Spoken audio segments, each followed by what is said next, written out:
Okay, guys. Hi. Happy, what is it? Happy Thursday. Sunny's on holidays now. I had to do an hour and 45 minutes of a shift today to make up for the early live that was on Monday. So now I'm on holidays. Yay. I need one. Anyways, you guys. So that's why I can do lives earlier if I want to. So, hi, adventures. How are you? Yeah, it's an early live for you over in UK there. Hi, Shacey. How are you? Hi, Christine, Jack, and Lily. If you guys haven't hit that like and the share, again, please do it for the sake of the murdered and the missing. And in this case, it's going to be Jack and Lily. A lot of cases out there for sure. Hi, Nurse Chancy. How are you? Hi, Nadia. There we go. Here in Canada, they only care about give money outside of Canada about when we need it here. No one gives a damn about this country. Preach it. Amen. Hi, Casey. Where's the babies? Exactly. Where's the babies? Hi, Maggie. Hi, Maltese. How are you? Fun to craft. Who's no one's up with me, Kent. It's just me. It's just me. Sorry, Kent just sent me a message and I seen it ding on my phone on there. So anyways, hope you guys are having a good day. It's already 22 degrees here, but it's like 10:54 on there. So I hope it's still cooler than it has been anyway. Hi, friends. Cooking supper, but be lurking in the bushes on there. Anyways, nice to see you guys. Yeah, early live. Hi, Cher. How are you? Hi, Rena. Yay, I love your life. Thank you so much. Maybe I can love you back. Unless I'm a narcissist, but I'm not. Hi, Root Strength. How are you? Nice to see you guys. Hi, Squid. Sally's in the house. Hey, Randy. Just gonna do some shout outs since, oh, mind you, there's 101 people.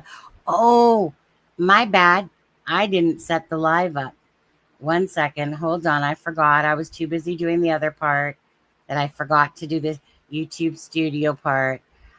Subscribers, 5 minutes we'll just do. We'll do that today. Slow mode, we'll leave it at 60 seconds. Okay, guys? We'll just do the minute one for now. Unless it gets too crazy on me. 1 second. Totally forgot about that. Sometimes my brain is elsewhere as I was getting ready. Let me just set this up. Okay. That's good. That's good. Don't forget, happy August 1st today, guys. August 1st. Happy vacation. Absolutely. And my husband, as soon as he's done work today, and my brother-in-law, because they both work together, then he'll be on vacation. They'll be on vacation too. Yay. New chair. Yeah. That's my new chair, my new comfy chair. Yep. It's a high back to it. Soft on the ass. That's all that I care about, to be honest with you. So yeah. Yep. I was in need of one. I've had some good ones before, but the cats always ruin them, right? You know, cats, they want to sit up top of there and then they want to freaking dig right into it. We've gone through multiple computer chairs for sure. Hi, Wolfie. How are you? Hey, Tint's in the house. Welcome, Tint. Hey, Cher. I think I said that already, but hi, Rachel. How are you, little mama? I'm freaking hot though. It's like I can't really turn my fan at me because then my hair is gonna be like, right? In there. So, anyways, hey Betty, hey Sailor Moon. Hi, yes, ma'am. How are you? Today, you guys, what I really want to kind of go through, I really just want to work through a lot of this stuff that's going on. And, you know, common sense is the best sense. Absolutely, right? And again, what we're seeing before our eyes is like this, you know, magic show or something going on where they think that they're deceiving us by their words, when really they're just making themselves mostly look like fools. Again, I mean, the words, I'm at a loss for the words on what I'm seeing happen in this case. Like, I could sit here and use F-bombs and everything like that and use really like low level words. because that's how I feel inside. Because what we're seeing going on with this case is one of the most disgusting circus acts that I've really seen in cases when it comes to these type of cases. There's no words to let you know my anger inside of how I feel of what I'm watching happen in a case when it involves two missing children. There's nothing that could ever take away from anything. No excuses, no nothing. These kids were under the care of Malaya and Daniel. It's that simple. There's no excuses in the world for these actions that we're watching. And it's so disgusting to watch this happen. And, you guys know I poked the bear at Daniel because, for me, it's just easy, to be honest with you. It's because he's making a joke out of this case. And so I have no problem, making jokes at him in a sense, to be honest.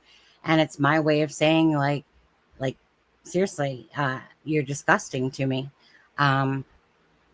Big piece of crap is how I feel about him, to be honest with you. Much less like bills to pay. Want to thank you. Thank you, Root Strength. 10 Canadian dollars. You're awesome. Thank you. You're awesome. Thank you. Nice smile on the face with hearts emoji. You know what? I probably will do that. My husband has an ice cream still in the freezer from McDonald's from one of those blizzard things from 3 days ago. And I'm just like, you gonna eat that yet? Any day now.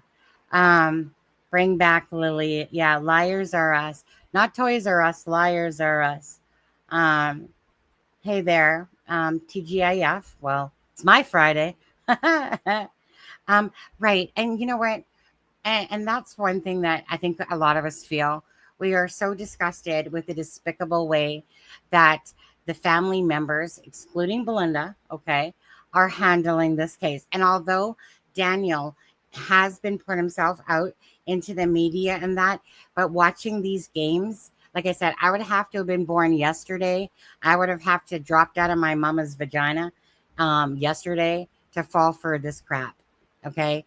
It's not. When you see this type of thing happening, it's absolutely, in my opinion, because absolutely lying, deception, whatever you want to call it, word salad, bullshit, BS, big pile of camel dung is going on. Simple as that.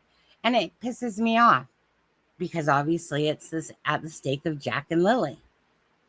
That's the disgusting part, is that these games are at the sake of Jack and Lily. It's pretty pathetic. And I'm not going to sit there and apologize for saying that either. I mean, I call a spade a spade. I don't hold back my words, especially when I'm very angry inside about how this case is being played out because of those inadequate adults. Okay. They don't seem to, I don't even want to hear a preaching into the choir anymore. There's no excuses in this world for the behavior we are witnessing. There is no excuse, not for Jack and Lily and not for children. Absolutely zero excuse. I can't even fathom what is happening in this case, how the families can show how little they care. Absolutely, for these two beautiful children. It breaks my heart. Yeah. Again, I'm not going to mince my words. Bullshit is bullshit. Clearly, their storyline, their fabrication of events is clear as day because of their own words that have backfired on them, right? But it goes down through all of them, okay? Janie, Daniel, Malaya, Cindy, any of the family members that even remotely tried to justify this behavior going on is just absolutely disgusting. It is. Two children, and people want to shut down, be quiet, don't want to say something. They don't want to break somebody's trust. But I don't care. I'm not their family.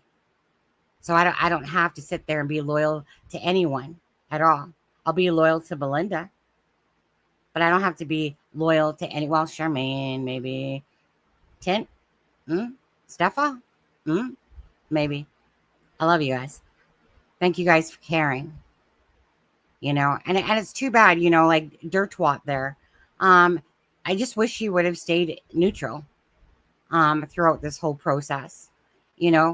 People should be working together and not apart when they want to find answers for Jack and Lily, and to watch even all these people bickering and stuff like that over stupid shit, to be honest with you. Like, why? It's supposed to be, even if the opinions differ, that's the whole point. You talk about it and you work it out, you work through it, and you kind of give your reasons why you think that, okay, like, this is why I think that the children are hidden, or this is why I think that the children are not alive, okay? And then you talk about it, right? And work it out. And that's what we're going to do today, about this whole BS of the children, and see where you guys are at. He don't want it, eat it, Sonny. I know, that's what I'm thinking too. But I do have my own ice cream, not from McDonald's, just regular. I got caramel, no, butterscotch and chocolate, 2 different ones. Call me crazy. Most people do. Actions speak louder than voice. That's just it. Okay. Just quickly going back, right, to my first relationship with Dion, abusive, the whole relationship, right? And I don't want to take what happened back, obviously, because obviously I wouldn't be the strength I am today because of that particular relationship for the most part. But the thing is that that's exactly it. Actions, don't hit me and say you're sorry and then do that over and over and over and over again, and nothing changes. So yes, if you love somebody, I don't want to read your fucking brain. I want to hear you say, I love me, right? I don't want to hear, well, you should just know I do. No, sorry. I don't play those type of mental games like that. And I don't play bullshit. I never have, but I'm a stronger person today because of the abusive relationship. Well, 2 of them, but the first one was the biggest one, right? The second one was towards the end, right? It's when you think you know somebody and apparently you don't. Apparently they have some sort of fucking menopause, during their life, but whatever. But it's these actions, right? So I'm just going to call, like I said, a spade a spade. Daniel's actions. Well, actually, you know what? Charmaine, I'm not going to watch the one that you sent me yet. What I want to do is show you guys this. You got to have humor. I'm always lighthearted in life. There's nothing actually serious about me in my real life, but I'm creative. I can paint, I can display, I can do many things, right? When I make videos, I'm very hard on myself. I am probably the hardest on myself when it comes to if I approve of my work or something like that, or what I do and stuff like, right? I take pride in being who I am. I have to live up to my standards, right? And so, absolutely. But along the way, again, I know when to be serious and I know when I don't need to be serious. And these cases that we follow are very deep. They're very dark and they're very horrific usually. And so I'm not the family member. I'm a person covering the case. So I will never joke about a case. But during a live, when we have downtime, absolutely. I'm not that serious person that can just, like some people, they try to knock people that, you're talking about somebody that's murdered or missing and you're joking around. Yes, I can. Because it's called balance and it's called being dedicated to a case, but still knowing that I'm not that person that's just like this freaking type A personality at all. I do me. That's it. I don't do what somebody tells me to be like. I just do me. And if me being me isn't your cup of tea, have a good life. Leave. I don't care. Right? I would never tell anyone else how to live their own life or what they should think or what they should do. I might not agree, but it's not my place to ever. I will kick people out of here if they're ignorant and rude because it's my place to do so. And I don't care what subscription, I don't care what view you have, right? It's about being honest with integrity and having to live up to my own morals and stuff like that. So, yeah, I live my life very like a freaking butterfly, very YOLO type of lifestyle. But I care deeply and passionately about the things that I love most. One would be my husband. Number three. First one, I would say I thought I loved, didn't realize it wasn't. Second one, yeah, was my best friend, but whatever. His fucking midlife crisis, not mine. And my husband now, Steve, love him to pieces. Love means everything to me, means everything, right? But I'm not going to stay in an abusive relationship. I was young, stupid at that point. And then when the second one started getting, it was like a switch went off. No name calling went to name calling. No putting his hands went to putting his hands, right? And I wasn't going to take that stuff anymore myself, right? I have to respect myself and love myself enough. And that's why I do tell you guys, please, if you don't, do the same for yourself. Love yourself and respect yourself enough to know no matter what people say, they're just words. They don't matter if they're trying to hurt you, and they can take their negative asses and go fly a kite. It's 11:10. It's almost 11:11, by the way. Ooh, that means, hold on. I'm going to do it. Husband thinks I'm just sitting there waiting at 11:10, waiting to hit 11:11. Well, I just happened to look at my phone. So yeah, husband, that's exactly what I'm doing. 11:11. Hold on. 11:11. Suck it. Suck it. There we go. Hold on. Is it 11:11 yet? No. But anyways, I love joking around. Life is too short to be miserable and to worry about what other people think. So in this case, we covered Jack and Lily. I cover the missing and the murdered. I don't do it for the sake of how much money. Oh, there's 11:11. Suck it. Suck it, husband. Oh my God. He's going to say it's 11:10 on my phone. My computer says 11. He's going to freaking get me. Hold on 1 second. Ah, there we go. Oh shit. I know I typed 12:11. Shit. Okay. Whew. Okay. Got it in. Suck it, husband, on that one. But anyways, I don't even know what I was saying at this point now. Anyways, at the end of the day, just do you. Try to be kind in life. Try to help people when you can. And that's what means the most to me. And it always will. So nobody can ever take that away from me. The channel will grow because it's that way, like I keep saying. And in this particular case, like I said, when it comes to children, love and children and pets, I'll put them in that order. Well, no. Yes. Love, because you love your children. And then, like I said, so love, children, and pets. That order. Because you love pets, you love children. Love you more. Ugh. Except for Steffa. Not overly. Steffa, you ask us, are you? I love you. They are playing games. Yeah. They are playing games. So, all right. And that's just it. And you know what? The answers are going to come. You know, it might take time. It might take time, but the answers are going to come. But anyways, I'm going to show you something because Charmaine made me look up something else. So I'm going to share this first. We're going to read this together. So thank you guys for being here again. You know what? Tired of their shit. Okay.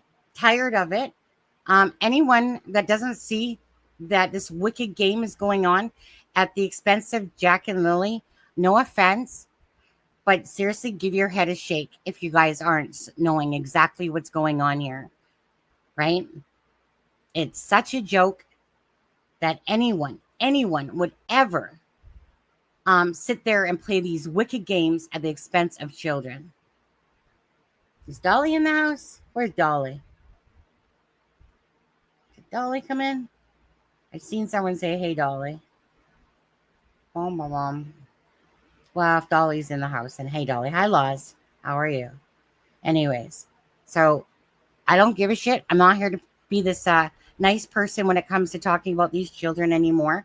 I'm going to put this on the screen, though. Okay. So this is called the Kruger effect. Okay. I got to take this comment off. Sorry, Laws family. Okay. So I will hit play maybe to this so that you guys can actually physically hear it.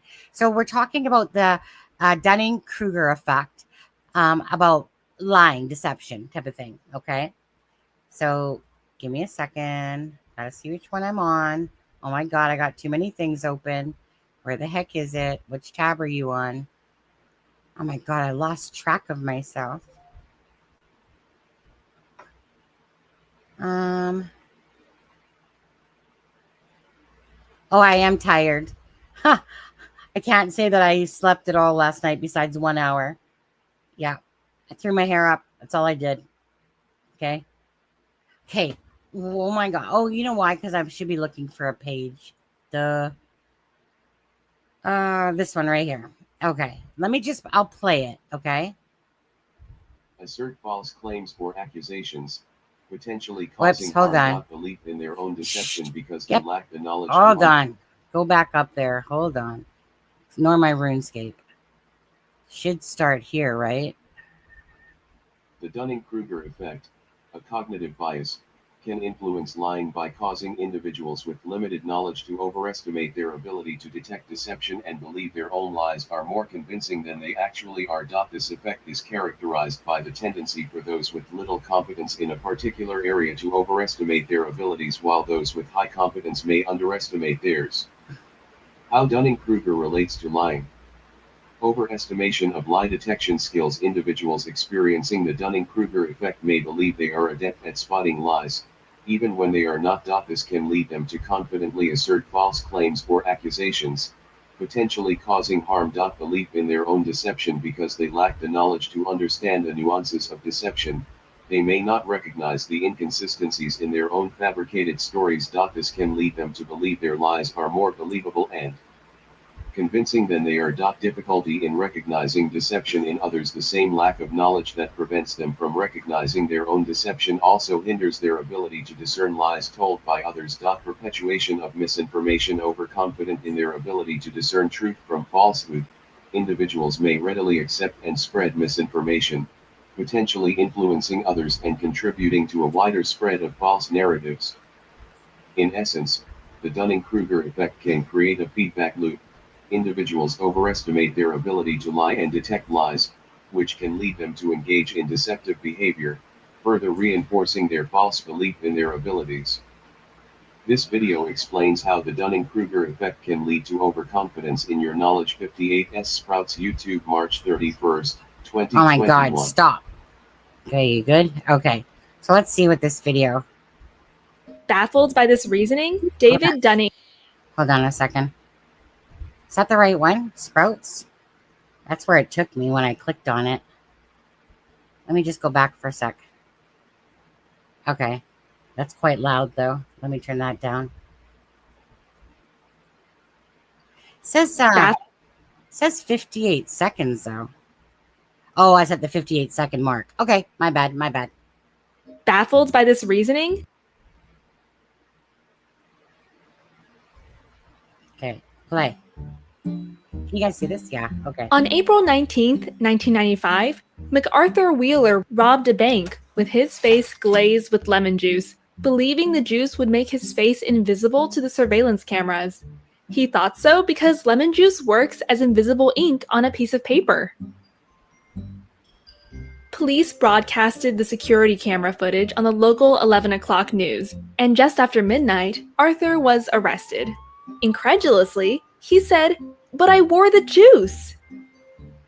The hell? Baffled by this reasoning, David Dunning and Justin Kruger, two psychologists, studied Mr. Wheeler and others like him. They came to the conclusion that people with low ability at a task tend to, paradoxically, overestimate themselves. This cognitive bias is known as the Dunning-Kruger effect. Let's look at this graphically, plotting one's confidence in your ability against one's actual knowledge in a field. As we learn something new, we are often highly confident because we know so little that as soon as we know a tiny bit, we think we know it all. Those who stop learning here maintain a false sense of mastery. Those who continue learning realize things are more complex and often lose motivation. And the more they increase their knowledge, the lower their confidence becomes. Many stop at this stage, thinking they've learned nothing. Only if we keep going can we regain confidence while getting better. And at the end, we will be full of knowledge and almost as confident in our ability as right after we started. In other words, if a simpleton, a good student, and a wise teacher were to have a public debate, this is how things could go down. The simpleton knows just a little bit, but is very confident and voices his opinions loud and without hesitations. The student knows more, but doesn't realize it because she lacks confidence. She keeps quiet. The teacher is confident, but understands how complex things really are. Hence voices his opinions with reservations. In the end, the simpleton wins the popular vote because he is so confident about being right, and people tend to trust certainty. Research from North America, Europe, and Japan suggests that culture plays a big role. From assessments of one's own ability to drive, we know that 93% of Americans think they are better drivers than average, while only 69% of Swedish think so. In Japan, on the other hand, people in general tend to underestimate their abilities as a strategy to see their underachievement as an opportunity to improve. Setting out on a journey of learning can be a daunting experience. What starts off as a leisurely stroll soon changes into an intense battle of willpower between you and an intimidating amount of knowledge. Do not give up. The longer you fight, the more power you gain, up until the point you win. And in the end, if you persevere, you may be elevated to the ranks of Socrates, who over 2,000 years ago left us with a quote of wisdom: "I know that I am intelligent, because I know that I know nothing."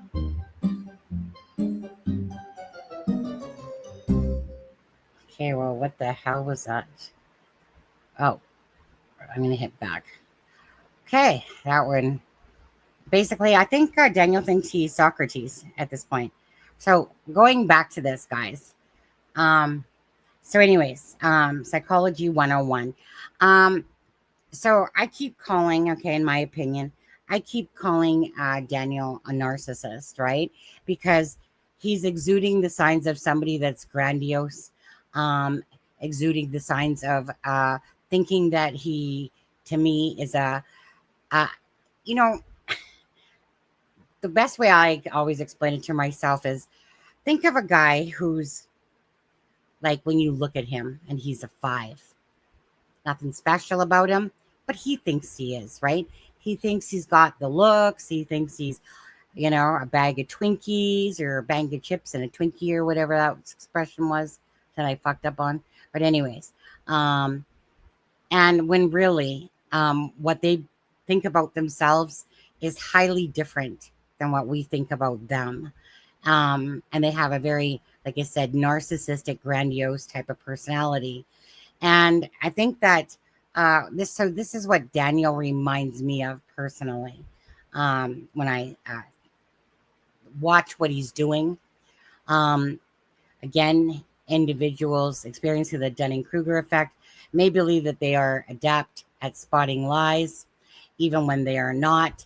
This can lead to them confidently asserting false claims or accusations, potentially causing harm. Belief in their own deception, huge for me, how I think about Daniel myself. Because they lack knowledge to understand the nuances of deception, they may not recognize their inconsistencies in their own fabricated stories. This can lead them to believe their lies are more believable and convincing than what they are. So I personally, what I've been witnessing of Daniel's actions myself, not like I have a freaking degree, but I'm a people person. And you know what? I'm very in tune with people's bullshit. Okay. Even if you think someone's got one over on me, for the most part, if it's nominal, of course, I don't care. Like if somebody switches a name in here and they think, ooh, Sunny blocked me, but I came in. Honestly, don't give a fuck. I blocked you the first time. You had to go make a new name and whatever. But if it comes to like when someone's talking to me or I'm listening to them and they're telling a story, well, obviously, if I know you in person and I'm like right there with you, I'm going to spot you pretty much absolutely right away. On the internet, maybe it might take a little longer. Daniel took a little longer with me about his personality. And it was because most of the narcissists that I feel like he is are more just transparent. Daniel took a little bit longer for me because I'm going to call him more the covert narcissist because I don't know him and we were only taking what we saw on interviews.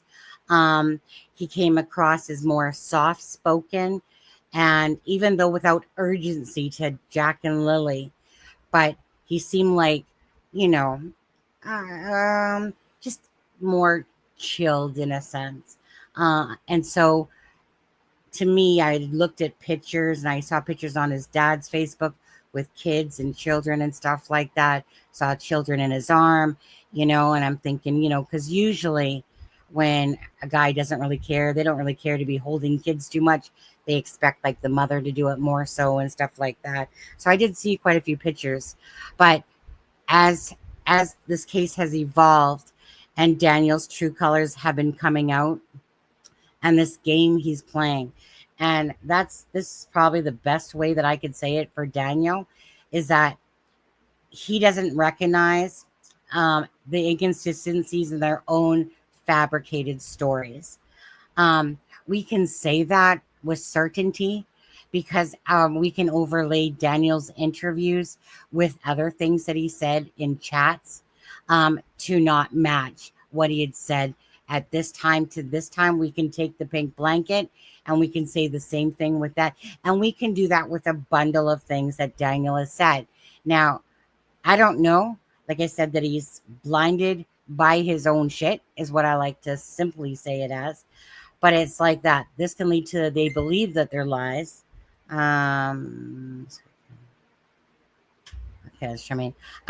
Believe in their own lies and are more believable and convincing than they are, right? So I kind of find it that honestly, besides the fact that I'm disgusted by how these parents, grandparents, excluding Belinda, are acting, is an absolute joke to missing children, and this is how they're acting. They're staying in the background. Like, they're going to use the same bullshit story from the Brooks Malaya side there. They're going to use that same story that, you know, they're just letting the police handle it. They're just letting the RCMP handle it. That will be their naive excuse, okay? But tests with brain cells, we know that that when two children are missing, that you don't need to go out there and spill your whole life story. But you're going to beg and you're going to ask for the help of the community, of the public, to help you in aiding to be aware, share posters. You're going to do all those things because that's naturally what happens when people that actually care about their missing children or grandchildren are going to do. They're not going to not use their social media. Like some people will and some people won't, regardless. They're going to be vocal. And they're gonna want you to know, please share this. My grandbabies are missing, and they're gonna want to do the part. That's not what's happening here. We're getting the reporters are getting booted off the land instead of using those opportunities to bring awareness to Jack and Lily, right? No one's saying you got to tell about your S toys that are in your cupboard, Janie. or Cindy, whatever you got going on there.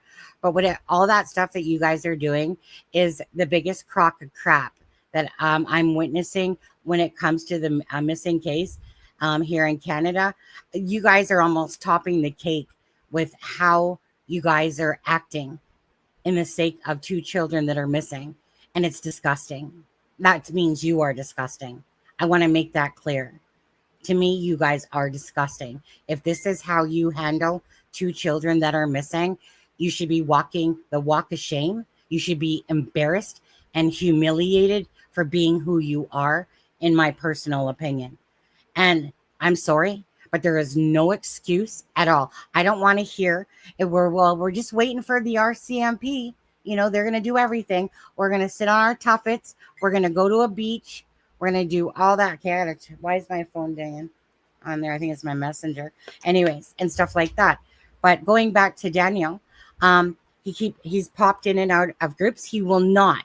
Okay, now get your damn ass egos out of yourself when you say, Sonny, you know, your ego or whatever, because Daniel won't come up on your channel. You know, again, you know what?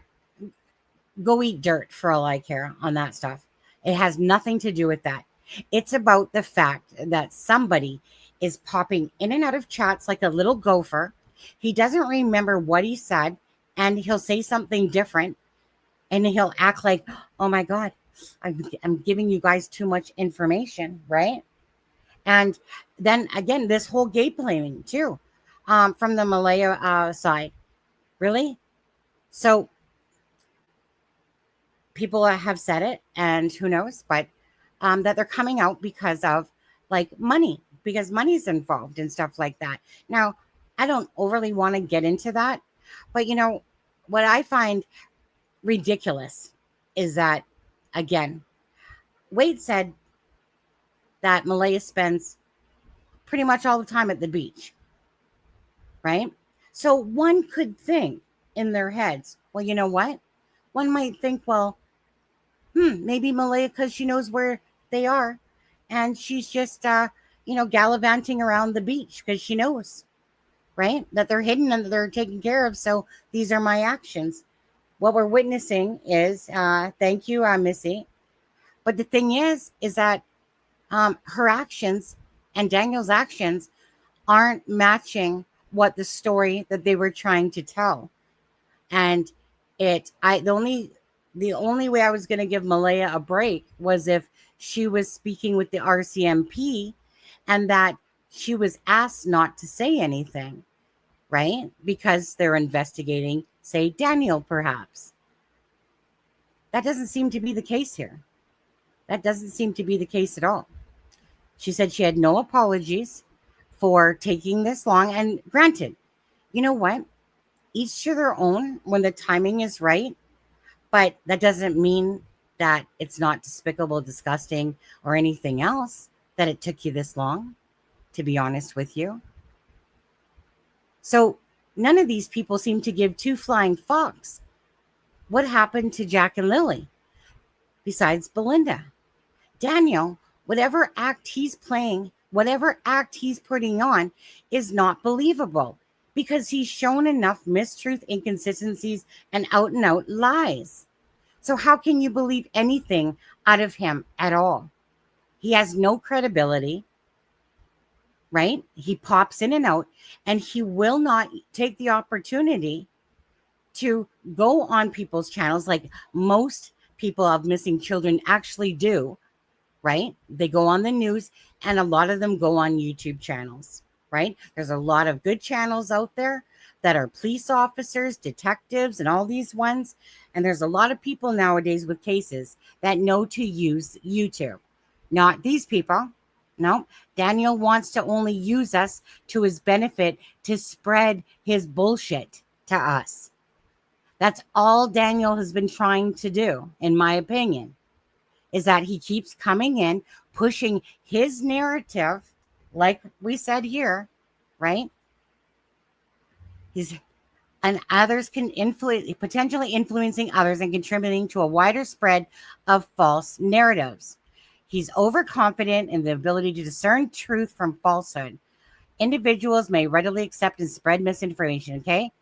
So whether he's cognizant of what he's doing or not, the bottom line is he's spreading false information and outright lies.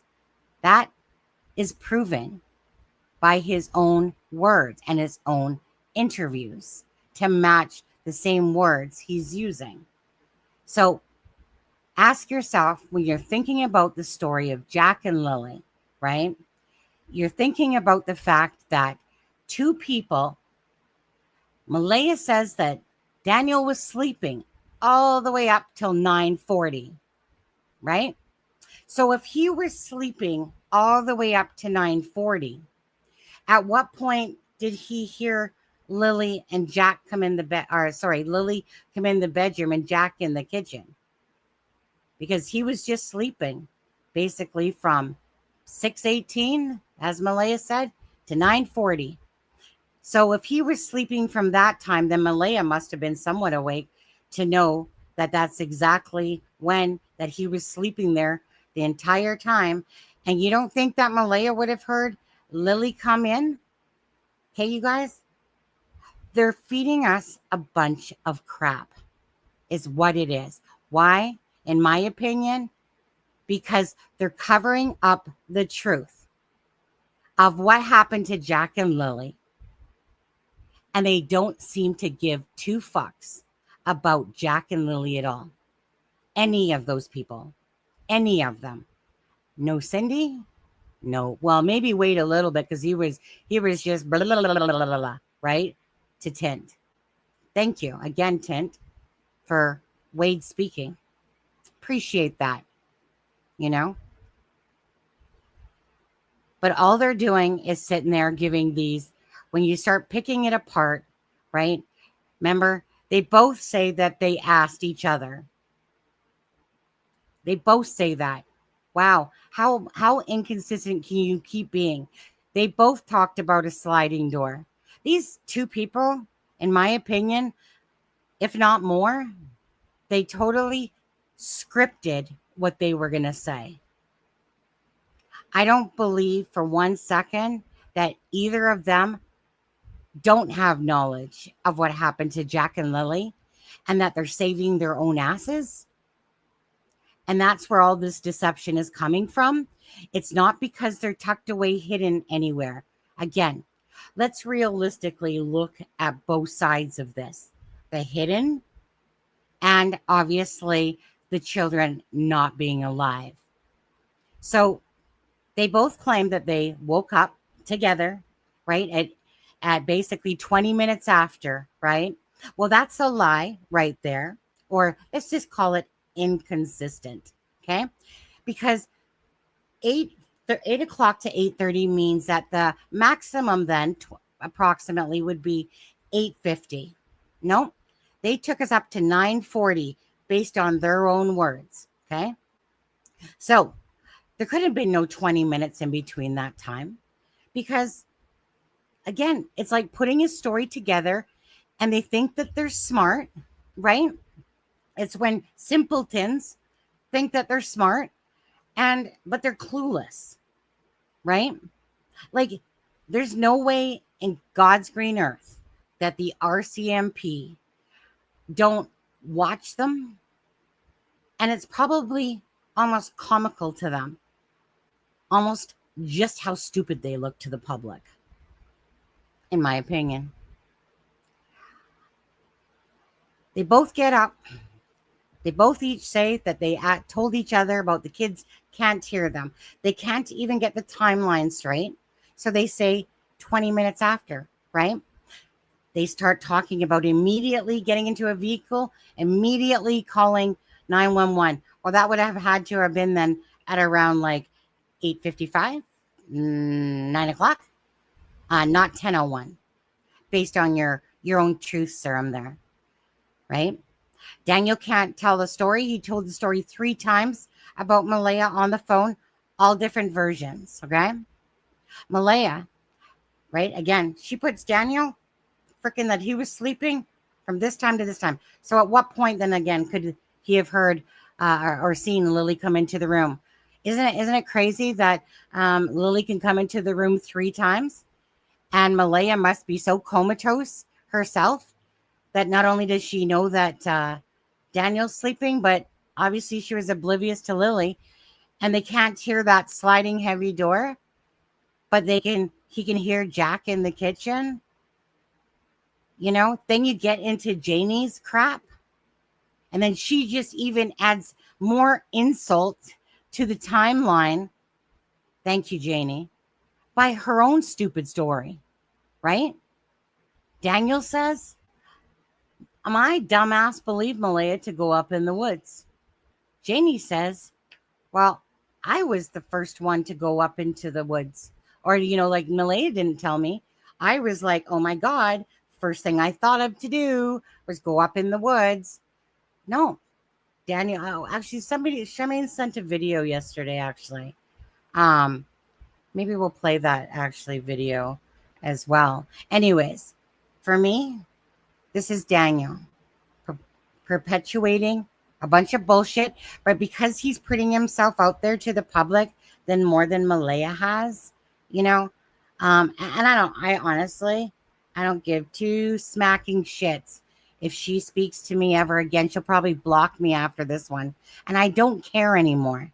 Because if she truly wanted it to be about Jack and Lily, she wouldn't have stopped me from asking her some questions so that the public can help in aid in looking for Jack and Lily.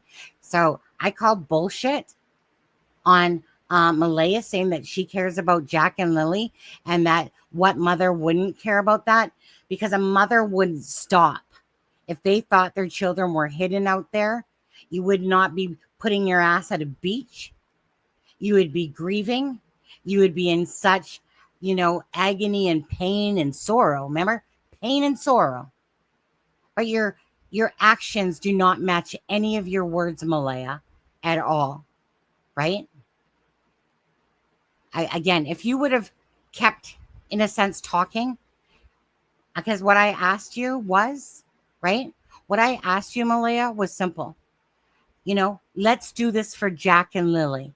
If you really want to find these babies, then let's do this. And what did you do? After that morning, the next morning, after answering a few more things, you stopped talking. I'm not going to be answering no more questions. What the heck am I going to do to hurt Jack and Lily's case by you talking and giving a timeline and telling truth?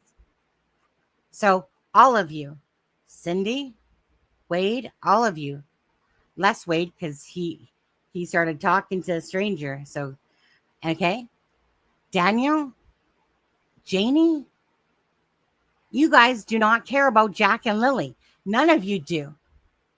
Belinda cares about Jack and Lily.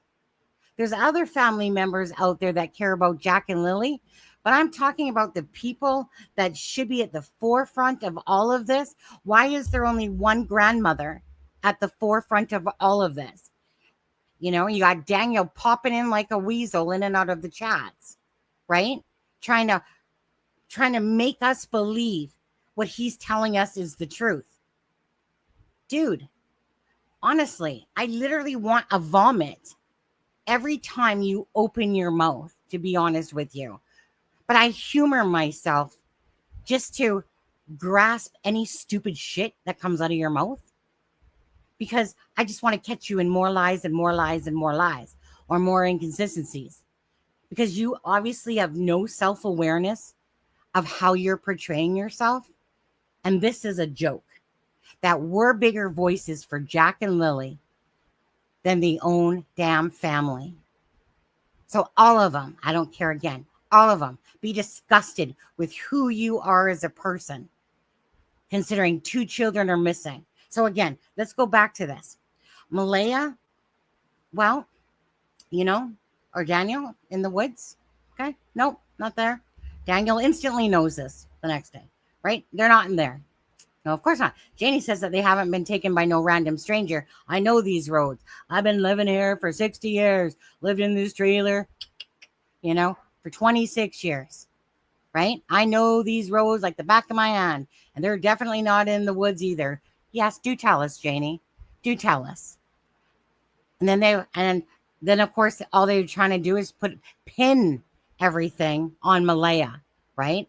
Pin everything. When chances are, in my opinion, they're very both culpable and know exactly where Jack and Lily are and what happened. And they're not speaking out because they're saving their own asses. No mother, Cindy, and Wade, he's probably just off in La La Land over there, to be honest with you. No mother wants to see, say, hypothetically, her daughter go to prison, go to jail, right? Do custody. They're not. So that what are they going to do? They're going to shut the fuck up. That's what they're going to do. Because no matter what, the mother bear instincts are going to kick in, instead of the right thing to do. No, they're just going to all shut up because they're just going to see how it all plays out because they think that their lies, like, oh my God, I've gotten away with it so far. Hypothetically, allegedly, of course, right? See if any of them are in there yet. No, they're not in there. Have you watched the jails? See if any of them are in jail yet? No, none of them are in jail. What? Anyways, I shouldn't look over there. Then I get distracted, right? So this whole hidden thing. Malaya thinks that they've been abducted. Well, they could be. They just could be. Right, Janie? Right, Janie, who says that there's no way that a hope in hell that they could be abducted? But because Janie's timeline blows apart Daniel's and Malaya's timeline, and that's when there's no truth to that, it's either they all watched the children, packed them off, sold to the highest bidder, who knows? Or the fact is that Malaya didn't hide the children because something happened to the children already, either the night before or that day. And you guys are all trying to play these fucking word salad games as I was fucking raking for a pool. Yeah, I was waiting for Daniel, to find his tools. We built a whole backyard and painted everything in the time that the children have been missing. We've got all these excuses about getting a stupid stapler to put out posters, or someone's vehicle not working, or somebody whining that she's going to get interviewed at a vigil. And she can't deal with that because Jack and Lily aren't important. Because if Jack and Lily were important, you would have got off your tuffet, Janie, and you would have went. And we heard that Cindy happened to pop by for a second there. But you know what? None of the families speaking about how can everyone help find Jack and Lily. Okay? If Daniel would have just stayed consistent and honest, there would have been a hope in hell of believing him. But sadly, the true colors have come out. He can't seem to tell it if his life depended on it. And now he's just an embarrassment, to be honest with you. He's just an embarrassment. You know what? The thing is that I'm not, again, you know what? I'm just using my voice to speak on how I truly feel. Sometimes you sit there and you have to suck it up a little bit and do things a little bit better. But today I ain't doing things a little bit better because Jack and Lily are the children that are missing. And these embarrassment of family members are ones that are actually trying to portray that they care about Jack and Lily. I call horse shit. The horse trailer that you have, I call horse shit on that too. Right? And thank you, Wade, I don't want to say that you were naive, but obviously you were naive. Dude, again, thank you for more knowledge. Any family member, thank you guys for opening up your mouths, whatever. Even if it was Haley who just wanted to tell us about Daniel's math addiction, right? And I believe that to be absolutely true. I believe Malaya when she says certain things. I believe Daniel when he says certain things. I believe Janie when she says certain things about her dog, right, Charmaine? I do believe that there's some truth amongst those lies. Absolutely. The person I believe the most who wants to have answers is Belinda. Okay? You guys need to maybe start looking up to what Belinda is doing and thinking, instead of trying to diss her and take her down, not the public, I'm talking about the family members. Instead of trying to diss her, Janie, or Malaya or Cheryl, instead of trying to diss Belinda, why don't you actually be grateful because she truly wants answers. And she's kind of got like a no limit. I'll pretty much do anything to get answers. What the fuck are you guys doing? to get those answers? Are you sitting on your little tuffets waiting for the RCMP? Because I know that's the bullshit excuse you're going to use. Now, Malaya, you felt that the children were abducted, right? Again, Daniel, you thought that they were abducted too. Then the story changed yet again, right? Like it hasn't the entire time. Then all of a sudden, the plot twist goes to Malaya. I think you guys all are just playing a word salad fuckery game with all of us. And you have no intent on looking for Jack and Lily, because you know exactly, in my opinion, what happened to Jack and Lily. And I have the right to say so, because I have the right to look at your actions and speak my voice to what I'm witnessing. And what I'm witnessing is one of the most disgusting cases in Canada that I've ever seen, at the sake of 2 missing children. And you guys want to play games. And you guys don't want to be voices for Jack and Lily.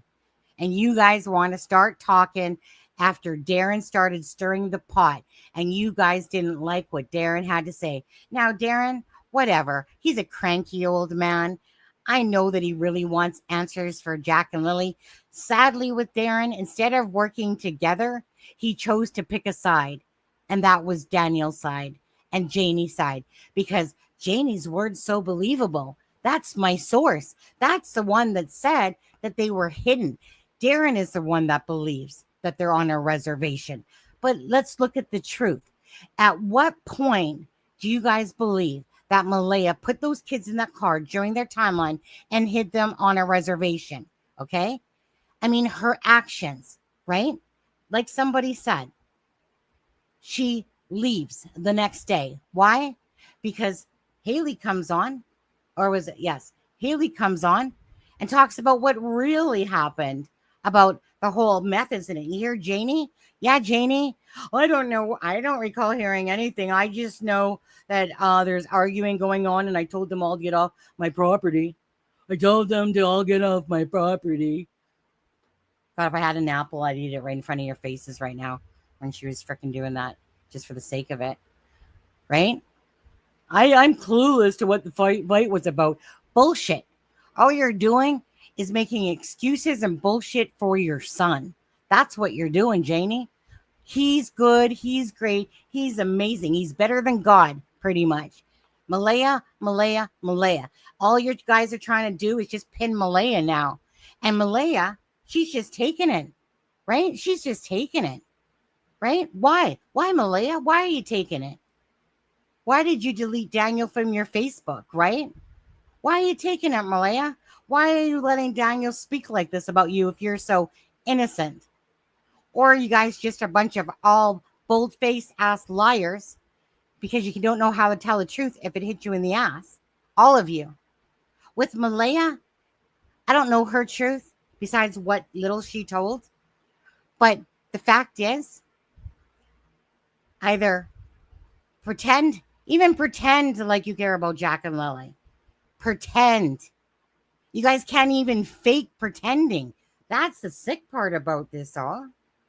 They can't even pretend to actually care about Jack and Lily. Janie, take your freaking ass tears, really, and stuff them. Because that's all they were. That was just someone acting like, poor me. I'm like this great person. And you're not, Janie. Sorry to tell you. And I'm not saying you don't love your kids. Absolutely, right? You're going to fight tooth and nail for them. Because Belinda, she must be the big sack of shit over here that doesn't care about her kids, doesn't care about her own grandchildren. Because remember, Janie, they're Belinda's grandchildren. And you're acting like that you're this, greatest grandmother of the world. I don't got any pictures of them, but I can walk up some hill with my rickety leg. But I can't really do too much, but I can go up to the top of the road. Really? Really? With that limp, and you managed to trestle that whole freaking hill? But yet you could barely push them on the toboggan thing or in the snow and stuff like that. I mean, your poor dog should give you therapy, Janie. Your poor dog.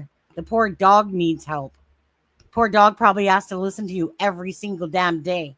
You know, the dog, the one that goes, woof, woof. That one.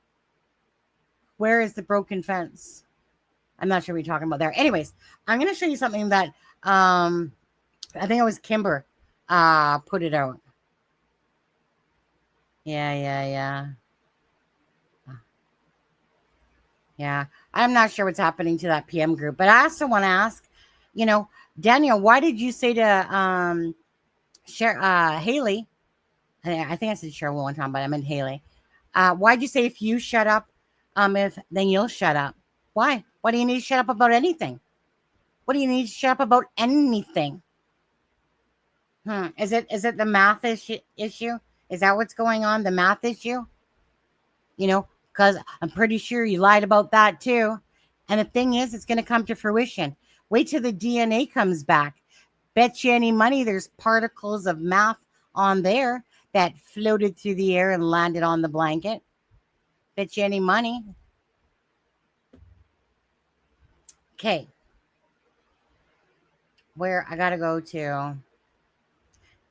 Yeah. I need a drink of water. All this shitting on them is making me thirsty. Play this. Oh, okay, I'll play this first. Hold on.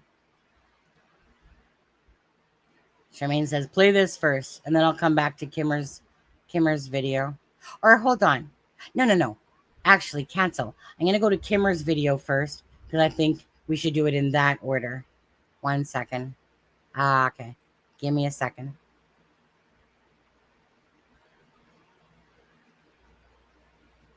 Okay. Let's do that, guys. Jack and Lily, okay, guys? If you haven't hit that like and share, hit that like and share. Please do it for Jack and Lily. Nope, I don't want an image. I want to share my screen. That's what I want to do. Okay, so this is by Kimberlap. Kimber. I said Kimber. Okay, guys? Turn on this. We're going to make this bigger. Come on now. Got up some volume. When I woke up, Malaya was right beside me. She was still asleep. And I said, I don't hear Lily and Jack. So I jumped straight up out of bed. Silence is never a good thing when you have kids, because they're getting into something. And then we noticed the boots were gone. We went outside, made our way into the backyard. We didn't see them anywhere. And Malaya said, should I call 911? And I said, well, just wait 1 second. I ran up in the woods to the kids. They have cabins up in the woods. It's about, 100 feet up in the woods. Ran up there, ran right back down, which only took me like 30 seconds. And I was screaming for Lily and Jack, all the way out when I was running up to the cabins. And my mother heard me, so she came out and said, what's going on? And I said, Lily and Jack are missing. The next thing you know, I came out of the trailer after I heard Daniel, about, I'd say, 10 minutes after I heard him. I come out of the trailer. I opened up the door, was standing here. Malaya was standing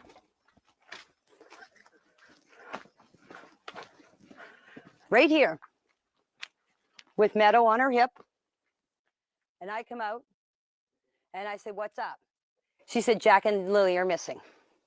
I said, how long? She said, about 20 minutes. I closed the door, got my boots on, came out here, ran up in the woods. Just right up here. The kids have a little fort that they made out of sticks and fir branches. And that's where they go. You can see them and hear them. We went for walks in the woods. I had to practically carry Jack through the woods because there was no way that he was walking through all that tree falls and bushes. I did this whole area. There's an old road up back. When I got up to the top of the hill, I met Daniel. And I said to him, I said, did you find them? He said, no. He said, you coming with me? I said, no. I said, I'm going to search this area. Because when she told me the kids were missing, you automatically think they went into the woods. That was my first instinct. So I went up and I did this whole area, this whole wooded area, right up to the top of the dirt road, came back down here and came back down the side of the road, come back down here and came back up the same spot. I went back into the house. By the time the cops were here, I don't know exactly what time. I didn't take my phone. The cops were here. I ran up in the woods to the kids. They have cabins up in the woods. It's about, I don't know, 100 feet up in the woods. Ran up there, ran right back down, so which only took me like 30 seconds. And I was screaming for Lily and Jack, you know, all the way out when I was running up to the cabins. And my mother heard me, so she came out and said, you know, what's going on? And I said, you know, Lily and Jack are missing. And they happened to just get out that sliding door, and we can't hear it when it opens. And they were outside playing, but we weren't aware of it at the time. And the next thing we knew, it was quiet. And we get up, and I tell him, my partner, Daniel, I tell him, do you hear the kids? And he says, no. And we get up instantly. We're looking outside. We're looking everywhere, yelling for them. And I instantly just call 911. I just had the instinct I needed to call. Malaya and baby were asleep. Lily came in multiple times. I was not in deep sleep by any means. And then about 20 minutes passed. And then when I woke up, Malaya was right beside me. She was still asleep. And I said, I don't hear Lily and Jack. The time, no one will say for sure, but police say it was around 10 a.m. when they got a 911 call.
The last few days have been very stressful.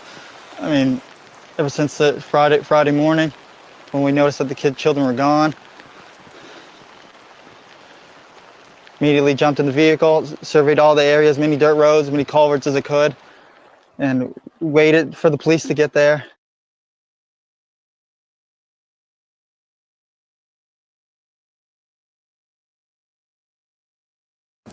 Hey internet friends, so today I have I'm just going to say it's a drama-filled video. I was really debating on whether I should make it or not, but I feel that there is just so much drama within this case, and the entire thing should be on finding Jack and Lily. But now we have family members arguing to the point to where people's information is being doxed online. Now, what Okay, I don't know what I was hearing there. I was hearing Daphne's voice all of a sudden. But anyway, so that was by, like you see, Kimberlap, and then obviously it's part one. You'll understand why I mentioned Aaron. But again, this just all goes back to it, okay? Like, we can just take their whole entire timeline and we can shoot it down. Because why? Because their own words have, you know, basically obliterated each other's with any sort of whatever. So how is it that Daniel and Malaya, right? Well, Daniel, he as well goes with the whole abduction thing, right? Now, he does tell Charmaine when they messaged that, you know, like, I think that Malaya is innocent and that Cindy planned this whole thing to take the children. Okay, great. So, Daniel, you lied about when Cindy arrived, or let's just say you were inconsistent. about when Cindy arrived, because you said it was a few minutes later, right? And then Janie's like, oh my God, I had this amazing epiphany the next morning after I was talking in that private group chat.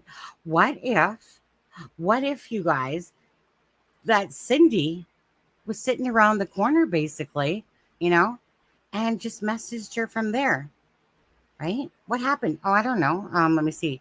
Well, first of all, RCMP would have your guys' freaking digital data, first of all, on there. But anyway, so then all of a sudden, this whole thing goes from this abduction to missing. And even Malaya says in her messages to Belinda, right?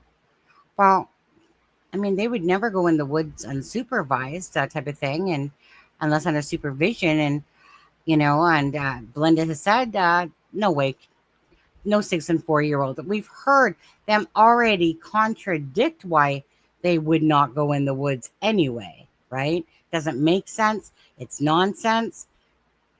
So they've contrived to me this storyline that starts at around 6:18, we'll say, when 6:17 and 6:18, when the children are called into school.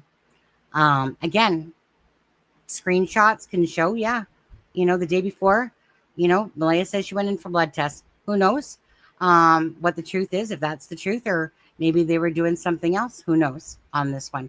Again, there is no timeline from anybody else but these 3 people, right?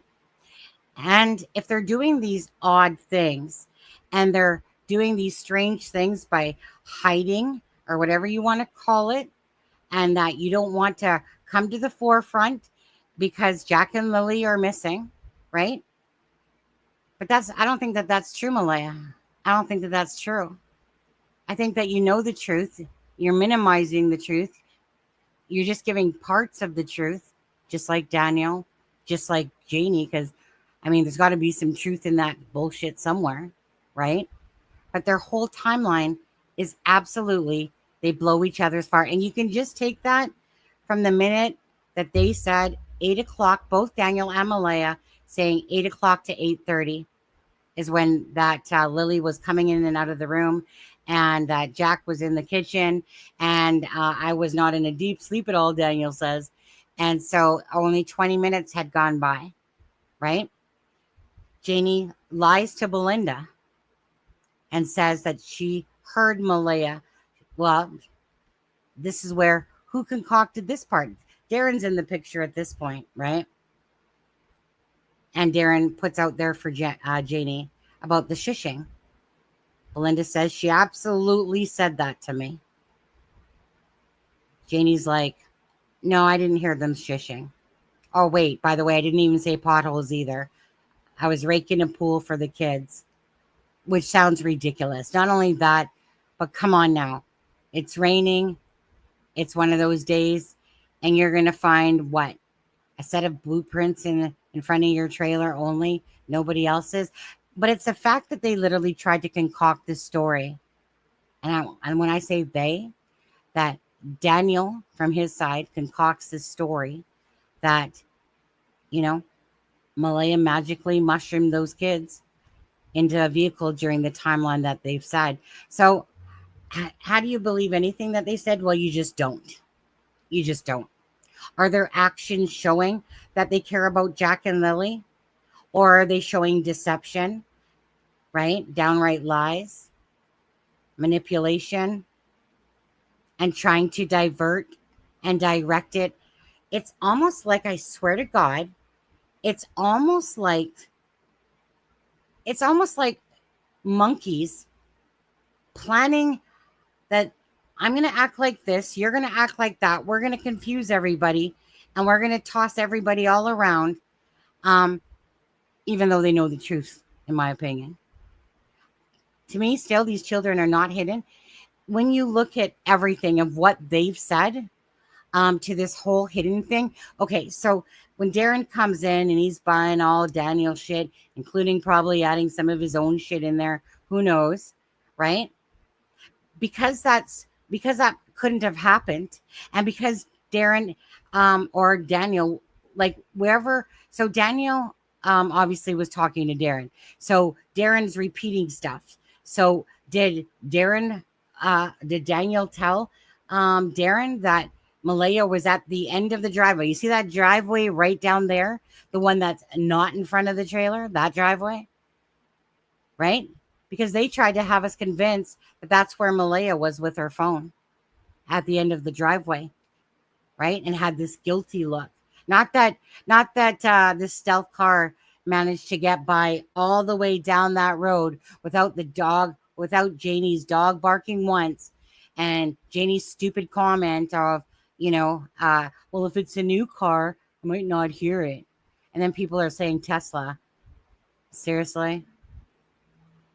A dog's still not going to bark? You're not going to hear some rocks kind of, travel on that type of thing. It's not like it's a smooth surface, right? It's gravel. So it's kind of like this whole projection of these children being hidden.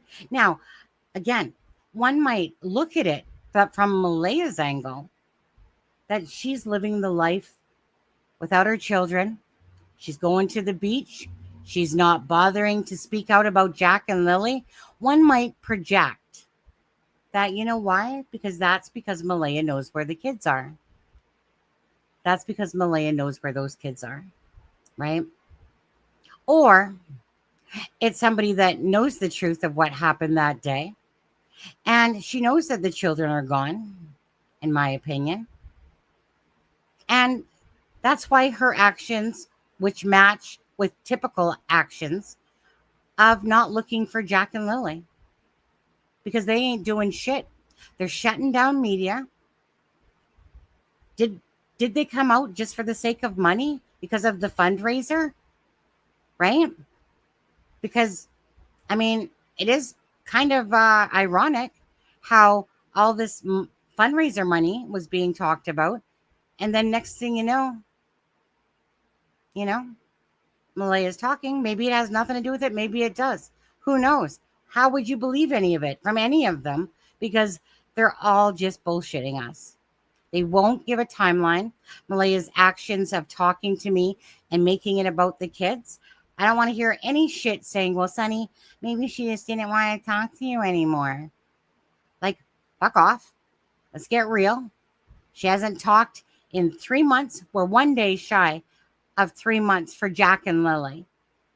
So is it logical to think that Darren's and Daniel's and Malaya's and Janie's timeline got blown apart, so at no point did Malaya put those kids in the vehicle because it was all just one big lie?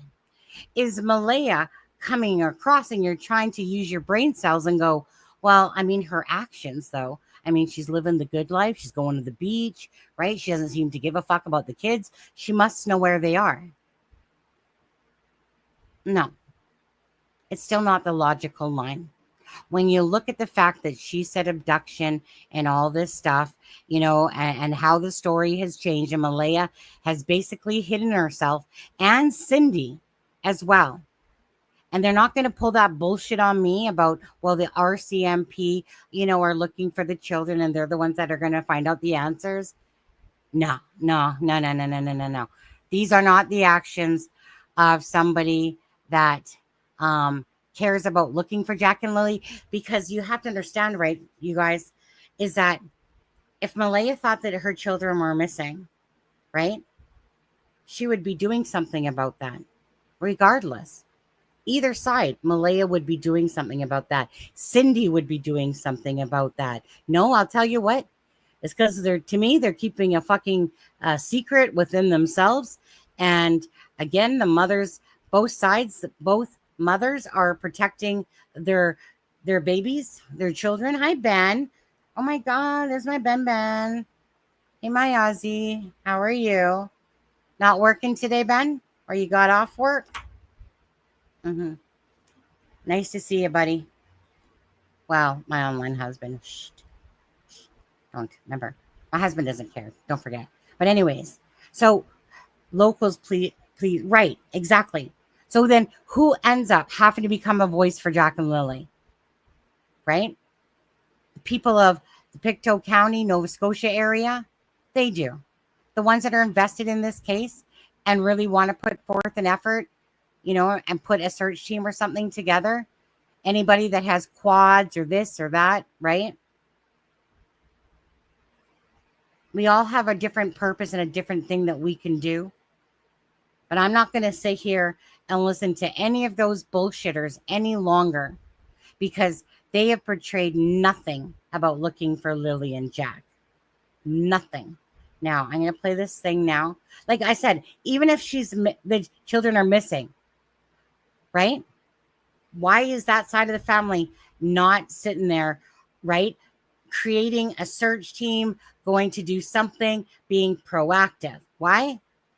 Because the truth is, to me, they know the truth of what happened on that property. Because again, take Janie herself, not in the woods, not a random abduction. RCMP, we're not putting out an Amber Alert because there's nothing to show there was one. We've put search teams in the woods for a week, and then we came back, and guess what? We still didn't find diddly shit, right? Daniel's trying to blame Malaya. I think that they're trying to just twist it. Like, seriously. They're just trying to do fuckery so that they don't get caught for what I believe that they know the answers to, at the hands of the two people that were in care of Jack and Lily. That these two people absolutely, in my eyes, have the answers. And the rest of it is just family trying to protect their children because, of course, right? You don't want to see a child being taken away, right? Because they're putting themselves, in my opinion, first, and they don't give two flying fucks about Jack and Lily. Why? Because they know what happened to Jack and Lily. So why would you give a flying fuck? I bet you they're just laughing at the sake of the fact of thinking these children are hidden or off somewhere, fucking some boat to China, some canoe, right, Darren? They'll come back when they're 20, right? I actually believe he believes his own shit, and he probably falls into that category as well, right? Yeah, and who knows what's going on with them, because they told Belinda, but we don't know exactly. Again, they can lie, right? But both Darren went in and they talked with Darren. And so according to Darren, they said the same thing to him, right? That basically no leads. Daniel, you get that smirk off your face, dude. Right? And then you got Belinda saying the same thing, that she was told the same thing. And that nothing about drugs, right? But we don't know, because obviously Belinda and Daniel have a social media presence. They know this. If they give them any information, you would think they know better than to give information, not taking away. But that's, I mean, obviously if they know that people are on social media, they don't want social media getting information that they're trying to, more keep closer, right? So are they just a farce? Have they mishandled this case badly? Seems kind of likely, to be honest. Are they on the ball? I cannot get over the whole cadaver dogs. I cannot get over that cadaver dogs were not used. I cannot get over it took them a week to get cameras within the vicinity. Stuff like that. Is this Delphi? Is this the Delphi case? Because that's what it feels like somewhat to me. And I'm sure a couple people would only be too happy if all of a sudden this case went cold. Only too happy. All right, let me play that thing, Charmaine.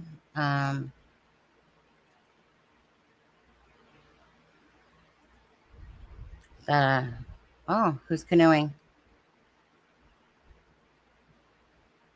Fine, Lily and Jack. That's Belinda's thing. But anyway, 1 second. Who's that?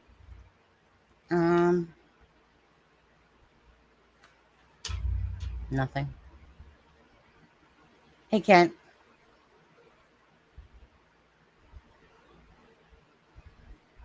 Absolutely. No, that's not right. That's not it at all, Kent.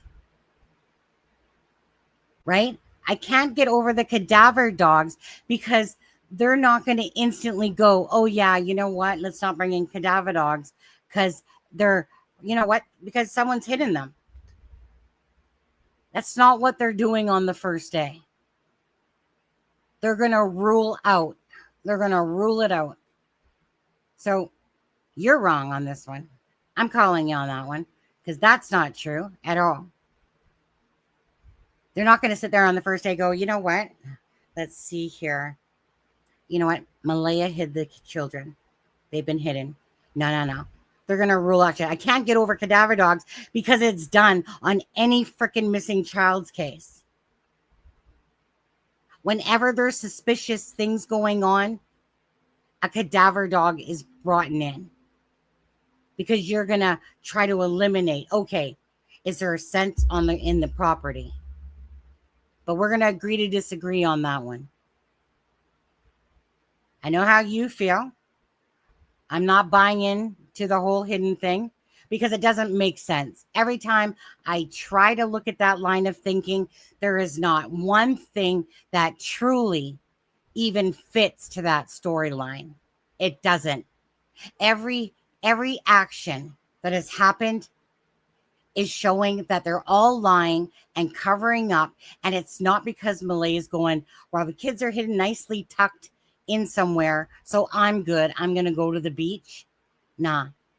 If she thought they were missing, they would be fighting for Jack and Lily to be found. They would be out there in the public doing that. And guess what? None of them are. None of them are. So that whole hidden thing, to me, that can personally kiss my ass and every part of it, because it is absolutely to the absurdity that is a line. Now, I always wanted to be fair, but you know what? There's nothing that guides me by any circumstance what's going on here that those two children. And then if they are, you know what? I'll grovel and I'll come to Nova Scotia, Kent, and I'll come kiss your ass, all right? And I'll even pick your nose for you. How does that sound? All right? If that's what's happening. But I know that that's not going to be the answer, in my opinion. Okay, let me find the thing. Hold on. Let me find this. I need 8 minutes and 40 seconds of your time. You're welcome, Charmaine. Why do stupid people think they're smart? Daniel, can you asking for a friend, Daniel? Why?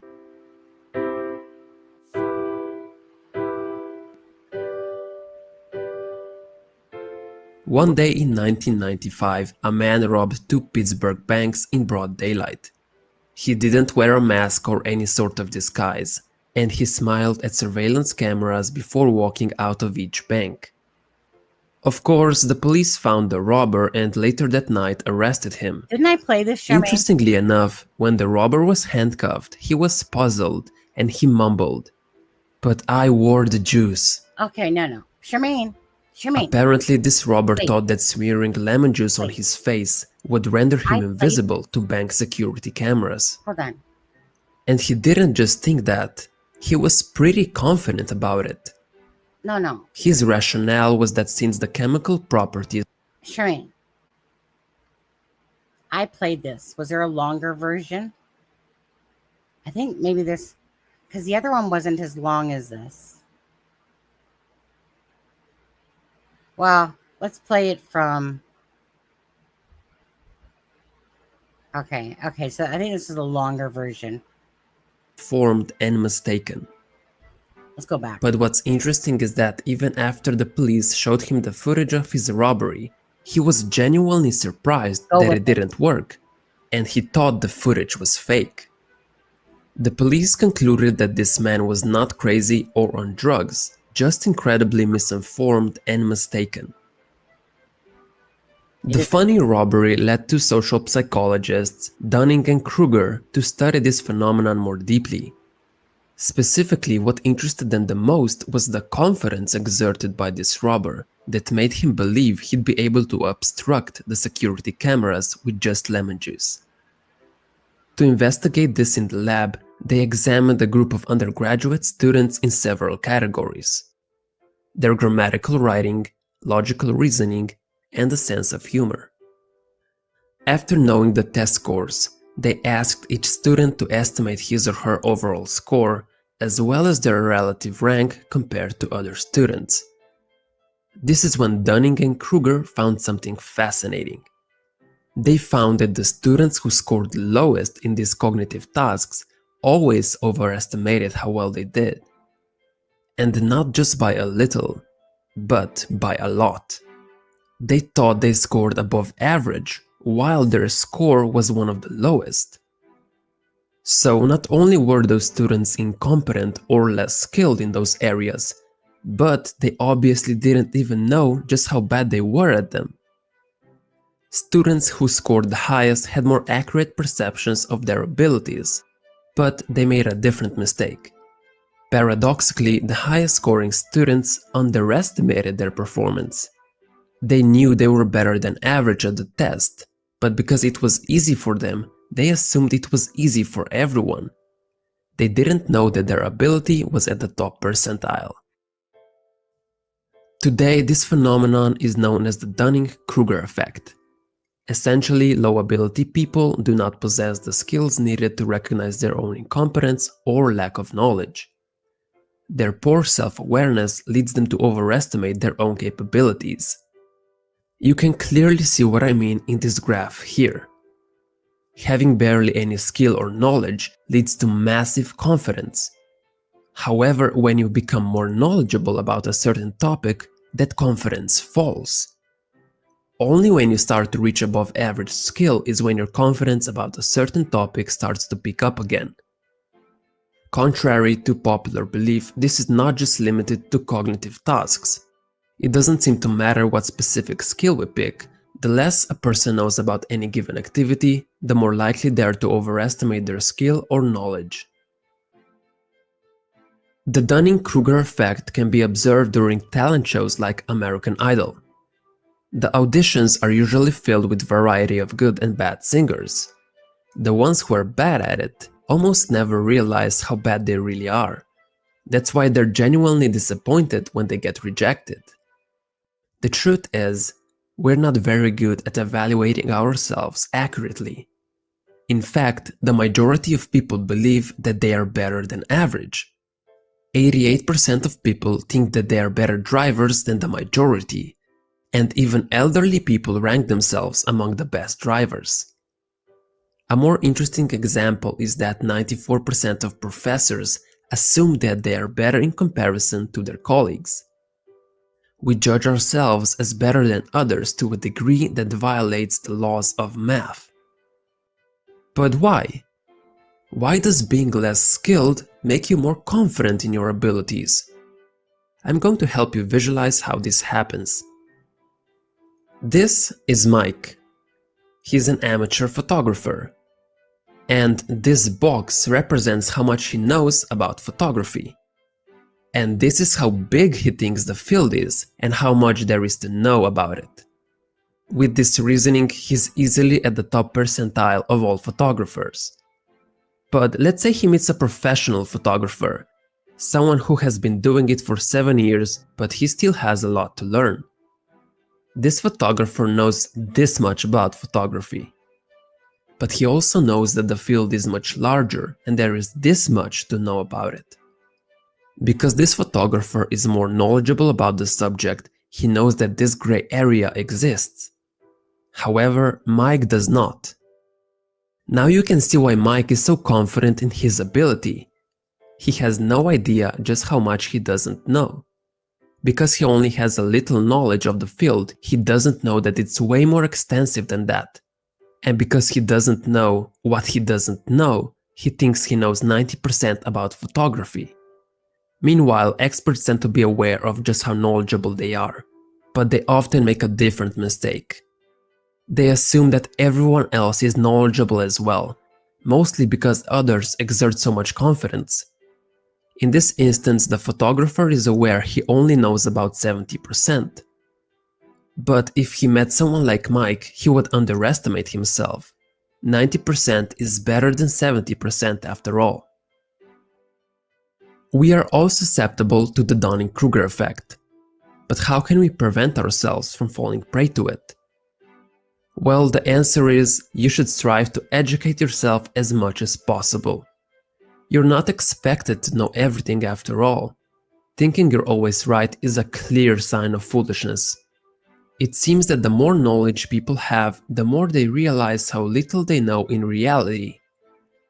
In other words, the more people know about a certain issue, the more they realize how complicated, unexplored, and extensive it is, and how many things they do not understand or know yet. It's a beautiful paradox in which the more we study something, the less we know about it.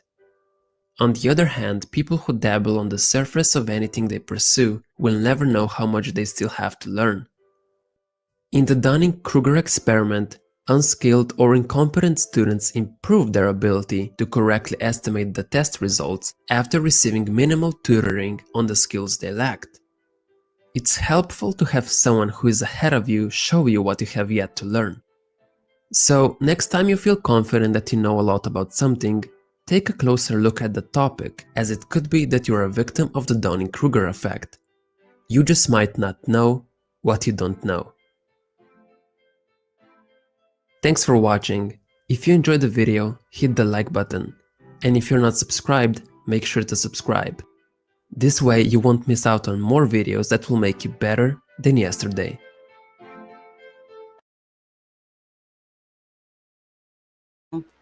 Now, that's what Daniel reminds me like in true crime. It's like somebody that knows shit all about true crime community up until this case started. And he probably watched true crime, don't get me wrong. But it's like a little rook, you know, newbie, what we call on internet land, a newbie, a rook, a beginner that has no concept of true crime community and how it works. And so he thinks he does, acts like he does, thinks he's playing these games. But what he doesn't see is that he's really a small fish in a big pond, and we will eat him alive, hypothetically, at his own stupidness and his own ignorance, to thinking that he knows more than what he does. He's trying to play us for fools, and that's why he keeps going around and going around. I'm sure that whole videotape of him, there's part of me that thinks that there was some sort of embarrassment factor once Wade started saying a bunch of shit, you know, especially about the math that he's being so honest about. And then there's another piece of me that he's definitely watching. Daniel has made a few comments, right? One was he's waiting for the Netflix deal.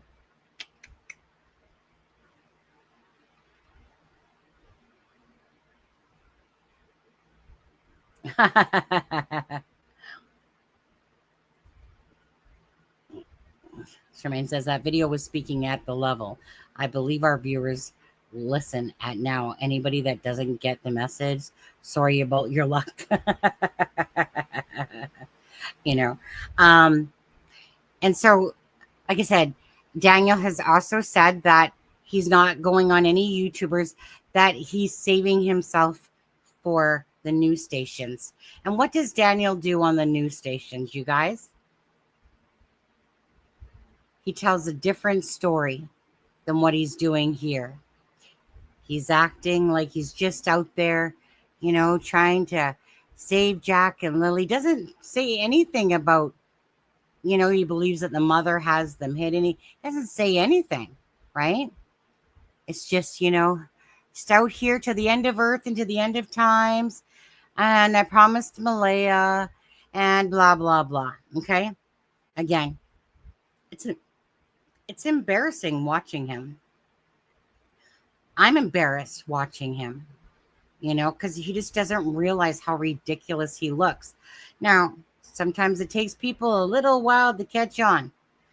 But once I saw what he was doing, it was clear as day. All these things to why he was lying about Malaya and the phone, the pink blanket, right? Now, if Malaya hid the kids, let me ask you this, okay? 2 + 2 here. If Malaya hid the kids, then why ever would Daniel need to lie? Why would he need to keep fabricating things? Why wouldn't he just tell the truth? That I think that the kids were taken by their mother and put somewhere. And, and I really love those kids. And da, da, da. Why? Why not? Why wouldn't he say anything like that at all? Right? Why would he need to lie if Malaya, he believes, hid the children? So I'm saying, let's use our brain cells a bit. Add up exactly, instead of this far-fetched crap that we're being shoveled, why don't we use our brain cells and go, why is Daniel even lying if he believes that Malaya has those children in it and continues to tell inconsistencies, right? It just, looking at the full situation, this whole hidden thing doesn't make sense. Not for them being on a reservation. I can't see them being trafficked either, to be honest with you. What I see here is this. In my opinion, this is going to come down to drugs. This is going to come down with something to do with drugs and possibly abuse. Why do you think that, they don't want us? Why do you think Malaya didn't say anything?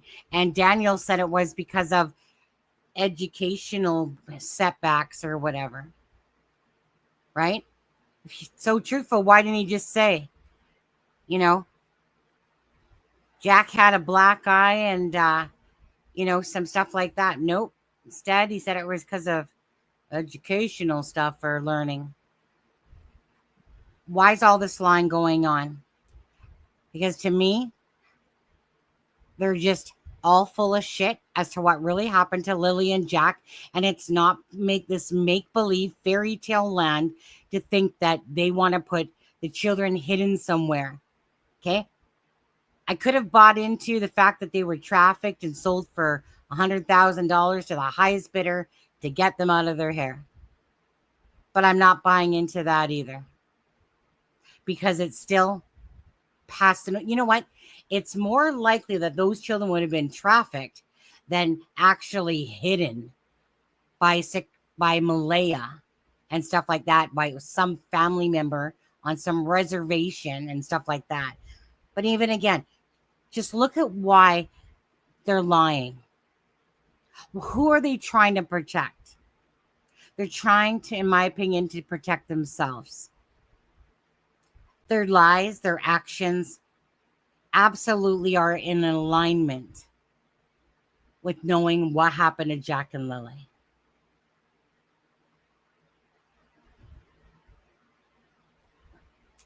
Don't worry, Drippy. It's not like they wouldn't have thought of that. I have a monster. It's called Rehab. So good. Hold on. I'm hot. But I just, what, guys? It's all nice to believe in fairy tales. Don't get me wrong. Dreams do come true. But when you look at realistically, when you look at what Daniel's doing and then trying to act like this is happening, right? And putting it to this hidden thing, and they've contrived a storyline that doesn't mesh. So if it all doesn't mesh, it's because they're all trying to hide something. And it's not because these children are hidden. It's because something happened to the children on the property. That's why, in my opinion.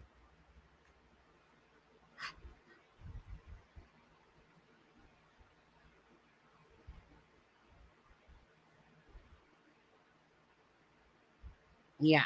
What do you mean? Because he was sleeping, he didn't know what happened at the beginning. He believed he was going to get her back. Must be one of the biggest morons then. After all that shit he put out. Oh, meet me underneath the waterfall. Because he was sleeping. No. Because he was sleeping. Because that's a bullshit story in itself. None of it's true. Oh, I'm sure that they were sleeping at some point. You know. Or maybe they didn't sleep all night. Because they know exactly what happened to Jack and Lily. In my opinion. None of it's true. I don't buy it. The only thing I buy is 2 children were called in sick at 6, 17, and 18 because something happened to them. That's what I buy. I absolutely buy 6, 17, and 6, 18. They were called into school because something happened to them.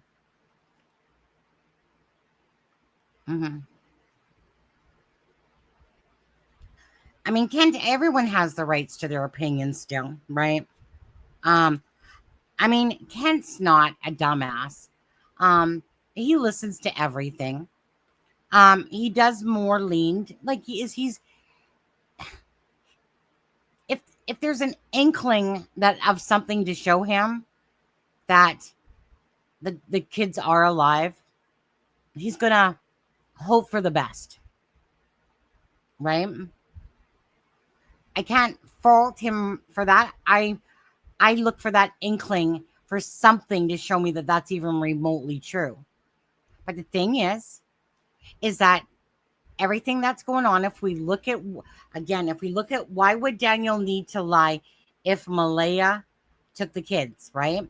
He would be putting that out there to the news. You know, I like most people do that when the freaking parent does take the children. Malaya could take the children. Why are we making excuses, in a sense, for these actions of, well, you know, Malaya, like, well, bottom line is Malaya could have done everything else. She could have had the children removed. She could have left on the Friday when Daniel works, or the Monday, sorry, my bad. Could have left on the Monday. So many things could have happened differently. The easy route, right? I mean, don't get me wrong. Malaya knows where to go with the children, right? She knows to go to Grandma Patty's house.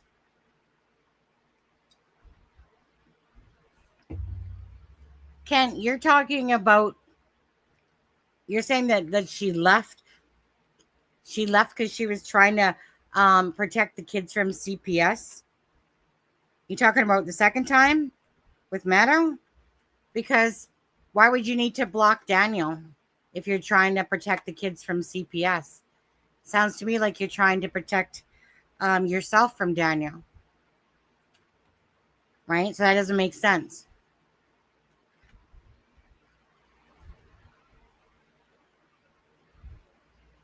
It doesn't make sense. You don't need to protect the children from CPS and then sit there and leave. I can understand leaving, right? With all the children to protect them. But I can't understand going home and then blocking Daniel, taking down all his pictures because she's trying to protect them. Nah, she's trying to protect herself perhaps from an abusive relationship, in my opinion. A controlling, abusive, and Malaya will know the truth of who Daniel is. Janie can shine shit up her son's ass all day long. Right? She's not going to believe that her son is anything but an angel, pretty much. But again, she shuts down Daniel.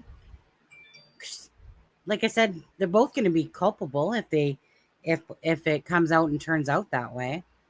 Alexa, tell me Alexa, who is a criminal profiler, body language expert, graphologist. Alexa, do you at all believe that the children were sold or hidden? Or do you think that in your wise expertise that these children, something happened on the property, and that the parents know exactly what happened.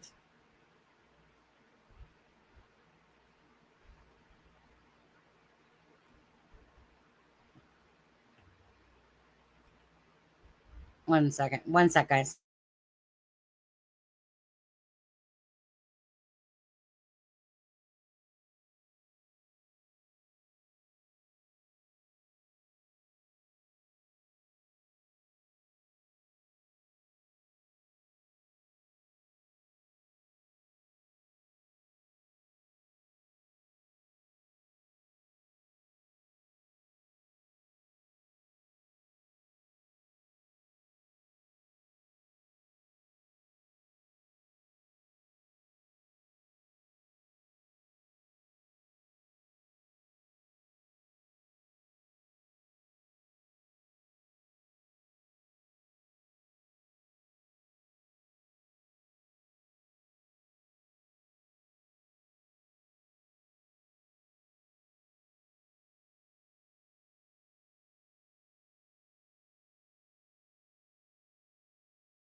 Babies are gone. My heart tells me these babies are gone. My heart tells me that. I am the grandmother of Lily and Jack. I am the grandmother on the biological father's side. My son is Cody Sullivan. He's not in jail. He's never been out west. He does not have a criminal record. And right now he's living with me. He has been for 9 months. How did you find out that Lily and Jack were missing? The mom of my grandson called me. We were in town.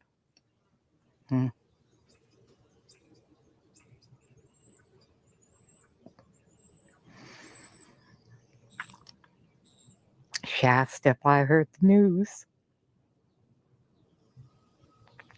She sent me the article that was on Facebook showing the kids missing. I couldn't call Malay yet, so I waited till we got home. And I called, well, I didn't call her, I texted her. And she told me that, yes, that the kids were missing, that they've been missing since this morning. I was in a state of panic, shock. But in the back of my mind, I kept saying, well, they'll find them. I mean, I'm assuming that they'd find them. So I told her, well, we'll head out first thing in the morning and help with the search. It was around between 3 and 3:30 in the morning. A couple of cop cars pull into the driveway. The lights wake me up that I'm a fairly light sleeper, so I see the cars pull in, so I knew what it was. So they come inside. They only stood in the kitchen. They wanted me to wake Cody up, and they wanted to know when was the last time he had seen the kids, and that they were just making sure that the kids weren't here. And then they left. So we showed up Saturday morning, me and my sister, and we met up with my daughter, and we started, well, I asked Malaya, I said, Malaya, I said, you know your kids. Nobody knows their kids like their mom. Where do your kids normally go to play out in the yard? What direction do they usually like to explore? And she said, well, they always play up in the little woods right on the side. I said, well, okay. I said, we'll start from that point and we'll work our way out. We had spoken to a search and rescue, and we weren't allowed on the other side because that's where they were searching at the time. So we just started combing through the woods up through there. We were gone for a couple of hours. I'm yelling for Lily and Jack. We always call Jack Jackie boy. And yeah, that went on for a few hours, but those woods, I started to feel that I can't see them being in the woods. There's trees everywhere. You literally have to climb over trees, climb under bushes. It is really, really thick. We come back out and I went in to see Malay again. I assumed she was in shock. She was very non-emotional, very just flat, monotone. But Malaya's very soft-spoken anyway. That she's not usually excitable. I thought that's made her a really great mom. She was an excellent mom. She never raised her kid or voice at the kids. That it was always, now Lily, what did mommy say? And I used to think, now if anybody's meant to be a mom, it was her. A part of me still feels that. Why only a part of you still feels that? What do you mean? After seeing the place, seeing the condition of the home, it was like the total opposite of what I knew of Malaya. She was always clean, very clean about herself, about the kids, about her home. This home looked more like a camp. Now, I don't know if it's from all the people that were there because I didn't show up till the day after, but it was very unkempt. I was pretty surprised. I love you. Lily is, she was my little dream girl, that's the first granddaughter. And I loved that she had the brown hair and she had a space between her teeth, which I had when I was a kid. So yeah, she was our little princess. Jack was such a sober, serious little baby that he didn't like to smile. You could tickle him and he would look at you ever so serious, like he was really studying you. And so how long were your son and Malaya together? 3.5 years, I think it was, yeah. I thought they were the picture-perfect family. Then Malaya started to tell me that they were having problems and she wasn't happy. She told me that she wasn't happy and she thinks she's going to leave. And I told her that we supported whatever she decides, that one good parent is way better than two broken ones. And then how did that change your relationship with Lily and Jack? I thought it was going to change, but it didn't. Yeah, it didn't change. Malaya, she was a sweetheart. Anytime we wanted to see the kids, she'd come by for a visit. She'd bring them by all the time. It was actually really, really good. So when was the last time you saw the children? 1.5 years, almost really. It's about 1 year and 9 months. How did you deal with that? Really, to be honest, maybe I didn't deal good enough with it. I looked at the fact that when her and my son separated, my son walked away. He chose to walk away, that she wanted sole custody of the kids. So she petitioned the courts for sole custody. And when she did that, he said he was done. Were you ever formally questioned? Yes. So then it's about a month after Lily and Jack are last seen that they come and formally question you. So it's about 3 weeks. They questioned Cody for 1.5 hours in the vehicle, and then they questioned me for 2 hours in the vehicle. How did that feel to you? I didn't mind. I mean, to me, I expected I'm the grandmother, so it wasn't a surprise to me. I'm assuming the sooner they do all that, I wish they would have done it sooner, that the sooner they can move on. So I didn't have a problem. My son was a little upset about it. He said they made him feel like he did something wrong, and he said he hadn't seen the kids in 3 years. So he was a little upset about it, that he said that they really come at him hard. They wanted to know what her favorite color was, and he said, they were babies when I seen them last. He said, she was just learning what she wanted to figure out to eat. I don't know what her color is. So yeah, he was pretty upset. Have they ever talked to him again since then? A couple of days ago, they had contact and they told him that they weren't looking his way anymore, that everything was fine. And have they ever given you any information? No, it's always the same thing. Which is what? They've got everybody on it. They are looking at all avenues. They can't divulge any information that could compromise their investigation. It's the exact same words. Why are you so sure they're not in the woods? I have children. I have grandchildren. And I see what kids are like through the woods. There's no reason for any child to wander deep into the woods. There's just not. I think somebody hurt these kids. I think somebody hurt them. You don't sound very hopeful. No.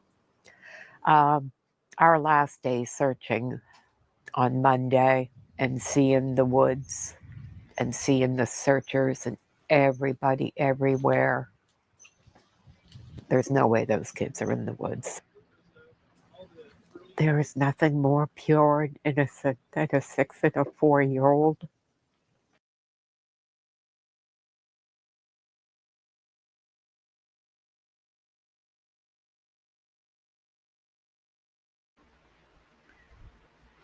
It's always a hard pill to swallow. When I watch Belinda, especially at the end there when she says there's nothing more pure and innocent than a 6 and 4-year-old, and that's just it, right? And the reason why Daniel probably didn't do anything himself is because Malaya and him both told the same story in the morning. She said that she heard them. Daniel said that he's seen Lily and Jack. That means that if they're fabricating, they both have knowledge, in my opinion, of what happened to Lily and Jack. Because to me, they're covering their own asses, is what I feel. Because they can't tell a consistent story. Malaya leaves. Now, I think she leaves for, like I said, whatever reasons, that something happened. Something happened to me, to those kids there at the trailer. But because Malaya also said that she woke up and said she couldn't hear the kids, but she also claimed that she heard the kids that morning. Their timeline falls apart the minute they jump to 9:40 because it's inconsistent with what their words were about 20 minutes. There's no way that something happened to Jack and Lily between 9:40 and 10:01. There's nothing that happened to them during that time. So then you have to go back in time. Because if the time that they're giving us doesn't make sense and it doesn't align with truth, sure, you can show pictures that you called into school. Absolutely, all day long. Because you had to. Because you did. Right? Then a story was concocted.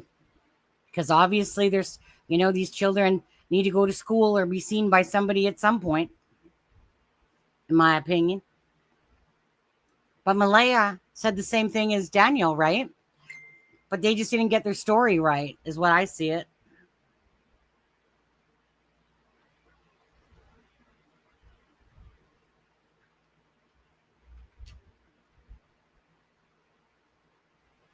None of their storylines mesh at all. What happened between 8:50 to 9:40? Why all these inconsistencies? Why? Because, again, it's a bunch of made-up BS. And they didn't know how to use their brain cells, in my opinion, to sit down together and actually, because it was all, again,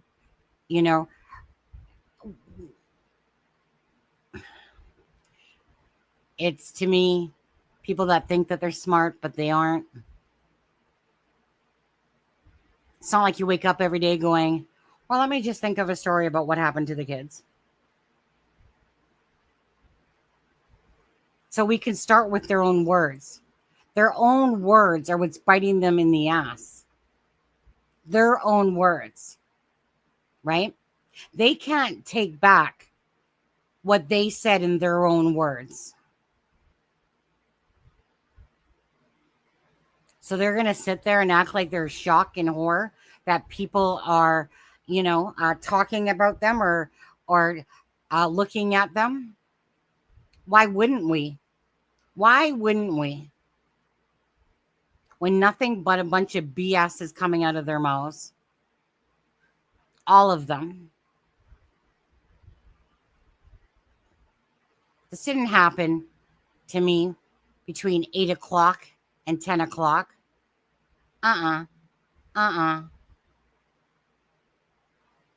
It's before that time. Kids were called into school because something happened to Jack and Lily. They weren't driven off somewhere, handed over. Here's 50K. No, I think this is going to be to do with drugs and an abusive relationship, in my opinion. I think whatever this is, that Malaya blames Daniel for this. And yet she needs to shut her mouth as well, in my opinion. And that's why she's minimizing stuff. And that's why she's not looking. That's why her family's not looking. That's why they're not doing anything in the public at all to try to find Jack and Lily. Because, like I said, we didn't fall off a turnip truck, did we? They think we did. You know? But to me, it's just a matter of time before their lies catch up with them. Or evidence catches up with them. To show what really happened to Jack and Lily. No, I do not feel like Jack and Lily are alive. 1% will believe that they're hidden somewhere. Again, just listen to Darren's story that Daniel told them. Just listen to Daniel messaging his mother during those two things, in my opinion.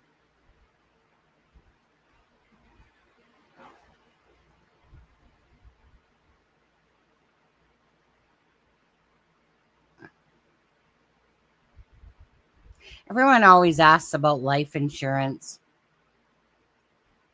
That's not going to be the case here. It's not going to be the case here. Money was tight. According to Darren, if this is true, Malaya wasn't getting benefits. Had to pay whatever back or whatever. Who knows? Who knows what they were doing there to get their money. Probably deceiving the government, in my opinion, but we don't know that. Just that it happens a lot. I just feel like Malaya, myself, blames Daniel, but she knows that she risks it all by telling the truth. Because she'll lose Meadow. And Daniel, oh yeah, I'm sure he's laying off that math ever since this day. If he has any hope in hell with Meadow, he can't risk taking drugs.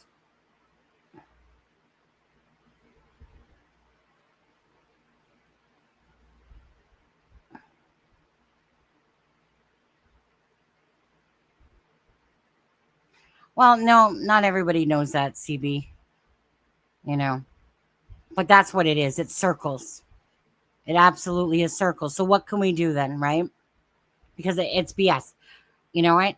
Like I said, Daniel, Cindy, I don't even want to say Wade so much because, you know, to me, he's just a bumpkin partner that's, you know, part of Cindy, but it's to me, it's Cindy, Janie, Daniel, Malaya, you know, Justin, whatever with Justin, you know.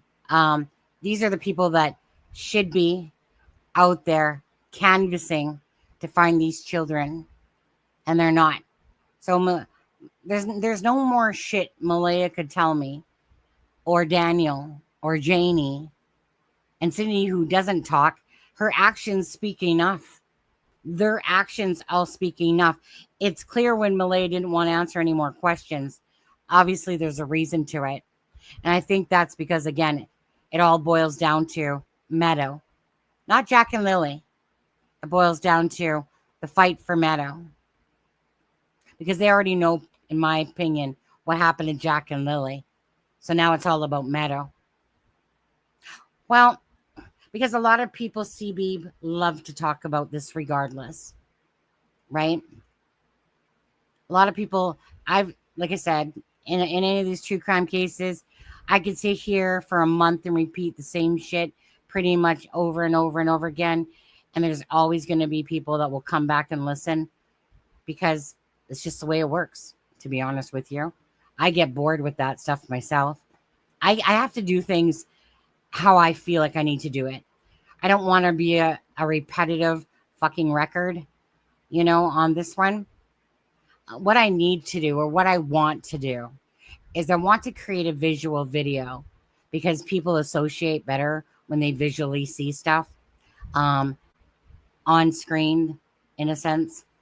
I mean, I could sit here and I'm not even going to bother to go through all of Daniel's inconsistencies.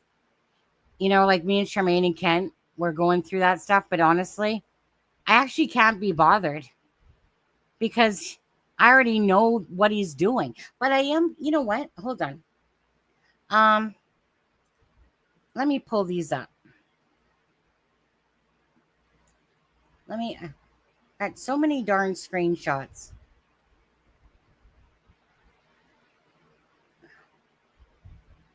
One second here. I just want to see.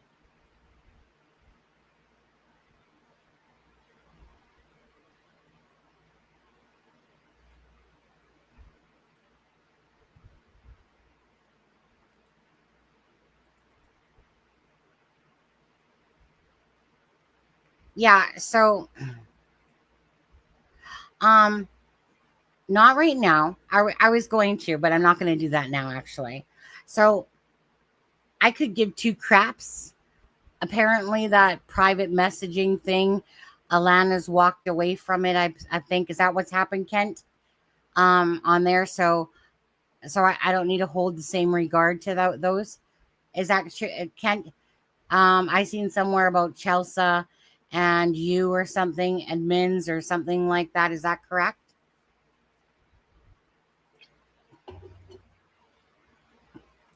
Because if that's correct, I'm not going to have any problem showing any screenshots. If that's correct. If new ownership is taken over. Oh, and when I say screenshots, I'm only talking about Daniel stuff. I was vaguely in there. You know what? I'm tired of this bullshit secrecy stuff. Anyway, I think it's ridiculous. 2 children are missing and it's like, oh, can't share this, can't do that, can't do that. But she had 2 years to get out of there. And she said, yeah, she did have 2 years.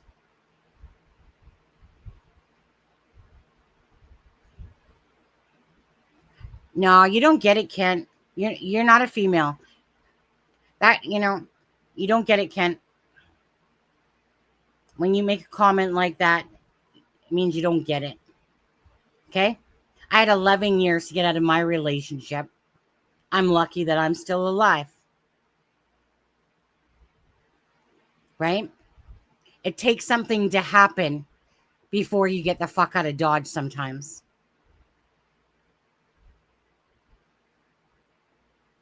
So, meaning at this point, this is her opportunity to get out of there. Because she knows probably what exactly happened. And she knows that she needs to live or leave this fucking relationship, knowing full well, to me, in my opinion, what happened to the children. And she needs to get out of it. Because I bet you any money she blames Daniel.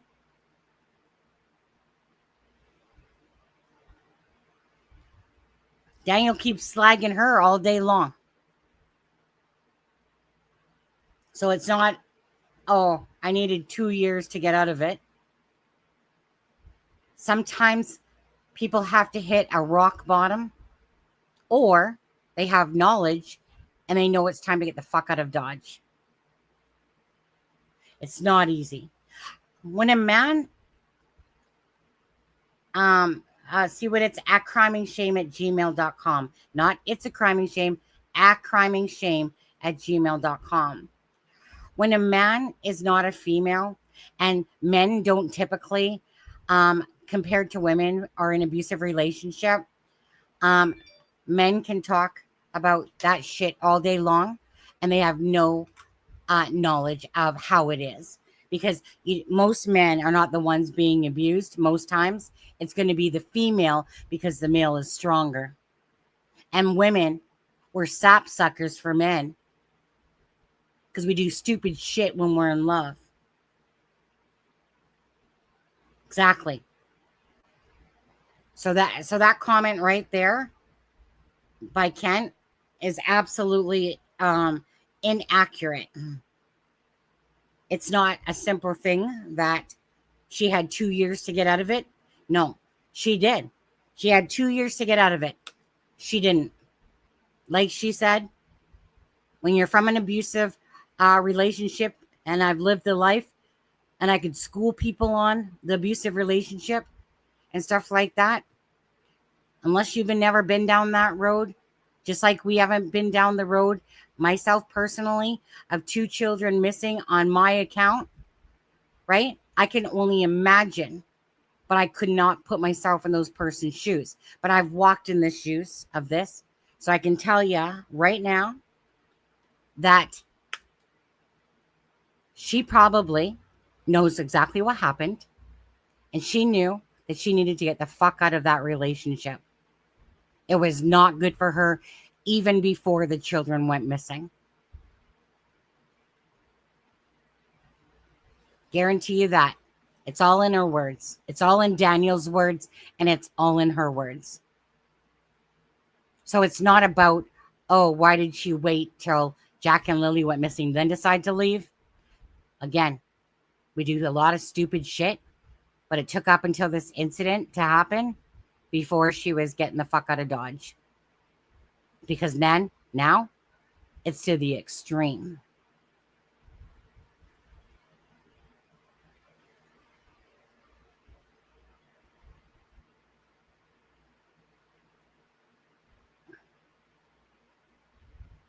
No, Kent, again, you're speaking out of tongue because you don't know, right? You don't know. I'm telling you, unless you're a female that's been in an abusive relationship, if you have never been in an abusive relationship, you are speaking off your tongue.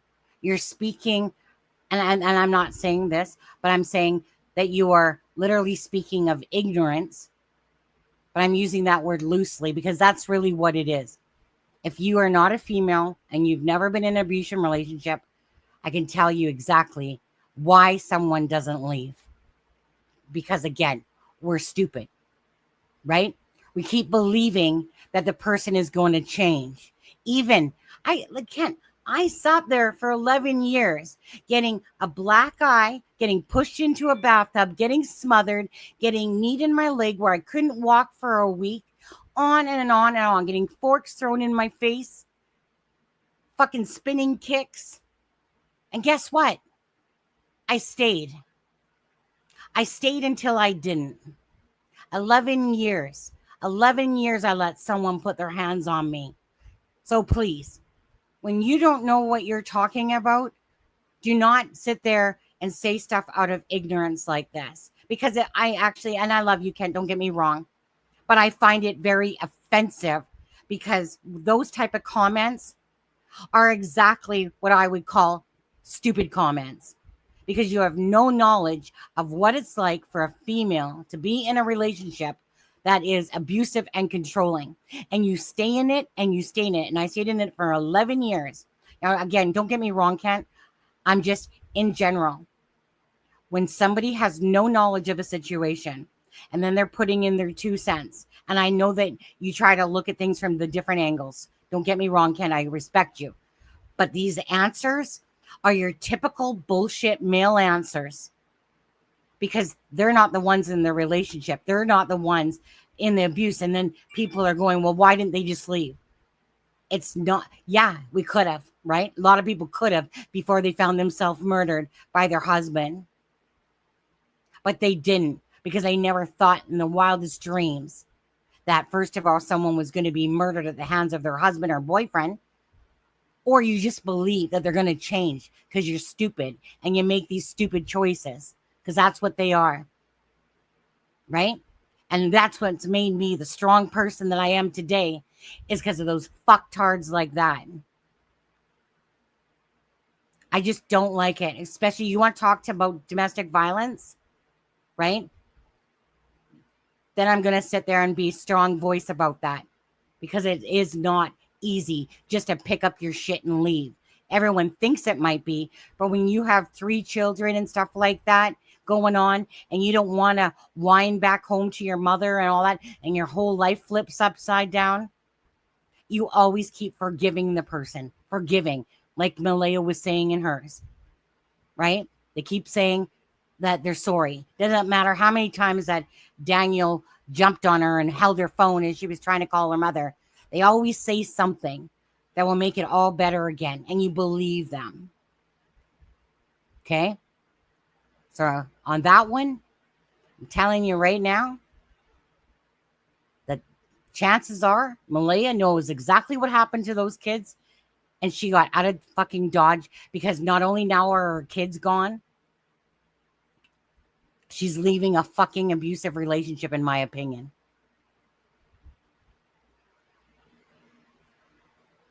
That goes to all you men that have no knowledge from our side of the fence. Just like I have no knowledge of what it is to have a set of testicles. Although if I could grow some, I would. But you know what I'm saying? I can't speak for a man. I can say just kind of what Kent's doing, but I can't speak. But domestic violence, you're gonna trigger something when a man's talking about a relationship and why women don't leave. Because we're dumb. We're stupid. We're in love. And some people don't get out of it alive, and other people do.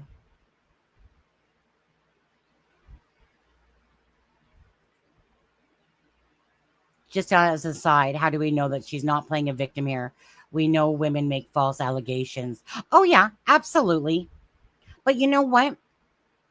Myself, personally, I'm not seeing that, because in Daniel's own words, his own words show that he's a narcissist that's full of himself, and that basically Malaya is a shit mom, that he's great. And so what he's showing is someone that has to put someone down to build himself up, along with his jealousy triggers about lying about the fact that Malaya said she was afraid of Cody. Nah. Exactly what was put in those messages. He didn't want Malaya around Cody because of his insecure self. That's how narcissists, right? That's why they believe that they're bigger than life, because they're really inadequate in their own brains. So they have to build themselves up.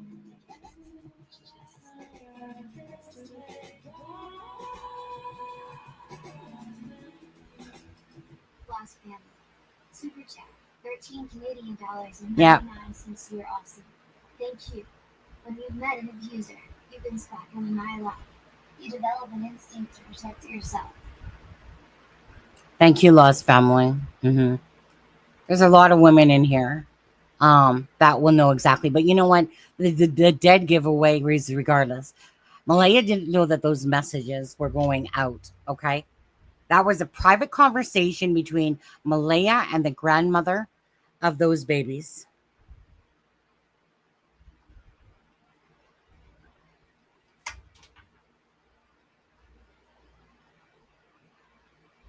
Just 1 second, I want to read this message.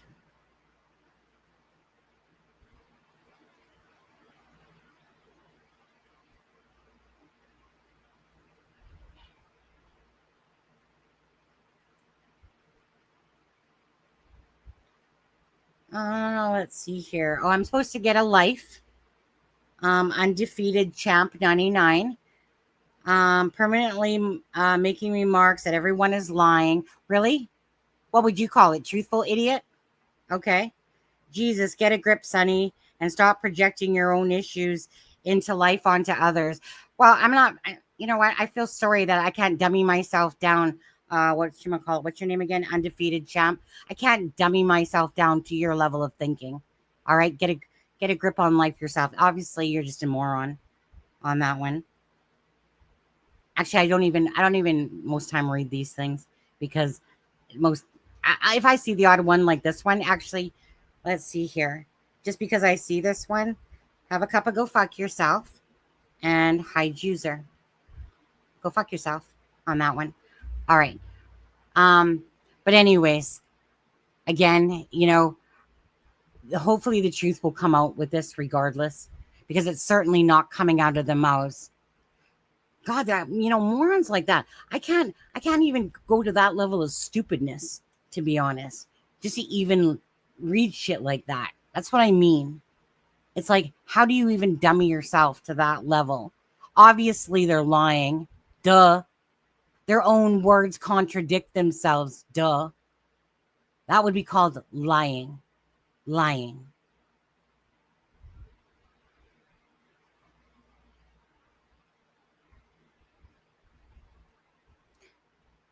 Do I have what the fuck? CB, stop saying women are dumb. When did I say that women are dumb? Oh, I see. When you're saying a lot of women are no, we are dumb. We are dumb. We are dumb. There's no other way to put it. We are dumb. We make dumb choices. And I can say it just like that because that's exactly what we do. Right? What do you call it? Smart? We make smart choices? No. Idiotic? Would that be a better word? That we're not using our brain cells and thinking? No. We do stupid shit for males all the time. Most women do that because they think that the man is going to change.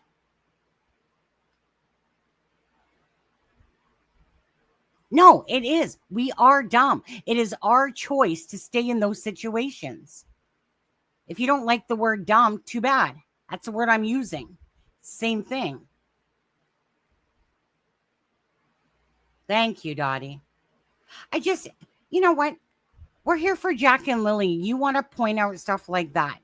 So what special word would you like me to use, CB, that suits you? Okay? So what word do you want me to use that suits what you want me to say? Because I'm pretty sure that I can say what I want out of my lips. And if I want to use the term dumb, because that's what we are sometimes, just like men are dumb, I'm sorry if that word doesn't appease to you. Is that a politically incorrect word to say? Do you want to come sit up here and tell me exactly what I should say, CB? It's not, no one, okay, now you're just playing word salad, stupid shit, okay? No, we're dumb for staying in those situations. We are. We are accountable for everything and action that we do. Do you think it's smart when we let a guy hit us and we still stay? Would you call that smart? Or do I need to use a politically correct term for you? Okay? Don't try to twist this shit. Do you want to come up here and say it in your professional way of saying it? Or is this my channel and I can say what I want to say? You're twisting this shit into something more than it is. So I use the word dumb, idiotic, whatever. Who cares? Seriously? If you want to be politically correct about your words, I don't care if you leave now, to be honest with you. Now you're just pissing me off. However somebody wants to word salad it, it's our choices and our actions. I guess I should just call it, we were smart. If I use the word smart, is that okay that we were smart to stay in a relationship and get abused until we finally got unsmart and left? It's just ridiculous. People taking shit like that and twisting it over Jack and Lily, and you want to twist something as stupid as words. I'm so sorry. I don't sit there and fall into the line myself personally of, oh, I better use this word or that word so it sounds better. Okay? Not playing that. I speak what I say. If you want to take offense to that, go ahead. Do not care, honestly. You're taking away from me of somebody that's been in a domestic violence for 11 years, plus 5 years in my last one. So you're taking away from me, because what do I consider myself? I consider myself idiotic for staying, dumb, not sitting there doing what I should have done. Am I smart? Yeah. Did I make a dumb move? Should I have been smarter? Absolutely. But I didn't. But I learned from it. So I don't care whatever word salad people want to play. Again, the same result. We stay in shit because we love somebody. Exactly. Blinded.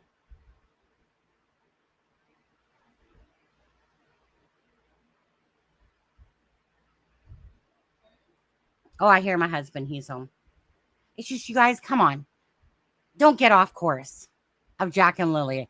I'm talking about Malaya and the relationship and about exactly what her messages are saying and what Daniel's messages are saying. Okay? Everything that Malaya is saying is Daniel would not let me. Everything that Daniel is saying is I basically did everything while Malaya didn't.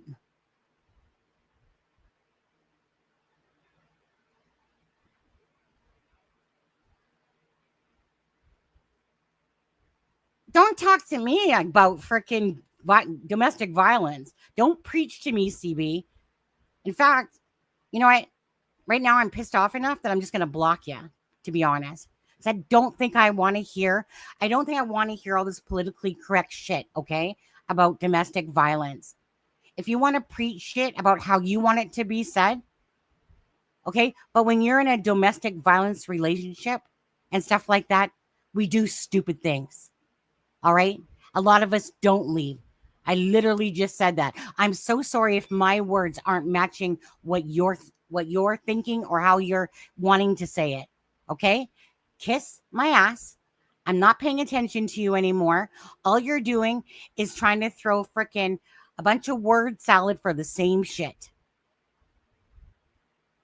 Don't ever preach to me about domestic violence and if I'm not saying something correctly. Thank you. Run your own damn channel.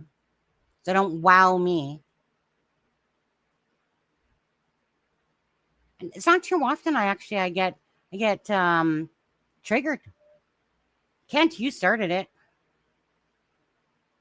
I'm not going to sit here and play for 20 minutes because somebody's going, wow, it's not the same for everyone. No, it is. Anyone that stays in a domestic violence relationship, right? Obviously, we're not thinking. Obviously, we're not using our proper judgment. Because why? Because we're in control of two things in life, our own actions and our thoughts. That's it. So I'm in control of my thoughts, CB. Thank you so much. And I'm in control of my actions. Thank you very much.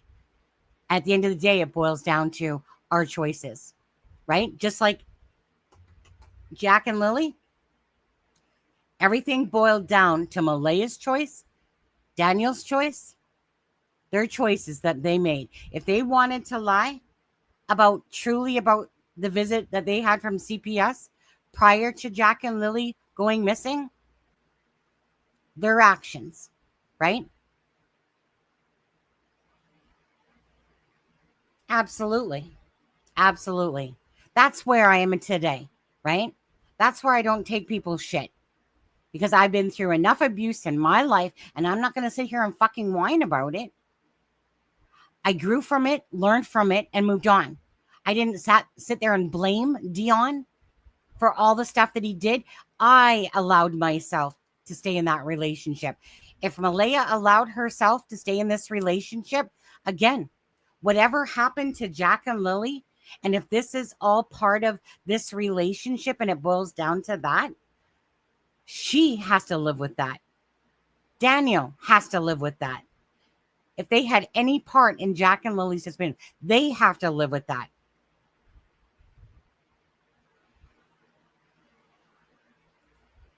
What did Dottie say?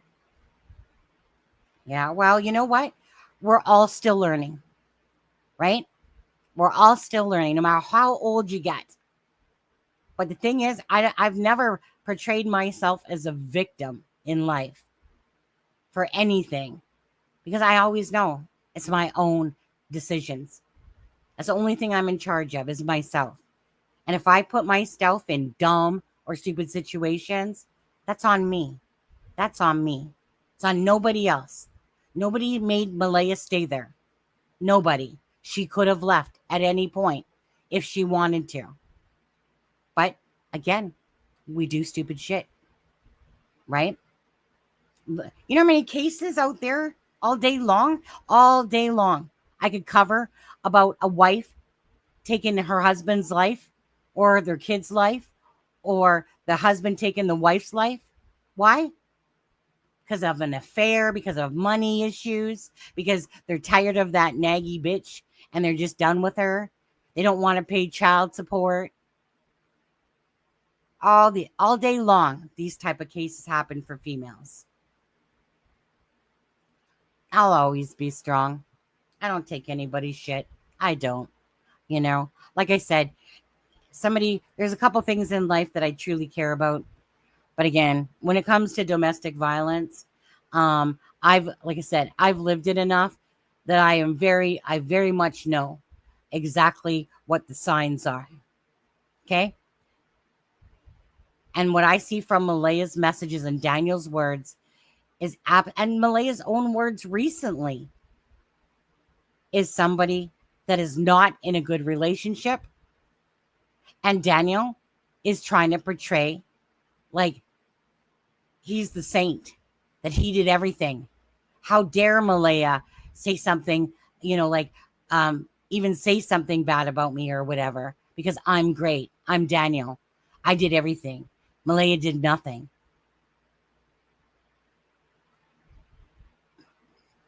Thank you, Tammy. Again, I'm not here to play word salad with some people. But like I said, I could write a book on domestic violence and the traits and all the shit that I went through. Okay? I don't need to have someone come in here and start preaching to me their shit. Go preach it in your own damn channel. I get feisty like that, I do. When it comes to people, like I said, it's my channel. If you don't like what I'm saying, then get the fuck out. Seriously. If you don't like it, too bad. Right? I'll stand up for myself. I'm not going to have somebody tell me what to say or how I should say it. I wouldn't tell that CB Dick or whatever that person is. I wouldn't tell them, right? Because obviously I'm from that. I wouldn't sit there and tell them what to say, except for Kent. I'll tell Kent what to say. No. It's just, you guys know how it is, right? When you have experience in something, like, let someone come to me and tell me about customer service. Is there something I could learn after 40 years of being in customer service and hospitality? I'm sure there is, right? Very few people are going to be able to teach me a lot, though, after that many years. Now, if I was in customer service for a year, absolutely. I love knowledge. Knowledge is power, right?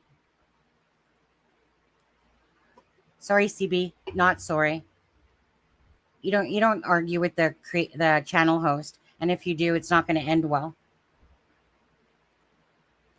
Can we analyze the Wade video in detail and maybe have Tint explain a little bit more what he heard? Tint,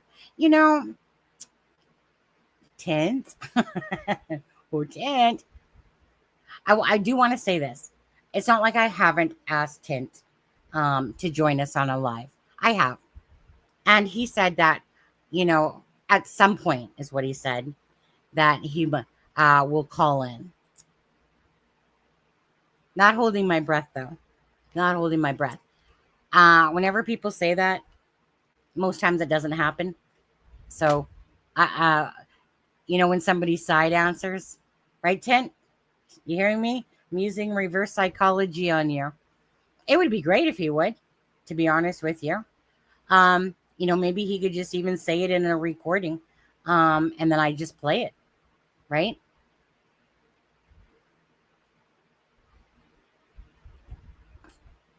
I really, myself, I truly feel like it's kind of one of those things. If Malaya starts talking about Daniel, again, she's going to have to do a lot of peddling, backpedaling on the truth. And I think that this becomes really a case of Meadow for the most part. Absolutely, in our opinion.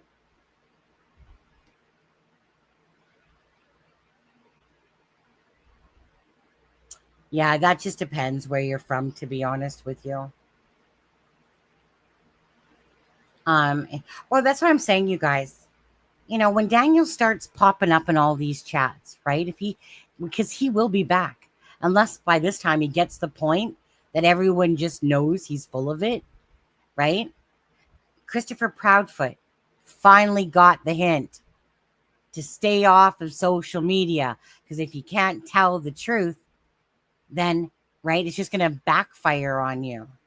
This is totally backfiring on Daniel, because after a while, Daniel, I might have seen your shit, right? Once I seen what you were doing, and a lot of others would have. And then there's other people that took a long time to catch on to it. Now it's getting to the point that whenever someone sees your name, they're like, so Daniel's in chat. Big deal. All you can do is ask him a question, and he'll only answer what he wants to. He'll avoid questions. He'll avoid coming up and talking, and he's never taken back any of his lies and mistruths and inconsistencies, right? If you were a normal human being trying to project that you're out there for Jack and Lily, wouldn't you do that?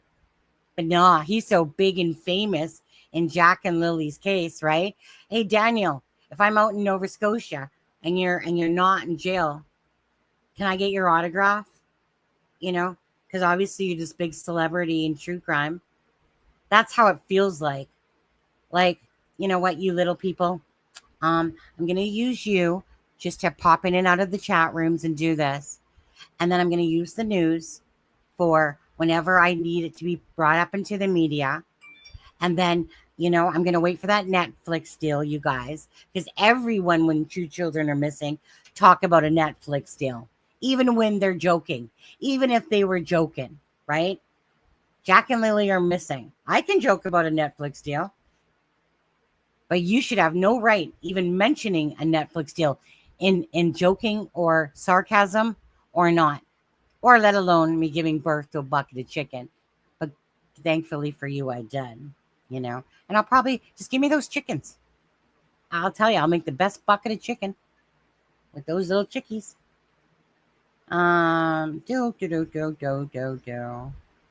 Was Cindy B him's mother? No, Cindy B's not. That's no. Cindy is spelled Cyndy. Cindy Murray. That's Cindy B. She's just a person that's in Facebook groups and comes into here and other channels. I think she's kind of everywhere, to be honest. I think she mostly gives all her stuff to Justin nowadays, is what it seems like. But she's in here too. She's really invested in the case. Maybe too much, because I don't think she ever sleeps. There's a couple of people that I don't think ever sleep. That's like when people try to tell me how I'm supposed to feel after keeping my baby, after I got you graped. Right. Absolutely. Absolutely. I don't tell other people how to feel. Like I said, but we're talking about a live. I'm not going to play stupid word salad and have somebody ever tell me what words should come out of my mouth and what words shouldn't, right? Someone preaching to me. Is it an important email? Let me see. Oh, by the way, there's a couple of people, and Diane, this person named Diane. I think perhaps some people are getting confused. So I don't think that this is from you.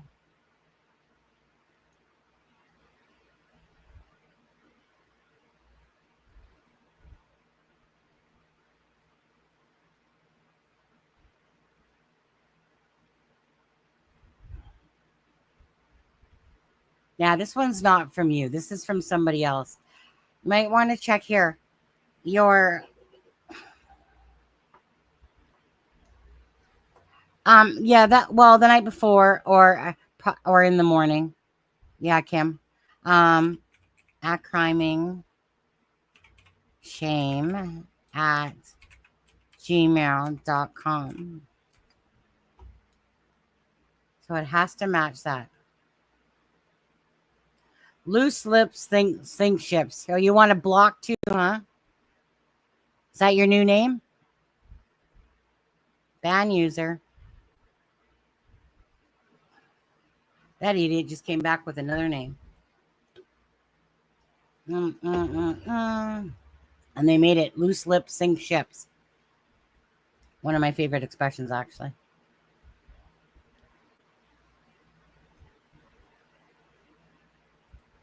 Hi, Angelina. Oh, yeah. He watches everything. He watches everything. Of course, he wants to know what people are saying. He's a narcissist, guys. You know for a fact that he sits there and he probably jizzes to watching himself on replay.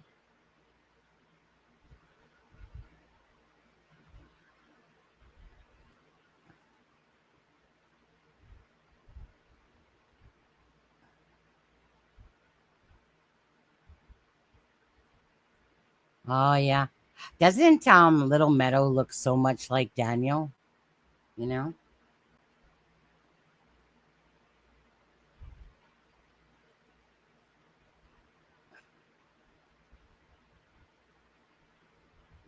I was so conflicted because I loved her so much. But at the same time, I got triggered every day because she looks like him. So I went through a lot of internal... I get it. I get that. You want to know sometimes with my ex-husband? This always freaked me out a bit, to be honest with you. So my stepdad, well, one of my stepdads, but my stepdad had a certain look, right?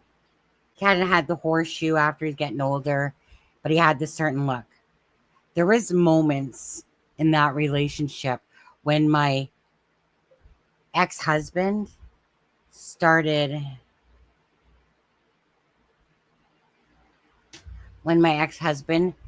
balding, getting the freaking horseshoe ass on his head.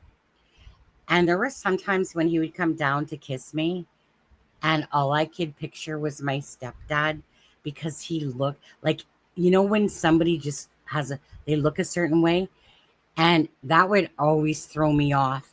And I would feel so disgusted because there was just moments when he looked like my stepdad as he was starting to bald, and then his nose and stuff like that. But it was only from a certain angle. And I'd always get the greebies because it was like, I don't want to think of my fucking stepdad, right? That would it's just so weird because it was just a certain way that he would look down with his bald ass and his head on there. So I totally get that, Like every day that Malaya looks at Meadow, she's looking right at Daniel. That kid looks freaking 100% like Daniel.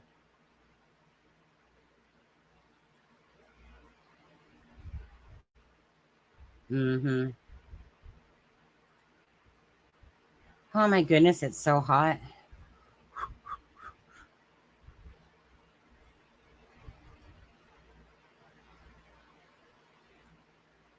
I'm not going to lie to, but this heat, when you're hot, it gets me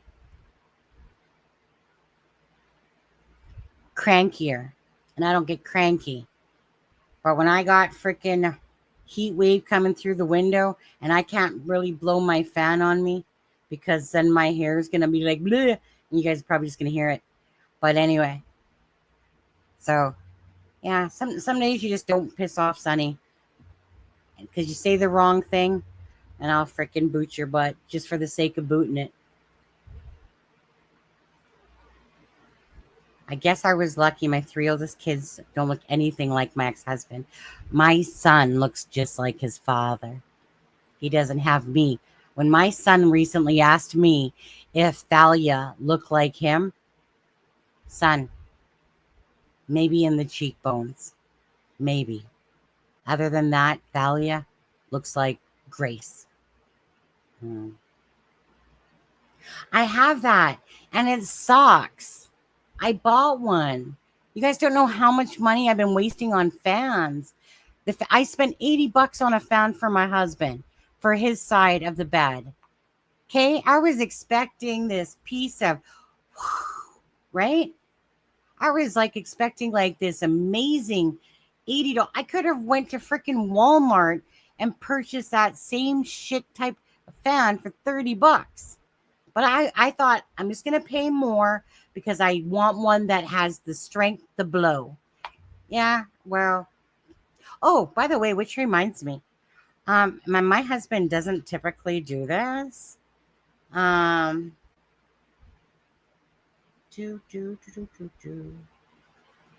Somebody's asking. Oh, blah, blah, blah, blah, blah. My husband, I got to remind him to fix that while we're on vacation. He put the fan things upside down the wrong way when he had installed the fan in the ceiling.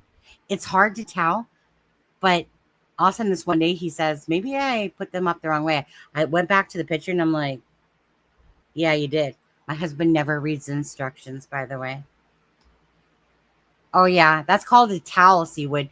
Now, in saying that, Seawood, let me see if I see an email yet.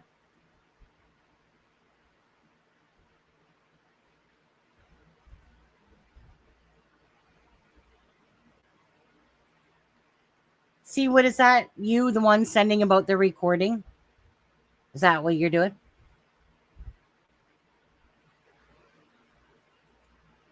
Let's watch. 1 second.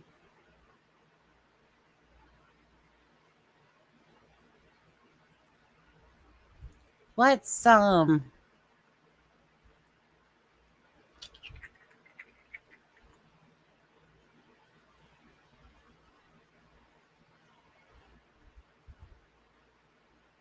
okay.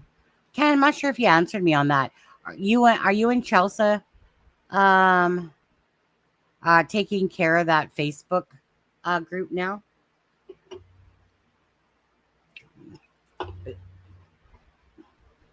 Chelsea didn't.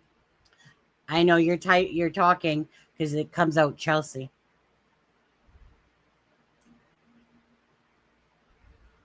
Okay, well, I'm telling you right now that I'm going to be sharing any post that I had with the previous contract is now null and void. Okay? Anything prior to you guys running it is to me null and void, but anything from this day forward is, well, it depends. I might just leave that stupid group anyway, to be honest with you. I shouldn't say stupid group. It's not a stupid group, but I mean, there's good people in there. I want to say that, but I really just hate Facebook groups. But that one isn't too bad, but it can be at times. But it was mostly, let me put it this way, that one turns into a bunch of drama shit too. Yeah, not having it at all. But if Chelsea, so yeah, no more secrets. Sick of I will. That, to me, if that's the case, I'm not holding on to my word for that. If it's being taken over, then so many other people have put them out, or a lot of them. So to me, if there's a new starting person, then to me that becomes null and void. Then to that particular person running it. Okay, what was I going to do? Oh, I was going to take a minute to myself. I got a lot of screenshots. Seawood. But Seawood, were you the one asking about the recording? It was that the email from you? I don't know your email versus your name here. Share screen. Okay, let's just listen to this for a minute.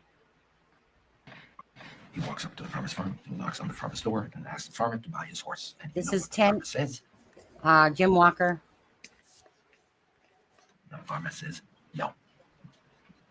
Well, I say, fuck that farm, and I'm steal that horse.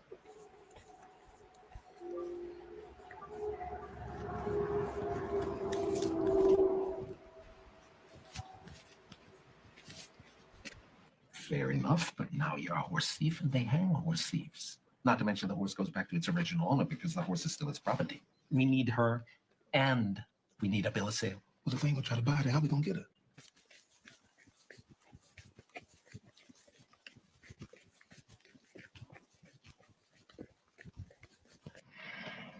May I offer an alternative plan of action? Go ahead. How's it going, my friend? Say this. Yeah, absolutely, you guys. Lana truly has been very sick. I've listened to her when she sent me messages and stuff like that. She already said that certain things with orders, although I'm not in charge of any of that stuff. But yeah, you know, there's been a lot going on with that whole fundraiser stuff, and she has been really sick. So if you want to reach out to Lana, then reach out to her email and talk to her. If there's any issue with anybody's order, I would suggest, you know,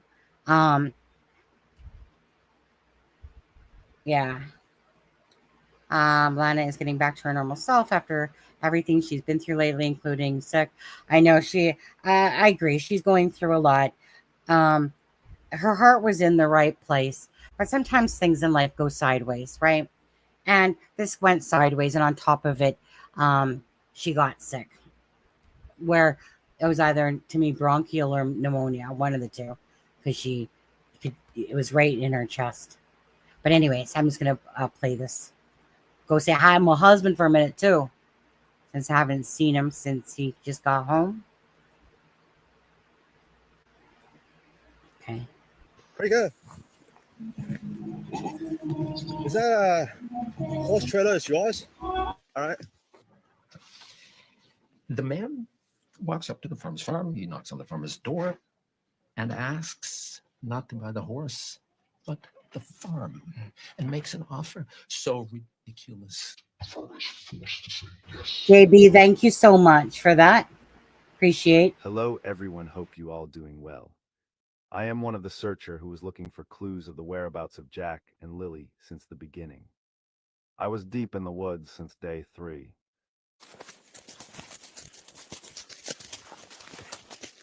Then later I got a drone and looking high up from the sky.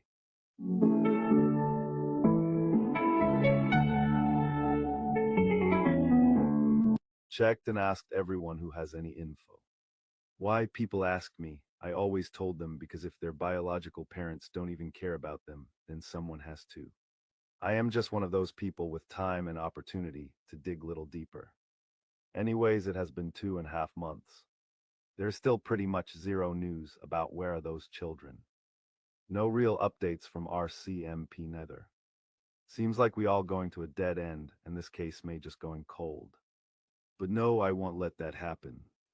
We all already heard from Darewood O'Grady for a while that he said Malhia and her family brought those kids to the Sipnicattic Reservation. Somehow I just felt like he may be on the right path. So I decided to find Malhia or her family because I think she has the answer. And one day my friend sent me a link to a Kijiji ad from Malhia's mother, Cindy Murray, that she was selling her horse trailer. I knew that was a breakthrough for information, so I took that chance. What I did was I contacted her and arranged a meeting to buy the horse trailer. When I was there, I was greeted by her boyfriend first, then she also came out and took me to see the horses and the trailer. We came to an agreement that for me to buy it for $3,500, and I gave a $30 deposit to Cindy to hold for me for one day. And later I also bought a new shirt from her BF. He asked for $10, but I said I am gonna get the trailer tomorrow anyways, so can I just have it for free? And he was nice enough to say yes. After that, Cindy went back inside. The boyfriend is going to get rid of the hornet nest on the trailer. I went with him and offering him a hand. And we talked along the way, and I found a good timing to switch topic to Jack and Lily, and then here we go. He told me a lot of things we didn't know yet. Let's listen. They can take you. They'll take you. I had to go there this morning at my car. So you can go that way, way down that way. Like go all the way down. You'll come into Waller. You can go that way. It's a 6 highway. Number 6 takes you right New Glasgow. Or you go this way, it'll take you to Oxford and Amherst, Spring Hill. Yeah, it's funny. The last time I heard about New Glasgow is about like the 2 children was missing. Yeah. Yeah, it's happening in New Glasgow. Those are her grandkids. Are you kidding me? No. For real? I'm serious. Oh my fucking god. Yeah. I'm so sorry. Oh, it's all good. We still never heard nothing yet. But those are Jack and Lily. My granddaughter. Jack and Lily. Yeah, that's the name. My granddaughter. It's so sad, man. You might see some videos. Somebody stole my videos and put them on the thing. Yeah. That's Chanel and Kiana, my daughter, that lives in Highfield. And she plays with Jack and Lily all the time. She keeps asking about them. I said, you'll get to see them again sometime. I said, I don't know where they're at. I just said they're on vacation. Yeah. These 4. I saw them the whole time, man. It's everywhere. On the They're baseball, all on the lying, YouTube. the lies all on it. But I don't know how they got these videos. They put them on the thing. Yeah. And they asked. You know, like they said, do you have the kids? But the videos that they show, the video, the picking apples and that was that was 2 years ago. 2 years ago. 2023. Oh my god. August. They see how small. Yeah. He showed the other one with the dog, and you see how big the dog was. Oh, yeah. You didn't see the dog. This big now, but in the thing is December 2024, just before Christmas, when they're sitting on the sofa. He wouldn't take no kid. How about the police? Not say any news about the 2 kids? You never heard nothing. Never heard anything? They don't say too much. Oh. It's only that boy that kid. I still say the boy. The Daniel Martell. The stepfather. He's on meth. He's on meth. He sells meth. Uh-huh. And he makes it. He don't like the kids. He beats the kids. He beats their daughter. That's why I'm But her saying. daughter might know more than he's saying. I said, your daughter's lying. You must know what happens. Only 3 people in this thing. Exactly. We had to do polygraph and everything. You did a polygraph too? Yeah, because we used to drop the kids off over there. So you and Cindy and her mother, because her mother was in the house before, and some of her cousins, they had to do polygraph. Is the mother living here right now or not? No, she was. And she lives in. We took the mother because we found out that he's on drugs. He's on meth, yeah. And meth, and they beat her, so we took her over there. He was here, and then the CPS. The CPS went to their house in December, and they should have took the kids out of there. Like, look at the look of the house. Yeah. We had the locks on the door, and the boy beat her, this and that. But why'd she stay there? That's what I told her. I saw the house of Daniel Martell, and I saw this house, and I understand why she come here. She moved out the next day. No, she could have went to her grandmother's in Bob Hill. You know how many times we tried to. She was at the grandmother's before they went there. Dan and her. He got 2 from a previous marriage. And those 2 that are missing are hers. Then they got the little girl together. Mm-hmm. And he didn't like her kids at all. But she said they beat them. Oh, just crazy, man. But she got a psychic that says they're still alive. Mm-hmm. But if they ain't, I still say it's a guy. You know, it's so funny. I heard something. They are in the woods, but they're probably buried, like way over towards, like say Muscadal, but they're probably way the fuck over that. You think it's by Daniel Martell or his family? Yeah. Yeah, I don't trust him, man. Please. No, they all look fucking crazy. He lies all the time. He's changing his story all the time. Yeah, how you know what they're wearing? You didn't see it. Huh? How would you know what they had on? Exactly. And you never saw it. Yeah. And she's lying too. I don't trust her. They even say that you guys did now, it. You know what they're saying right now online? They say you guys did it. No, I wouldn't. They say the mothers and the grandmothers hide those kids, or those kids in the woods somewhere like a reserve. If I had to, no, she's getting the baby back. He went to the reserve, right? Because her grandmother lives there. Oh, hey, Belinda. They had the baby there. Then the police came, took the baby. Hope you're having a restful day. So she's living in the reserve right now. She's living in the reserve with the chief. That's her cousin. Oh, the one in the. I'm related to the chief too. Super Nati. Say it again. Is Yep, it Shuba Nashville. Yep. Oh, that's where she living right now. Yep. Oh, I see. I know it is. It's negative energy. It is, man. I never did No, being around. I mean, But why one would you second. say this guy's beating your kid? I know. You get what I'm. Like, one sec. You guys, I mean, I have this on 200 booster plus my audio up. It's just a very low quality. I have a higher version of this myself because it is low. So you got to really either use your own control on your volume and stuff like that. Again, I just to explain this, if for people that don't understand that, you know, Tint went there with the intent on, you know, pretending that he was going to buy this trailer. There was an opportunity that opened up, and it was an opportunity, is what it was. And they had gone to the trailer, and the conversation that you're hearing that's underlying this video, he just put the video on top from when he was walking with them.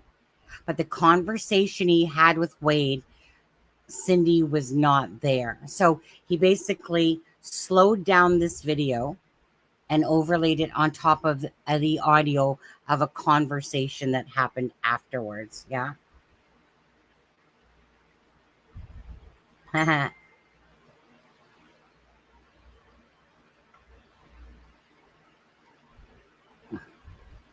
Cindy Beaver. So I'm now being insulted on your live.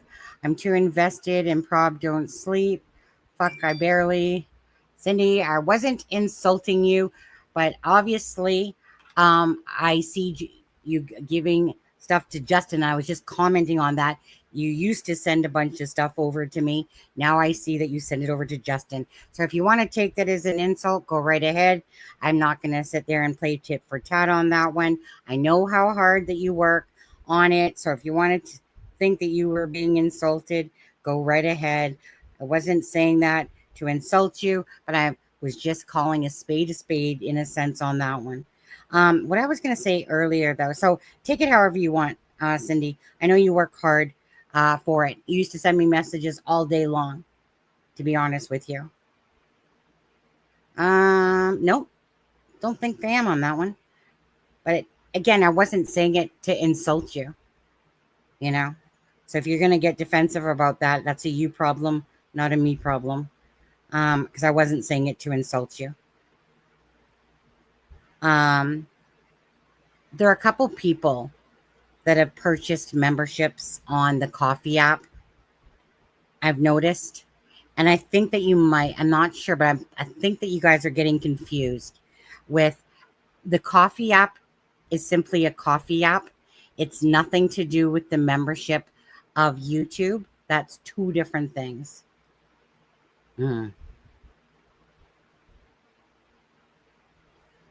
Yeah, that uncensored chat, that thing can kiss my ass too. I left that one. But anyways, so there are a couple people. So just so you know that the coffee app has nothing to do with YouTube membership. So just so you know that. So there's a couple people that did, you know, spend $5 for the Sun, Moon, and Stars. But that's a coffee app. That's usually when people buy tacos or coffees. But I call it tacos because it says you bought a taco. But I just want you to know that, okay? Because I think some people are getting confused sometimes with that on there.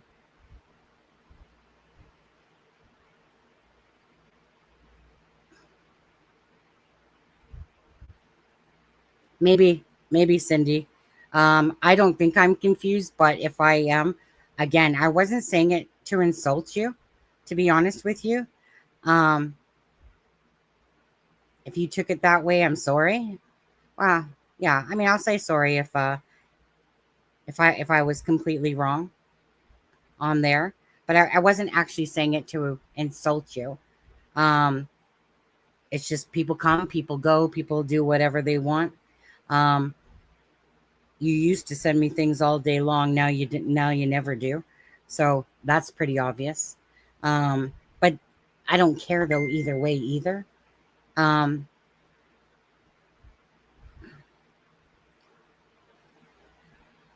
Oh, fuck me. I want to know where my name is getting brought in that I sent anything to Justin.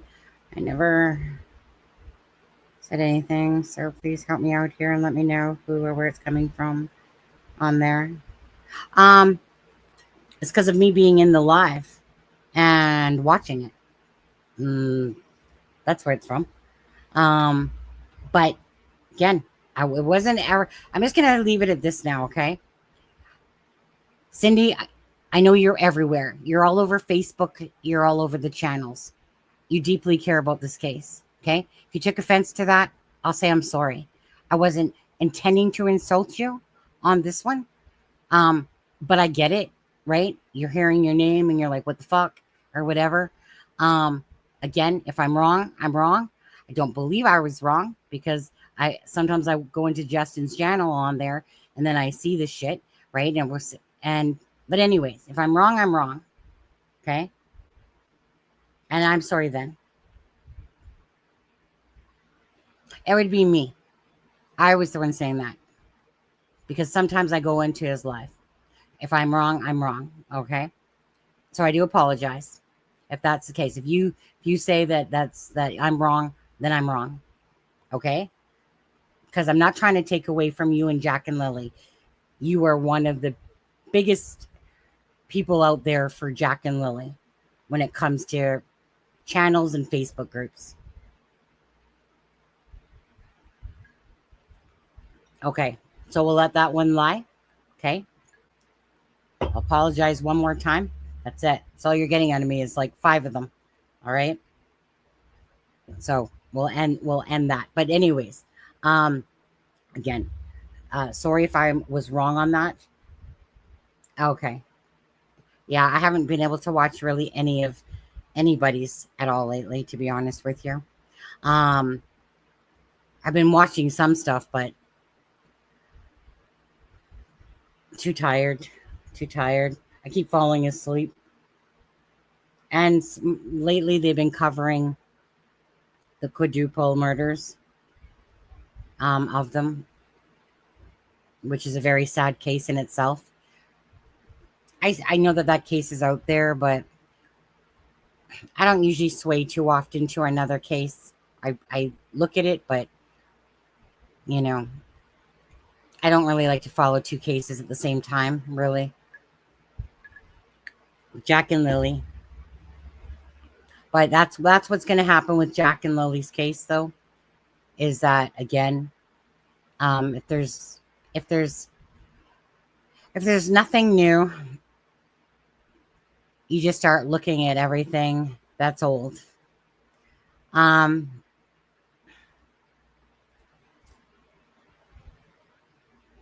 Yeah, I used it. It was me, Cindy. Nobody else. It was me. So if I had that wrong, then I apologize. Again, I wasn't truly trying to offend you on that one. Drippy, thank you for gifting a membership to somebody. Lobster. You know, I can't. Okay, Lobster.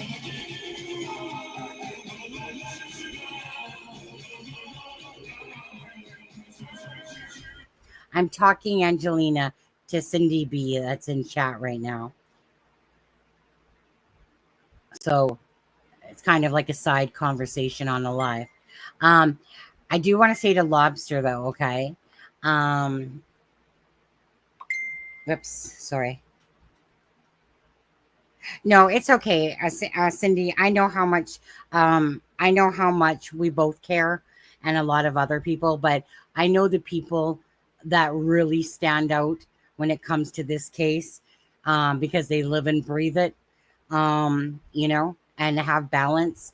And I've lacked some balance in this case for sure. I'll admit to that. And it's because my mind can't. I just want to understand the truth of what happened to Jack and Lily. You know, but the thing is, we're not going to get it from these family members. So big hug, Cindy B. Again, I apologize if I misstated something and that was not true on that one. So back to Jack and Lily, okay? My sincerest apologies. And Lobster, what I wanted to say to you was this. So at the casino from even a long time ago, there's the Lobster Mania game. It's called Lobster Mania. Every time I see the lobster before your name, I'm associated with that casino game called Lobster Mania on there. I'm just saying, okay? It's a random thought, but I'm just saying it out loud. I think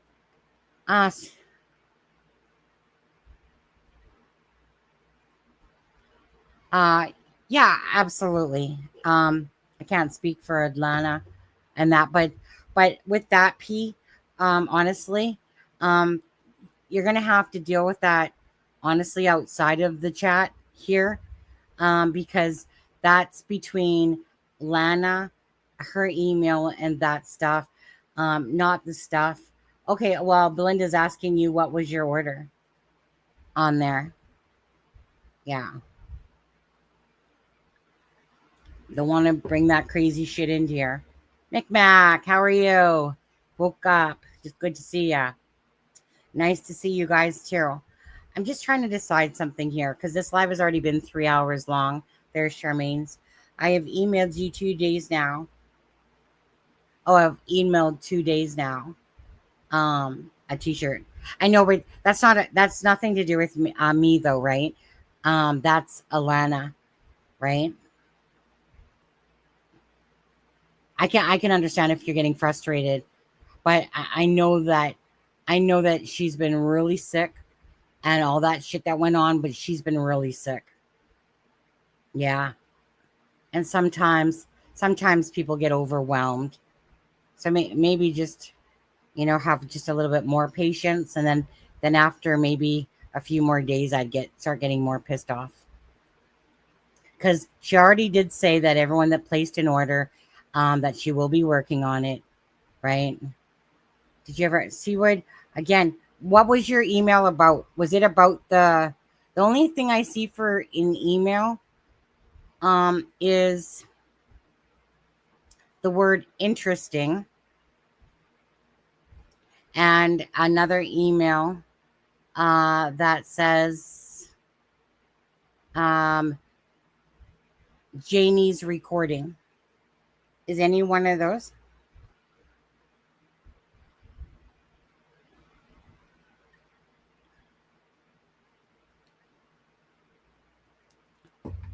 Yeah, I know that. I just don't want that stuff coming into this room, though.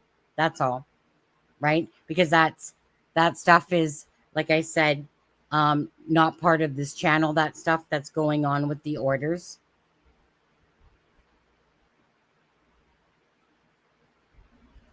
That's all I'm saying, P. No, there's no email that's case sensitive. Okay? No email is case sensitive. Okay? Emails can be uppercase or lowercase, and it doesn't matter. It's amazing how many people don't realize that. But anyways, here's my email again. You might want to look at that. You sent it to the exact.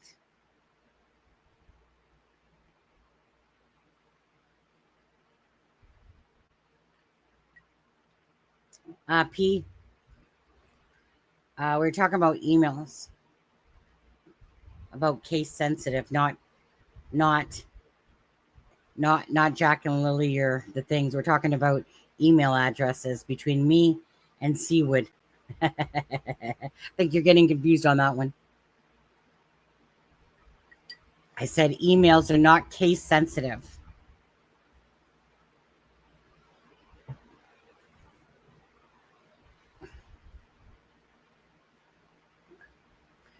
You could send it to the At Crime and Shame Messenger.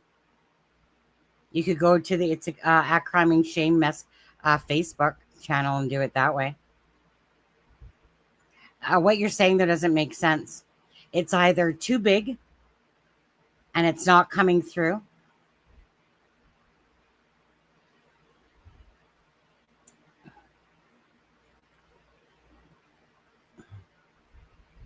Gonna take down this one because it's so low to hear it. Let's see what else he was doing. Okay. Let's take a look at something else. This.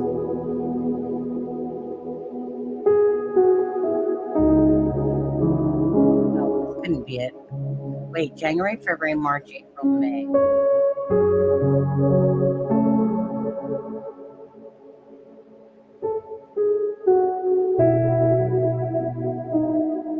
Is this Jack and Lily?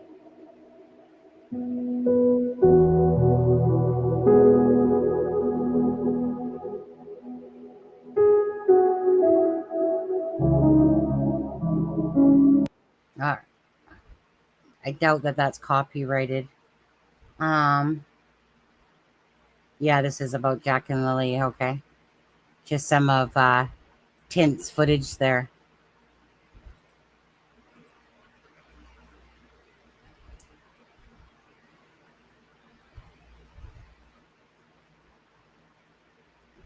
Yeah. Do it. Yes, ma'am said. What Cindy's? Are you talking about Cindy Malaya's mother or Cindy B that's in chat? Oh, the one that's in chat?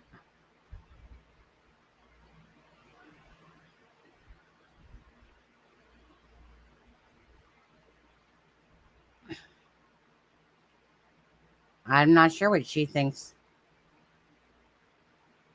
Oh, hey, Tint. You are here.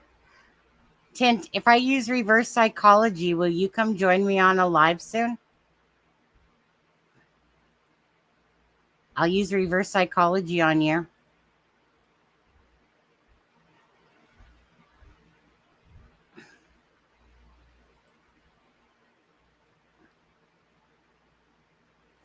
I know. I would love to have Tint up here too, but, you know, everyone has their own thing.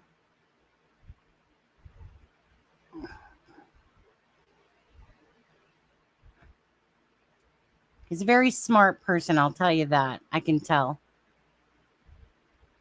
He's very wise and bright, and I love that in somebody.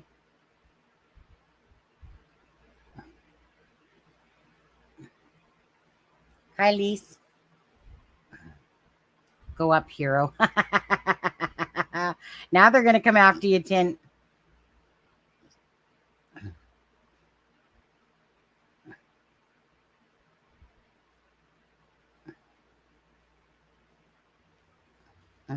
Hey, Tint, some people in chat, what did somebody ask before?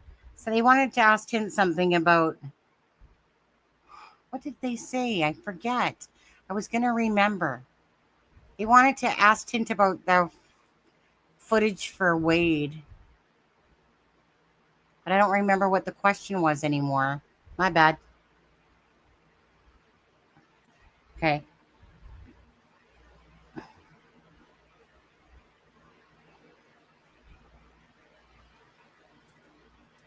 He has been sending you death threats lately? Hi, Rhonda.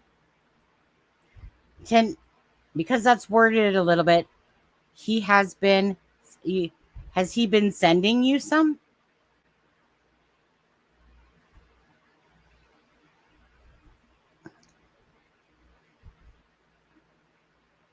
Yeah, that's because he's pissed you got one over on him.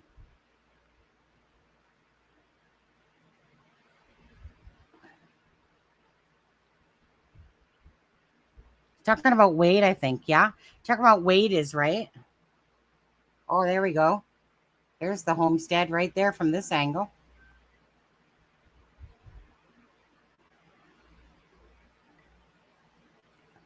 Janie, I think I see your doggy in the window.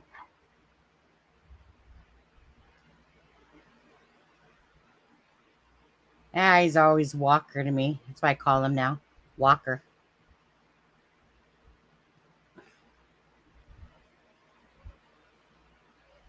Yeah. Tint's a smart man, guys.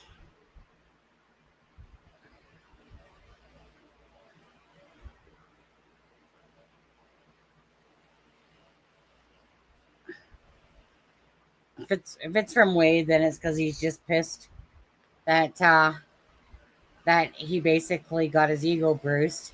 But what the hell was he doing anyway? Okay, P, there you go.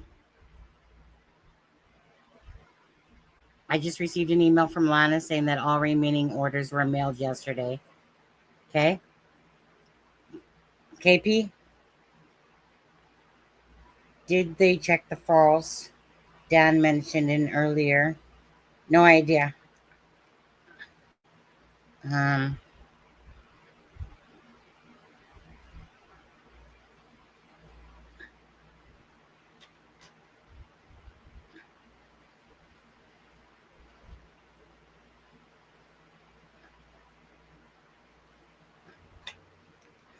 Tint. What are you going to do, McMac? Are you going to threaten Tint? Just kidding. Just kidding, Tint. Just kidding, McMac.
That was raining.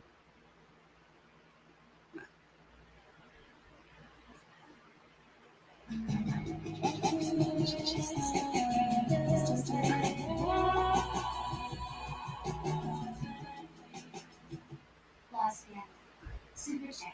$2 Canadian and 79 cents. You're awesome. Thank you. That must be from Law's family. Dan?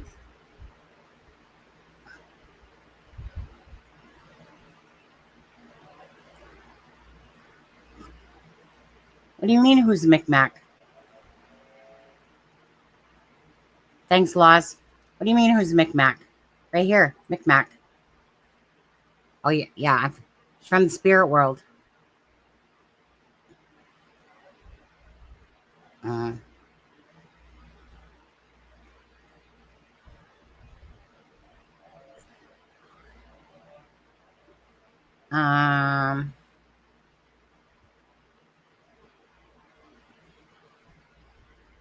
Oh, what's this? Well, what is KJ? Answer KJ sounds. I don't even know what that is. What does KJ stand for?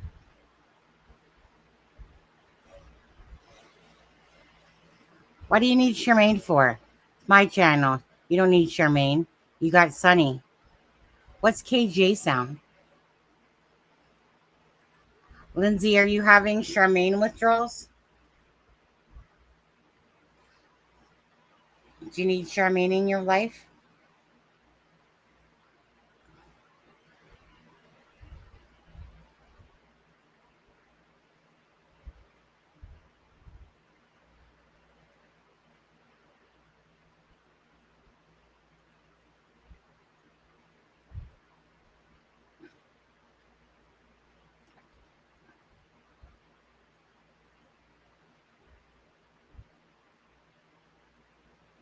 I don't need to see his threats.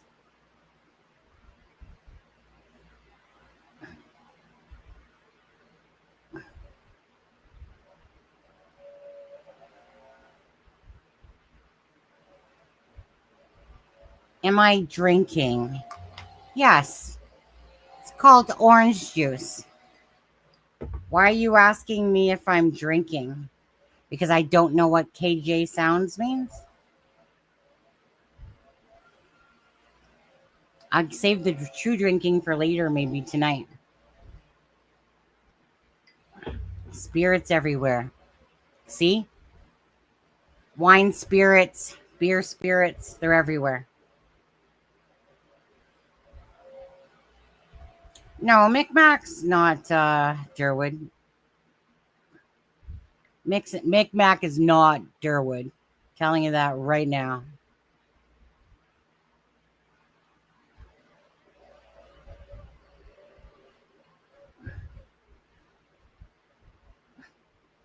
I don't know what you guys are even talking about, to be honest with you.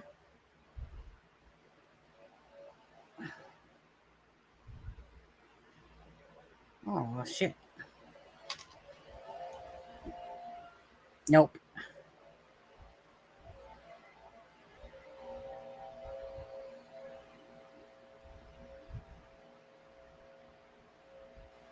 Lobster nose Durwood.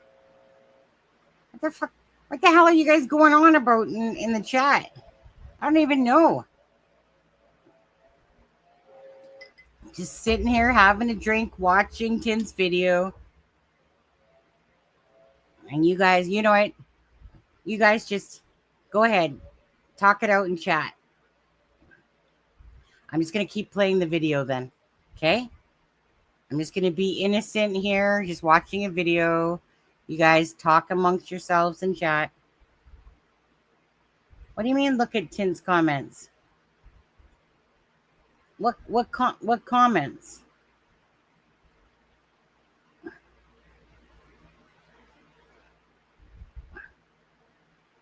Mechanic.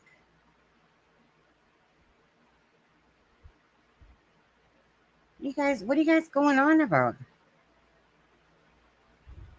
Working my way back up.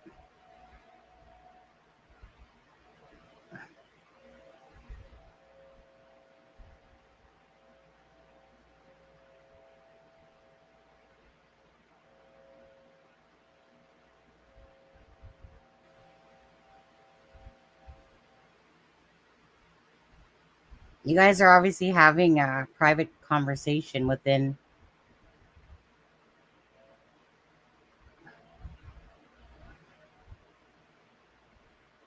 From Micmac.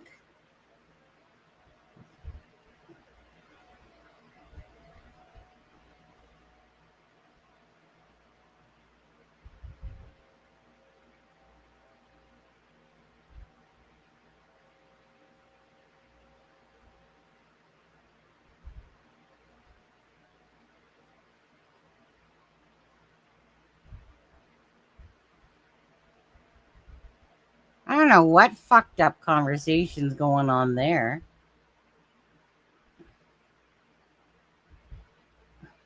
And what the fuck is KJ Sounds?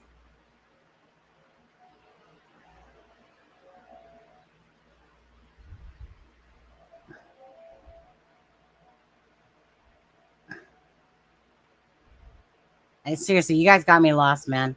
And I'm just gonna stay in. I've had a long night. I've slept for 1 hour, and I have no clue what this KJ Sound thing means. No idea.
Thank you, Tint. Yeah, Tint has a cat. It's cool. I don't know what the heck is going on in the chat, though.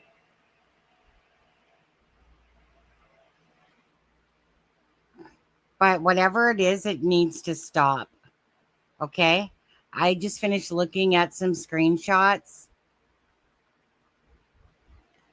And I don't know what the hell is going on. But I'm not going to allow drama in this chat like that. So,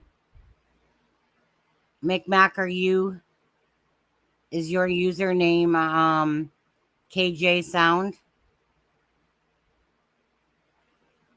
It just needs to stop. It's that simple. We're here for Jack and Lily. So I'm not sure what shit's going on here.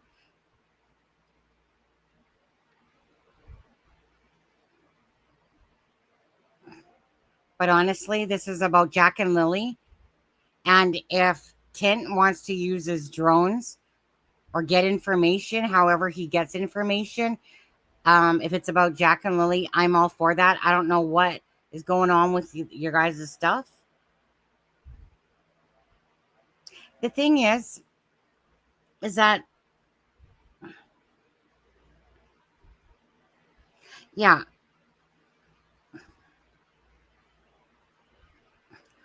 Well, again, Tint's a grown man. Obviously, if Tint wanted to, he could report it to the police, to the RCMP, if Tint wants to. It's not like he's a child. If he's getting threats, he knows that he can report it. Right? Nobody should be threatening anybody at all. So, yeah, you guys,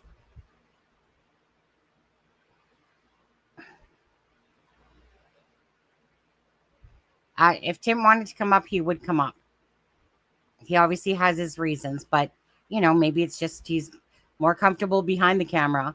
He said he might call in one day.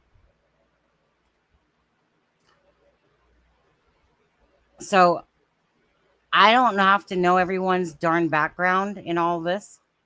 What I care about is the awareness for Jack and Lily, and I'm not going to have any drama in this channel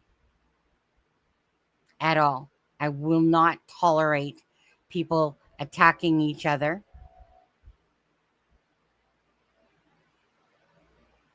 Do I make myself clear?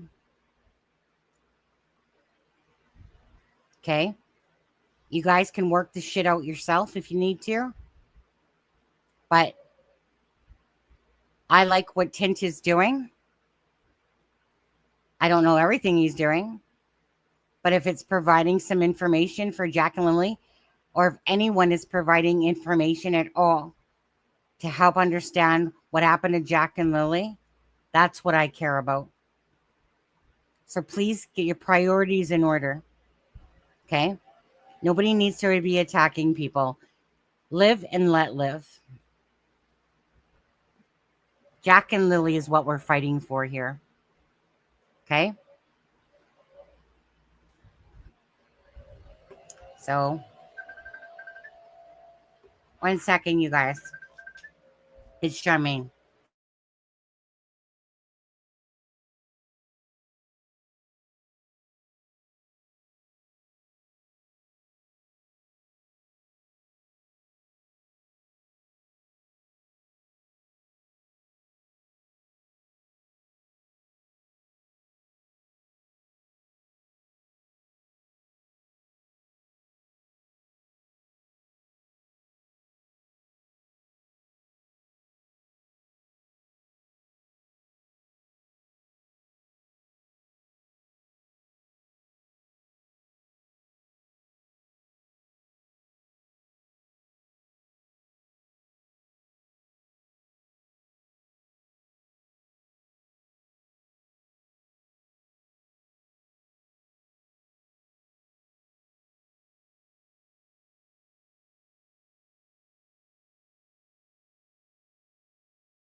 That was Charmaine.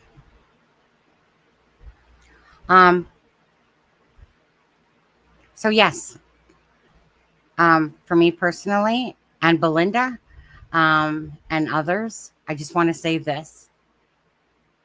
Thank you to Tint for all the hard work you are doing for Jack and Lily's case. If some people don't agree with it or whichever, I don't care. That's a them problem, not a me problem, and not a you problem. Okay? But if anyone is sending out threats to anyone, okay, and if I see that that's in those messages, okay, I will block immediately, because we're not here to hurt each other. We're here for Lily and Jack. And I'm not about playing games or mind games or head games or having people use cryptic messages. Okay? That's all I'm saying. If you don't want to see what each other says, block the other person. Okay? But no drama shit. Okay? Jack and Lily, guys. Okay?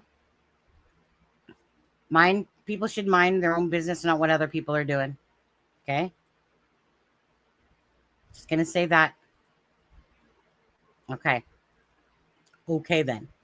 So what else does Tint got here? Got that. We played this one. Oh, look at this little kitty. Look, Belinda.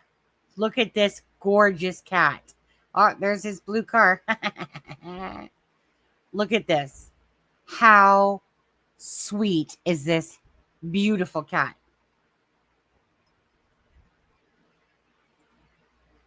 I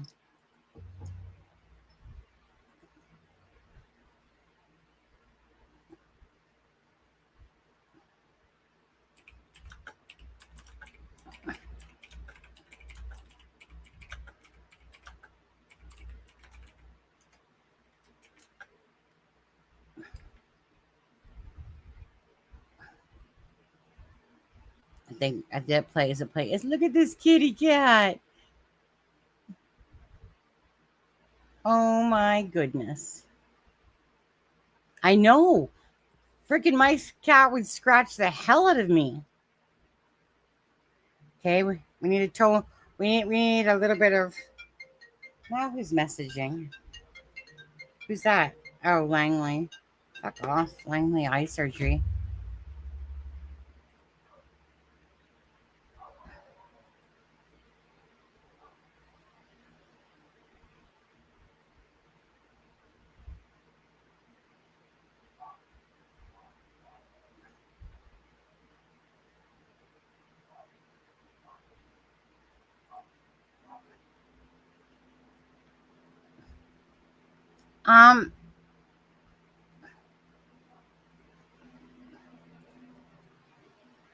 Look at this kitty. Oh, gotta stop it right there. And what I'm gonna say to this is, I don't care if he's not a Canadian. There's a lot of people that aren't originally from Canada. I don't know what that has to do with anything at all. We don't know his name. Well, you don't know most people's names, to be honest with you. He inserted himself from Ontario into the search. Some of his methods are sneaky. Don't care. Ask yourself.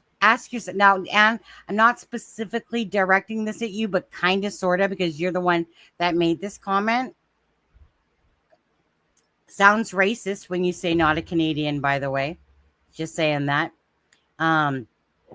Again, we don't know his name. I don't care to know his name. If he wants to ever tell me who the hell is calling? Oh. On there. At the end of the day, he's been here longer than most people. He's been here following this case from the start. I actually asked him what brought him to the case. Right? The case happened. I'll just simply even say it, to be honest. It's not like it's some ancient secret. I asked him why, like, what is it? Just like anyone, right?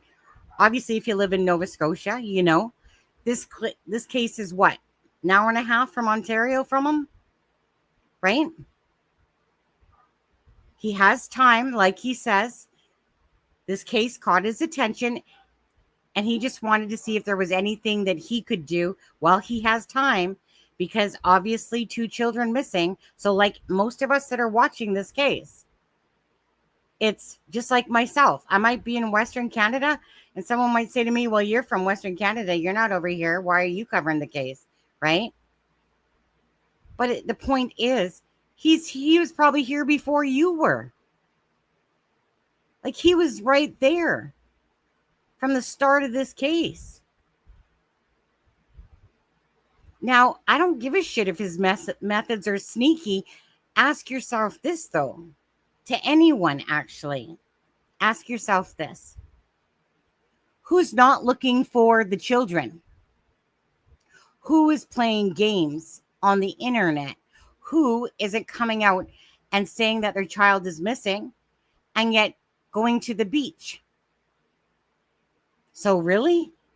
So the people that were in care of Jack and Lily are playing these bullshit games, and you're going to talk about how he's being sneaky? I don't give a flying rat's ass if he's being sneaky to get information. They're not giving the information. They're not doing anything for Jack and Lily. I don't care if someone's trying to get sneaky and do this. I don't. In fact, I applaud them, because they're not telling the truth. So if it's not illegal what he's doing, or even if it is, but if it's not, and he wants to do it, whatever, again, I'm not here to judge that. I'll just take any information, right? So it's not about, you can have suspicion about somebody, but why put your energy into that? Why do people care why somebody else is interested in the case? Why? What benefit does it do to Jack and Lily to care what others are doing? Is it affecting your life? You're letting it affect you then, right? And again, and I'm not trying to be hard on you, but you're the one that put this comment out there. So I'm really directing this to you and to anyone else. Ask yourself what the actual people that were in charge of Jack and Lily are doing. Playing games, being sneaky, being manipulated, being deceptive, outright lying, outright inconsistencies, not projecting that they're looking for Jack and Lily at all. And you're going to sit there and give someone shit for someone that's actually trying to be useful with their drone, and that they live not that far away, that they can drive down there and try to search areas and cover it and get an opportunity. No one forced Wade to talk. Wade talked himself. Sure, he didn't know he was being recorded, whatever. So what? Again, he shouldn't have said shit then at all. But it's saying that, you should be thanking Tint for the information that he got, because you sure ain't getting it from the parents or anybody else. The only person you're getting any true information from is Belinda. So that's what I'm going to preach on that.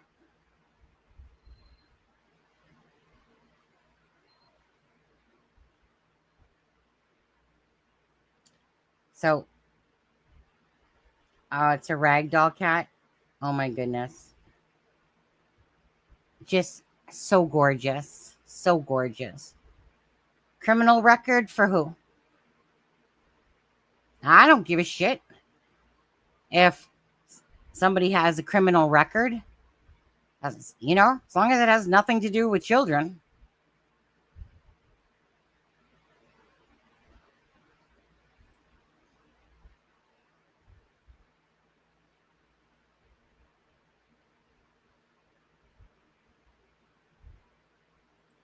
Hello, Radmilla.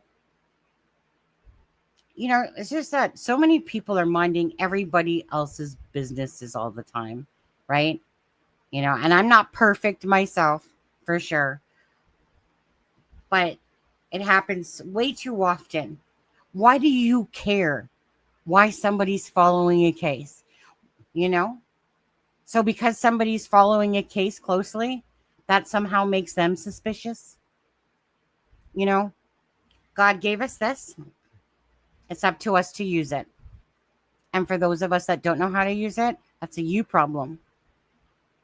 But I'm not sitting here going, oh my God, let me look at this person. Oh my God, let me look into Tim's background. Oh my God, let me look into this. I don't care. I want Jack and Lily info. That's what I want. I'm not here to watch somebody else's life. I just want the info. You know? Why doesn't somebody ask me, well, Sonny, why are you doing lives all the time? Sonny, why are you caring about the case? Hi, Leanne. So, like I said, let's just cut the crap and the BS about other people. Worry about yourselves and worry about what you're doing. If you care about Jack and Lily, worry about what you're doing, not what other people are doing. Use information that's put out there if you want, or don't use it if you don't want. But stop worrying about other people, everybody, okay? Whoever watches this live. It's ridiculous. That's what causes fights. It's because somebody doesn't like this person and little spit shit happens like we're 2 years old.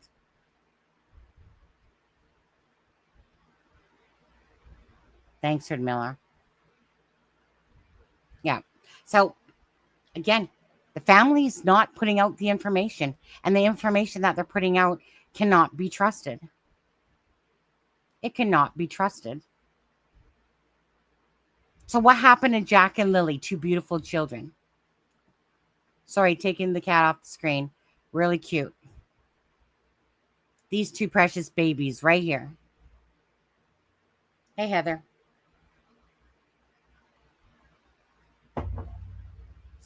I'm on two minds. The sleepy mind and the smart mind.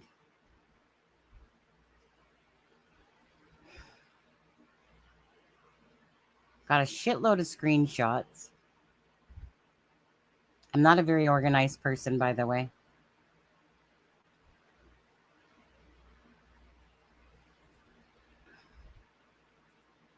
I don't put my shit in folders. I let it all load up in C drive. I need to take down this website. But when I went to my Streamlabs the other day, it told me I didn't have any timers. So I don't know what's going on with that. Let me try to open that up again, because I really don't like that rolls around still. But it literally told me I didn't have any timers. I've never had it ever say that to me. So, oh no, I don't need to go to that. I need to go to my chat bot. Where's my... no, one sec. Let me go to my cloud bot. Yeah. Oh, there. See? So there must have been some glitch. So I need to get that one off of there. So let's delete that. Confirm. Okay, gone. How about biggest hugs to Belinda? Take that one down, dear. Troll. Charmaine's channel. Definitely a troll. Thank you. Coffee buy. Like. Subscribe. PayPal thing. Okay. Those are my 7, 8 timers or whatever. Okay, I just needed to get rid of that. It was bugging me because obviously it went to shit. Yeah. We should all be fighting for one goal, and that's Jack and Lily and what we can do instead of tearing people down, right? Don't be judgmental on it. Staying strong. Absolutely. You guys get out of line. Belinda's there with her fist. Yeah? She's got a wrench now, and she'll use it. No problem, Seawood. The cat follows him. I know, it's so cute. Now let's wait. Let's go back. Let's see what else. Let's see what else Tint has there. Now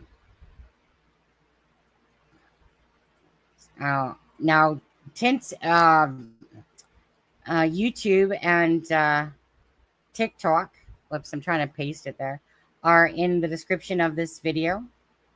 That's the TikTok one. That's mostly where obviously he does stuff is on the TikTok.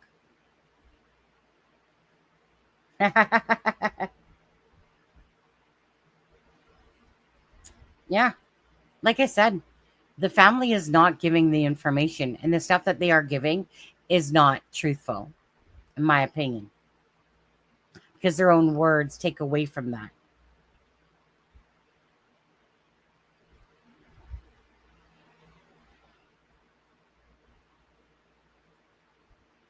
Teresa?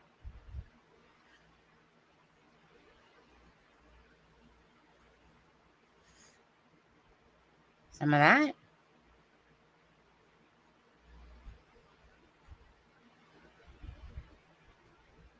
I think you're off your marker on that one. Just going to say that. About like a football field or longer. Thank you, Tint.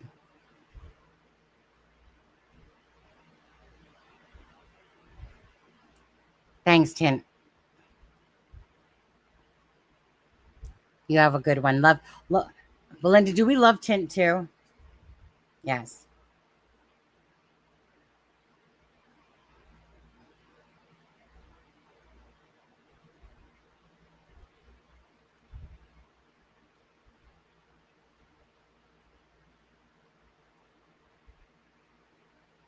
I only got one head. Men have two heads.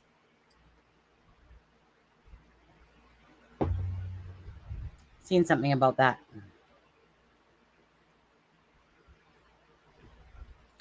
Yeah, you know what? I think I'm going to go too. I am. I keep thinking about all these different screenshots that I have. But I also only had an hour of sleep yesterday. So my goal is, I'm not sure what my goal is, to be honest. It's like, there's part of me that wants to tell you I'm going to do another live later in a few hours. And then there's a big piece of me that's probably going to pass out and wake up and be like, yeah, I don't feel like doing a live. Yeah. He has a gorgeous cat. Love that cat. I want a cat like that. Okay. I'll trade R2, Psycho, and the one that looks like she's clueless for that fluffy little beautiful cat. I love those type of cats. It's gorgeous. Gorgeous.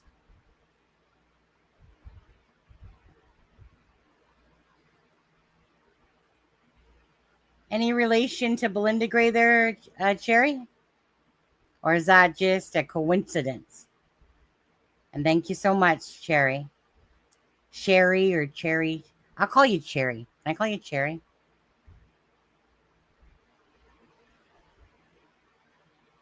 Oh, Belinda, the only reason why I look tired, yeah, is because I literally slept for about an hour and a half.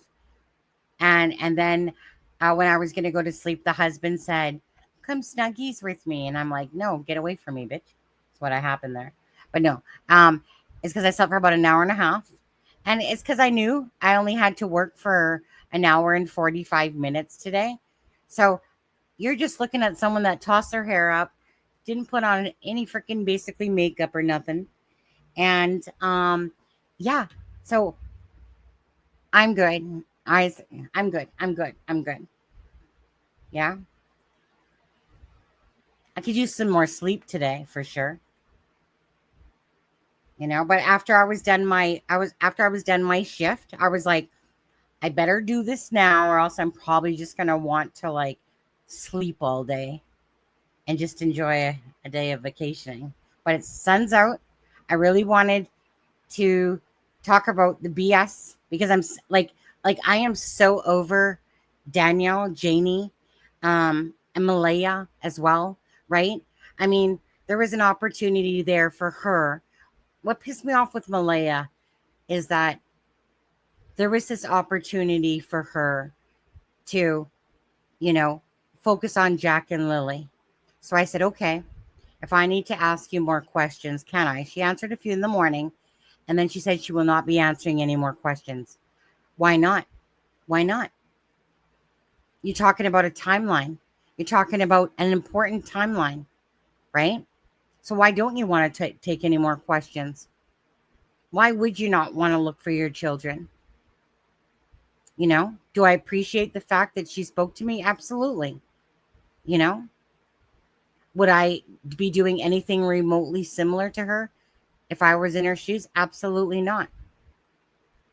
But I'm not her judge and jury, but I can certainly sit there and not understand why she has done what she's done in the sake of Jack and Lily. And by her not wanting to answer more questions, just tells me she's not really invested in really the public's help to finding Jack and Lily. Because if so, she would be a voice on the news. She would be a voice in true crime. She would take any sort of dangling cheese, in a sense, to beg for her children to be found. But that's not what's going on. And I'm sick of them all. Okay?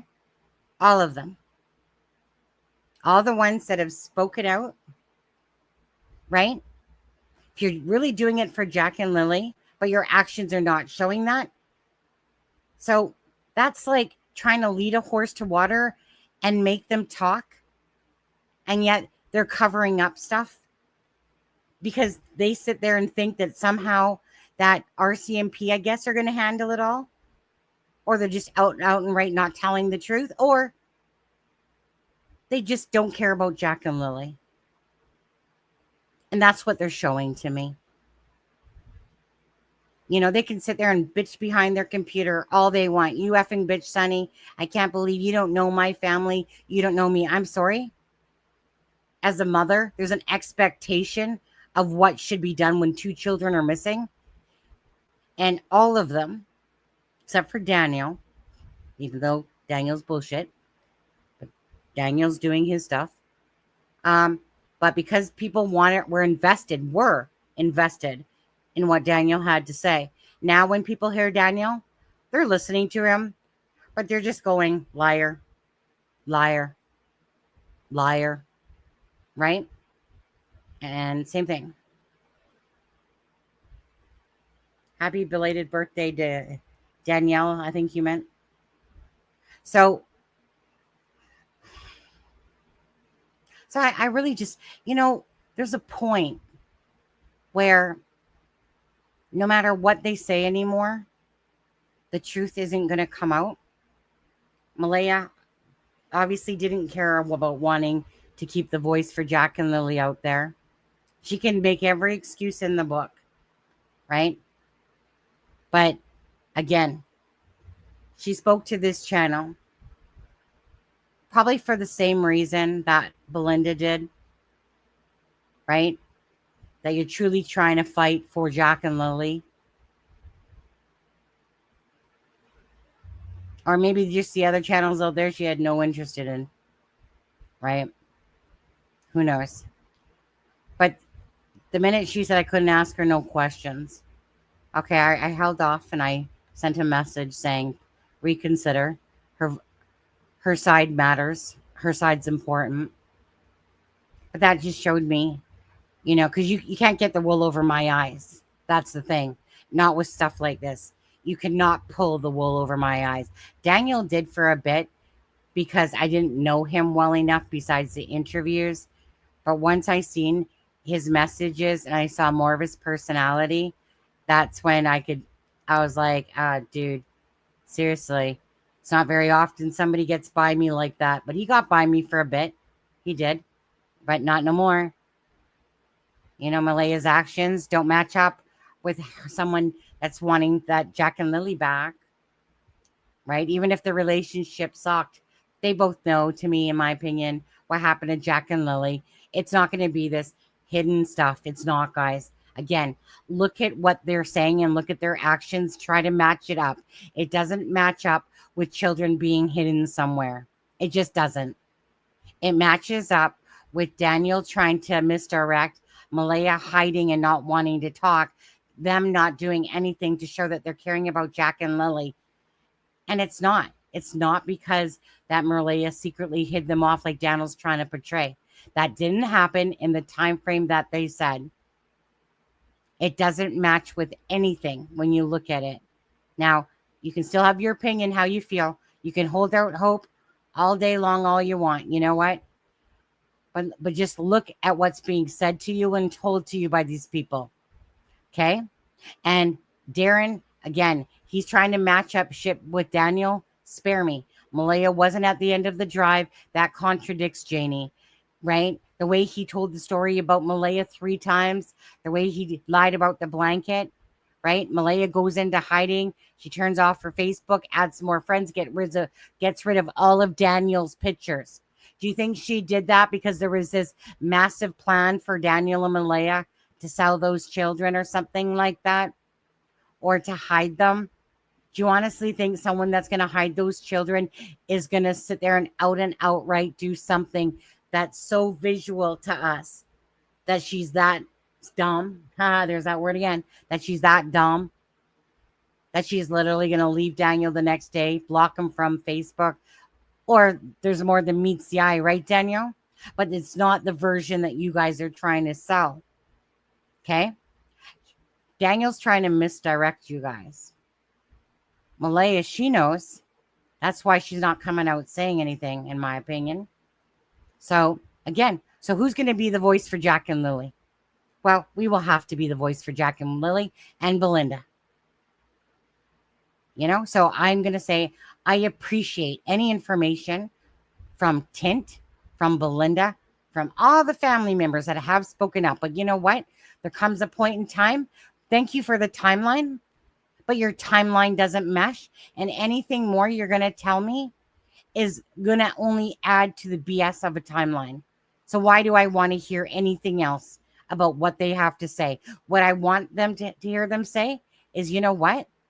I'm going to keep going on the TV and I'm going to fight for Jack and Lily and I'm going to beg for everyone's help. But Daniel, he wants to be the solo man. He needs to be asked. He needs to be asked about the kids. He couldn't even thank Kent, who helped build that beautiful sign. Yeah? That Bree made for Jack and Lily, the one that's on that Highway 21 off the Trans-Canada, right? He was right there to say thank you, Kent. And guess what? He didn't say fuck all. Why? When you know something, what are you going to be thankful for? Because you're too busy in there trying to sell your BS. So on the next live that I do, whether that's tonight or, well, I don't know about tomorrow. I want to go see my sister. But my next live, I'm going to show all those screenshots. I'm going to show every single screenshot that I have because that contract was with Lana. Okay, so anything that was said, okay, it's been given over now to somebody else. So I deem that as null and void now. And anything for future, if they don't want it out, then I will have to respect those rules. Honestly, I don't even know that I want to stay in there, to be honest with you. I'll have to think about that. I mean, honestly, I don't really care what Daniel says anymore. I don't care I don't like Facebook groups, simple as that. But I mean, the only reason why I even was entertaining it was because, you know, Lana doing the fundraiser and Bree, you know, Belinda and all that stuff. But for the fact of Janie going in and stuff like that, like that's like me suffering and, you know, type of thing. But that was my purpose, right? Other than that, I just hate Facebook groups. They're just a joke. They're toxic.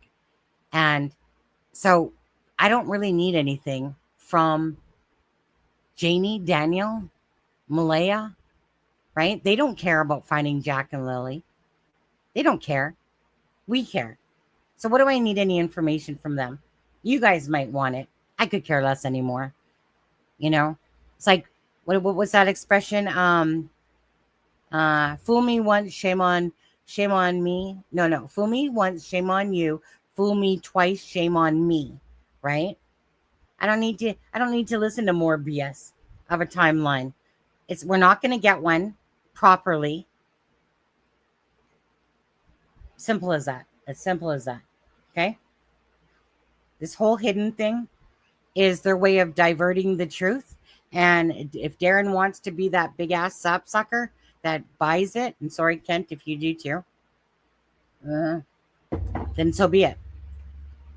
Go ahead, enjoy, keep searching and searching for that. I would just like to search for what's naturally the truth, which is the kids didn't get off that property, in my opinion, and that something happened to Jack and Lily at that home, in my opinion. Not all this misdirection and lying. It doesn't make sense why Daniel's lying if he thinks Malaya has them somewhere. And then on top of that, he wants to blame Cindy for it all. Right. Okay. All right. I mean, like I said, I'll be a monkey's uncle if that day ever comes. Then it will be one of the most fucked up. Right. Watching this case and what the family members are doing. Again, walk of shame. It's disgusting. At the sake of Jack and Lily. You know what? So you guys, when you're in town and people see you and they give you a look or something like that, who cares? You deserve it, to be honest. You deserve the Snickers. You deserve that for all how you guys are acting, in my opinion.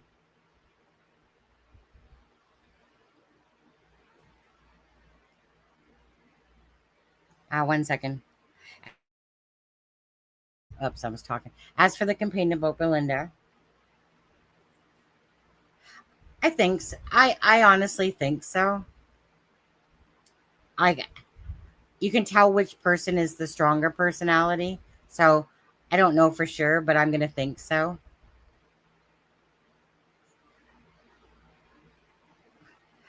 But this is the joke of it, right? Is that right there tells you that the focus isn't on Jack and Lily. The family members, if they cared about Jack and Lily, would have been grateful. But no, they're trying to tear Belinda down with some nasty comments and some nasty accusations and stuff like that. And Belinda has been nothing but supportive of Malaya. And now she sees a side of Malaya that she didn't know before. But you know what? Again, the person that she possibly knew then is definitely not, or maybe it was the whole time. But that's not the Malaya that she knows. And when you want to take away from Jack and Lily by making it about the fundraiser and money and stuff like that, coming out of the woodwork or whatever happened there, I don't know. Don't care. All I know is that this was a beautiful event. It might have been over Lana's head, right? Got over her head. First try, first attempt at doing a fundraiser, right?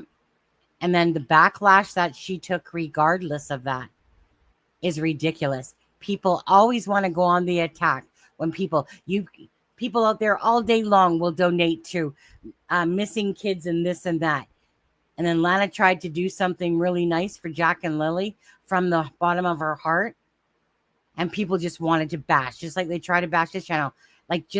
That's just so nasty. This world is so nasty in so many ways. Why should I care about these nasty people? Because I don't. I don't at all. And it's too bad that the fundraiser had to be what it was. It's too bad this drama had to come out of it. But you know what? Everything happens for a reason.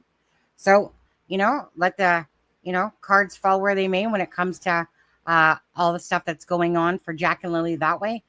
All I know is I'm here for the channel, first and foremost. It will be a damn very special thing if I'm going to promote anything, because I should know better than to even do this. But I was like, you know what? Nope. This is a beautiful thing. But this is what happens, right? Then this shit show happens, right? Next thing you know, the freaking fundraisers a no-go and all this stuff. And it takes away from Jack and Lily and the awareness. And people just want to trash on Lana and Bree and stuff like that, or they're trying to trash on Belinda that way, by calling the RCMP on Belinda. It's disgusting is what it is. You girls should both be ashamed of yourselves, really, for literally sitting there, right? You guys should be out there talking about Jack and Lily instead of playing these fucking games.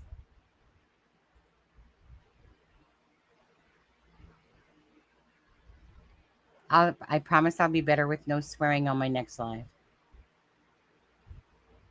I'll try to keep that promise. I don't usually swear a lot, to be honest, until I'm pissed.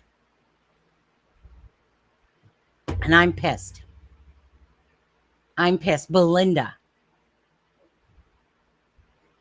What this woman is going through,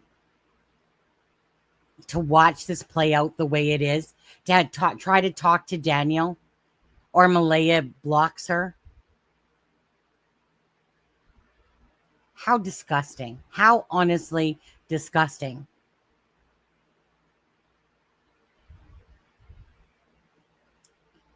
The more I keep looking at what's going on, the more sick and twisted these people are, in my opinion. Their own words are doing themselves in. Their own words.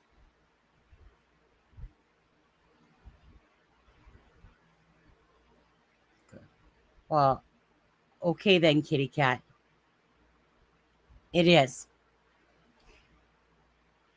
And that's like I said, when they're walking through town or something like that, walk the walk of shame. For Jack and Lily, you guys need to walk the walk of shame. No, it's disgusting what's going on, right? Underneath their care. Okay, Janie, get it through your freaking fat skull on this one. Underneath their care, Daniel and Malaya, who knows where your truth lies with all this and what you do and what you don't know? But under their watch, these children disappeared. Remember that. Not because Malaya snuck them off in some fucking spaceship and freaking teleported them to a different time and planet. That's crazy shit is what it is. That's crazy shit. In this case, it's crazy because it doesn't make sense. It's not following the path of what handing off or trafficking children does. It's not, it's not following the trajectory of what happens. The trajectory is happening here is that Daniel is ping-ponging in and out of freaking different lives. He won't even acknowledge all this misstatements, mistruths, etc. Right? He's playing games. Clear as day. Malaya leaves, doesn't say a peep. She says, I'm not going to apologize. Right? Granted, she can do whatever she wants. Is it disgusting to us? Absolutely. Right? I was only going to give her credit if the fact of the RCMP said, you know what? We're looking at Daniel, Malaya, thank you for your information. And they're working on possibly trying to charge Daniel. Was the only thing I could think of that would make sense in my head. But nope, they put themselves there as hearing Jack and Lily in the morning. They busted their own timelines, right? And then they're trying to spin it and twist it. And they're only giving you the information, no, except for Daniel. He's trying to give you a bunch of BS. Okay? But Malaya, she's only giving you the information that she knows is more, no, partially truthful.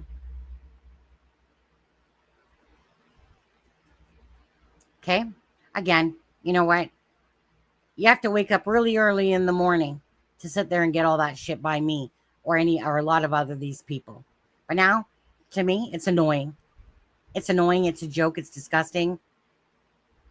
There's harsher words I want to say because this is beyond the scope of somebody's imagination that Belinda has to actually be part of this entire thing to do with her grandchildren and to watch what these people are doing. It's beyond any, like, if this was my family, seriously, right? The disgust level times 1,000 billion, infinity, whatever you want to call it. I'd be pissed too, like Belinda. Fed up. Fed up with the bullshit. Fed up with the BS. Right? Someone's being a voice. Well, let's call the RCMP on her. Yeah? Exactly like somebody said. Why aren't you calling the RCMP on Daniel? He's trashed you more than anybody, Malaya. Where the fuck are your guys' brains? Seriously.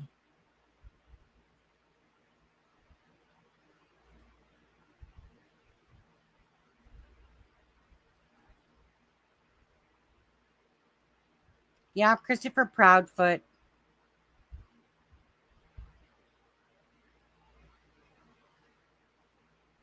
Yes, she has.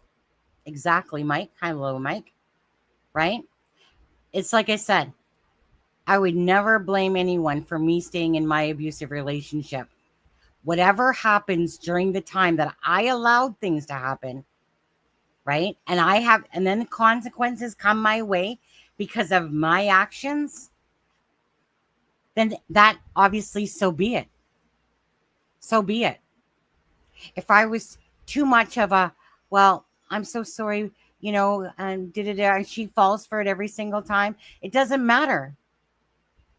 It was her own actions that, yes, absolutely enabled it. Right? Because we all have choices. And she could have left knowing that Daniel was doing math, but she didn't. Now, there's still no excuse for that. Because at the end of the day, you can't blame our choices on anybody but ourselves. So if something awful happened to Jack and Lily under her care, under her watch and Daniel's, because she stayed in a relationship and something did happen, then that's on her. That's going to be her guilt and her regrets. Absolutely.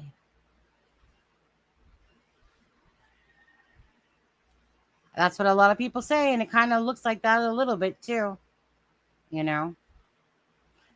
Just preaching the truth, people, right? We're not out here sick and tired of the lies, sick and tired of listening to them. They're not going to tell you the gospel truth because they're going to try to save their own asses if there's involvement on their part. And to me, visually seeing what they're doing is absolutely people trying to save their own asses, and all they're worried about is meta and saving their own asses. That's how I see this. Okay? None of this, oh, yeah, they're off in some sort of tub floating down the fucking river, down to the US and shit like that. Okay. I am going to get going. I think I've been pretty vocal today. And you know what? If Malaya blocks me and Cheryl blocks me, don't care. Don't care. At the sake of Jack and Lily and all this bullshit going on, the truth is there for everyone to see.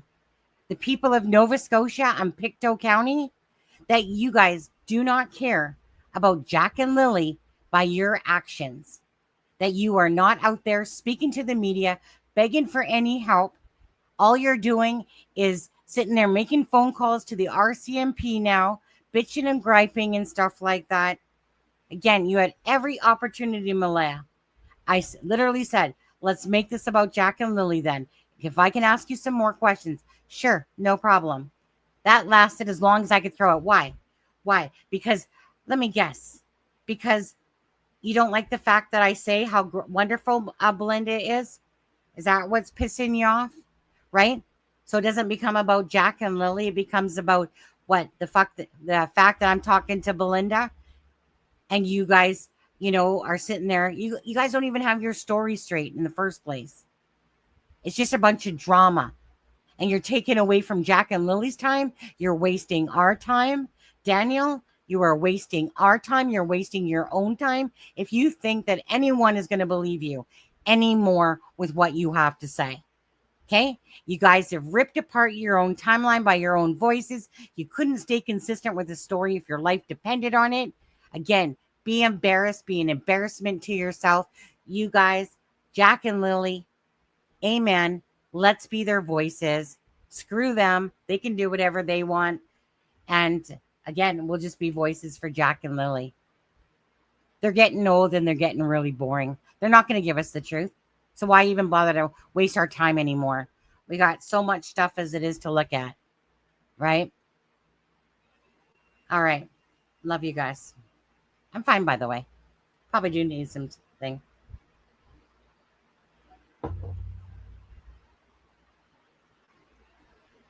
What's an IMBA, by the way?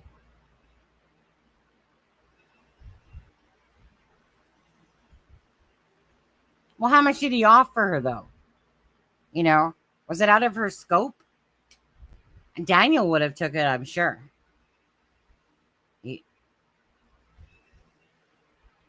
How much did he offer her, though? I mean, if we're talking $50.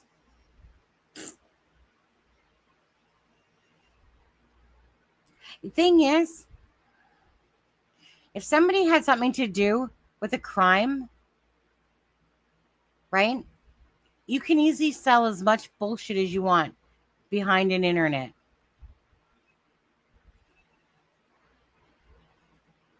Well, then that says a lot right there, doesn't it? Well, I mean, there was a reward for $5,000. Did he say he'd pay her $5,000 to talk? $500 seems more realistic. If she's getting freaking government money, what does she need $500 for? Anyways, bottom line is, if you don't want to tell the truth, you really don't want to speak too much to anybody. They really wanted, like, the whole reason there is that Cheryl and Malaya were getting pissed off because of Darren and his, what they said, crock of shit story, right? That he needs to be stopped, right? Okay. I could understand that. You know, I mean, he's freaking unhinged and he's trying to portray this whole freaking set of events, whatever, right? So I had no problem asking if Malaya can confirm that. Oh, yeah, thank you. I always forget. Thank you so much. I forget a lot. So the poll was, why isn't the family, oh, I said fight for Jack and Lily. What's wrong with this picture? Like and share, Jack and Lily. You guys are always great at doing that. Thank you guys for hitting the like and shares. So 71% says because they know the answer. Because this one is one big sick game, 7%. They are afraid of doing time, 19%. The mailman did it, 3%. You guys, the writing is on the wall, how people feel. By every poll is that the family knows exactly what happened and that they're hiding the truth. So that's our opinion. We'll see how it all plays out regardless. But again, I'm not sure if I'm doing another live today. I probably won't do another live today because, yeah, I probably won't. I'm just going to eat, sleep, shit, and drink. That's what I'm going to do. Well, you know what? I don't want to take away from Jack and Lily's case. The news ain't going to put out drama. Okay? They're not going to. Thank you, Belinda. Thank you, Ben. Thank you, guys. Okay. Yeah. Now I'm tired. I'm getting hot. Okay. I need to put my face in front of a fan. You see, I'm my number one fan. Get it? Get it? Get it? All right. Anyways. Yeah. You guys too. All the best. Jack and Lily, you know. And I'm not apologizing for venting on how I feel, by the way, because I'm just tired of the bullcrap. Got the information I needed in my personal opinion. I don't need any more of their crap. You know, they can sell it to whoever they want to, but I'm literally done playing their stupid games. And that's exactly what it is to them, is a game. So with that being said, we are Jack and Lily's voices. They don't want to be. Love you guys. Thank you guys so much for being here. For some people, 4 hours and 32 minutes. Take care, guys. Jack and Lily's voices. Absolutely. Okay. I will play their video on the way out of here. I think, again, it's always important, the impact of it all. So Jack and Lily, again, their voices, video file. Okay, you guys. So you guys have a wonderful rest of your day. I know it's Thursday. Oh, yeah, it's Thursday. Tomorrow. Oh, wait, tomorrow's Friday. Yeah, okay. So I was thinking tomorrow was Saturday. So probably won't do another live tonight, but I'll do one tomorrow, I think. Okay. Don't quote me on that. From It's a Crime and Shame. And someone had sent me this beautiful song called Come Home, Jack and Lily. And I wanted to do Belinda, and I wanted to do Alana King, and all you guys out there, this beautiful little video to attach to it. Thank you so much for the person who wrote the poem. Thank you for fighting for Jack and Lily's army. Please hit the like and the share. Thank you so much.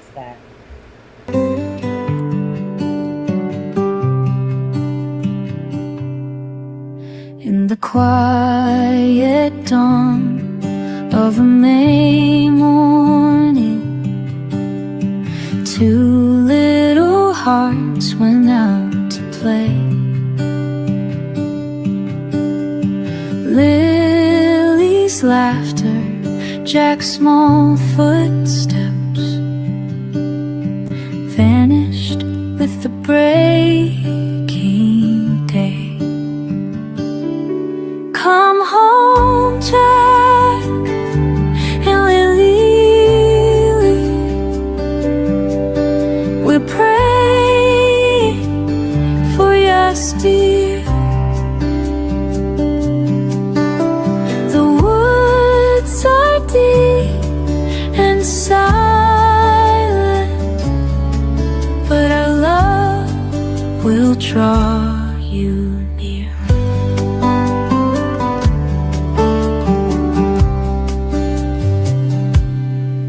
Through forest paths and endless trees, searchers called your names aloud. Hope flickered in the morning breeze as prayers rose up to the clouds. Jack and Lily, we're praying for your steer. The woods are deep and silent, but our love will draw you near.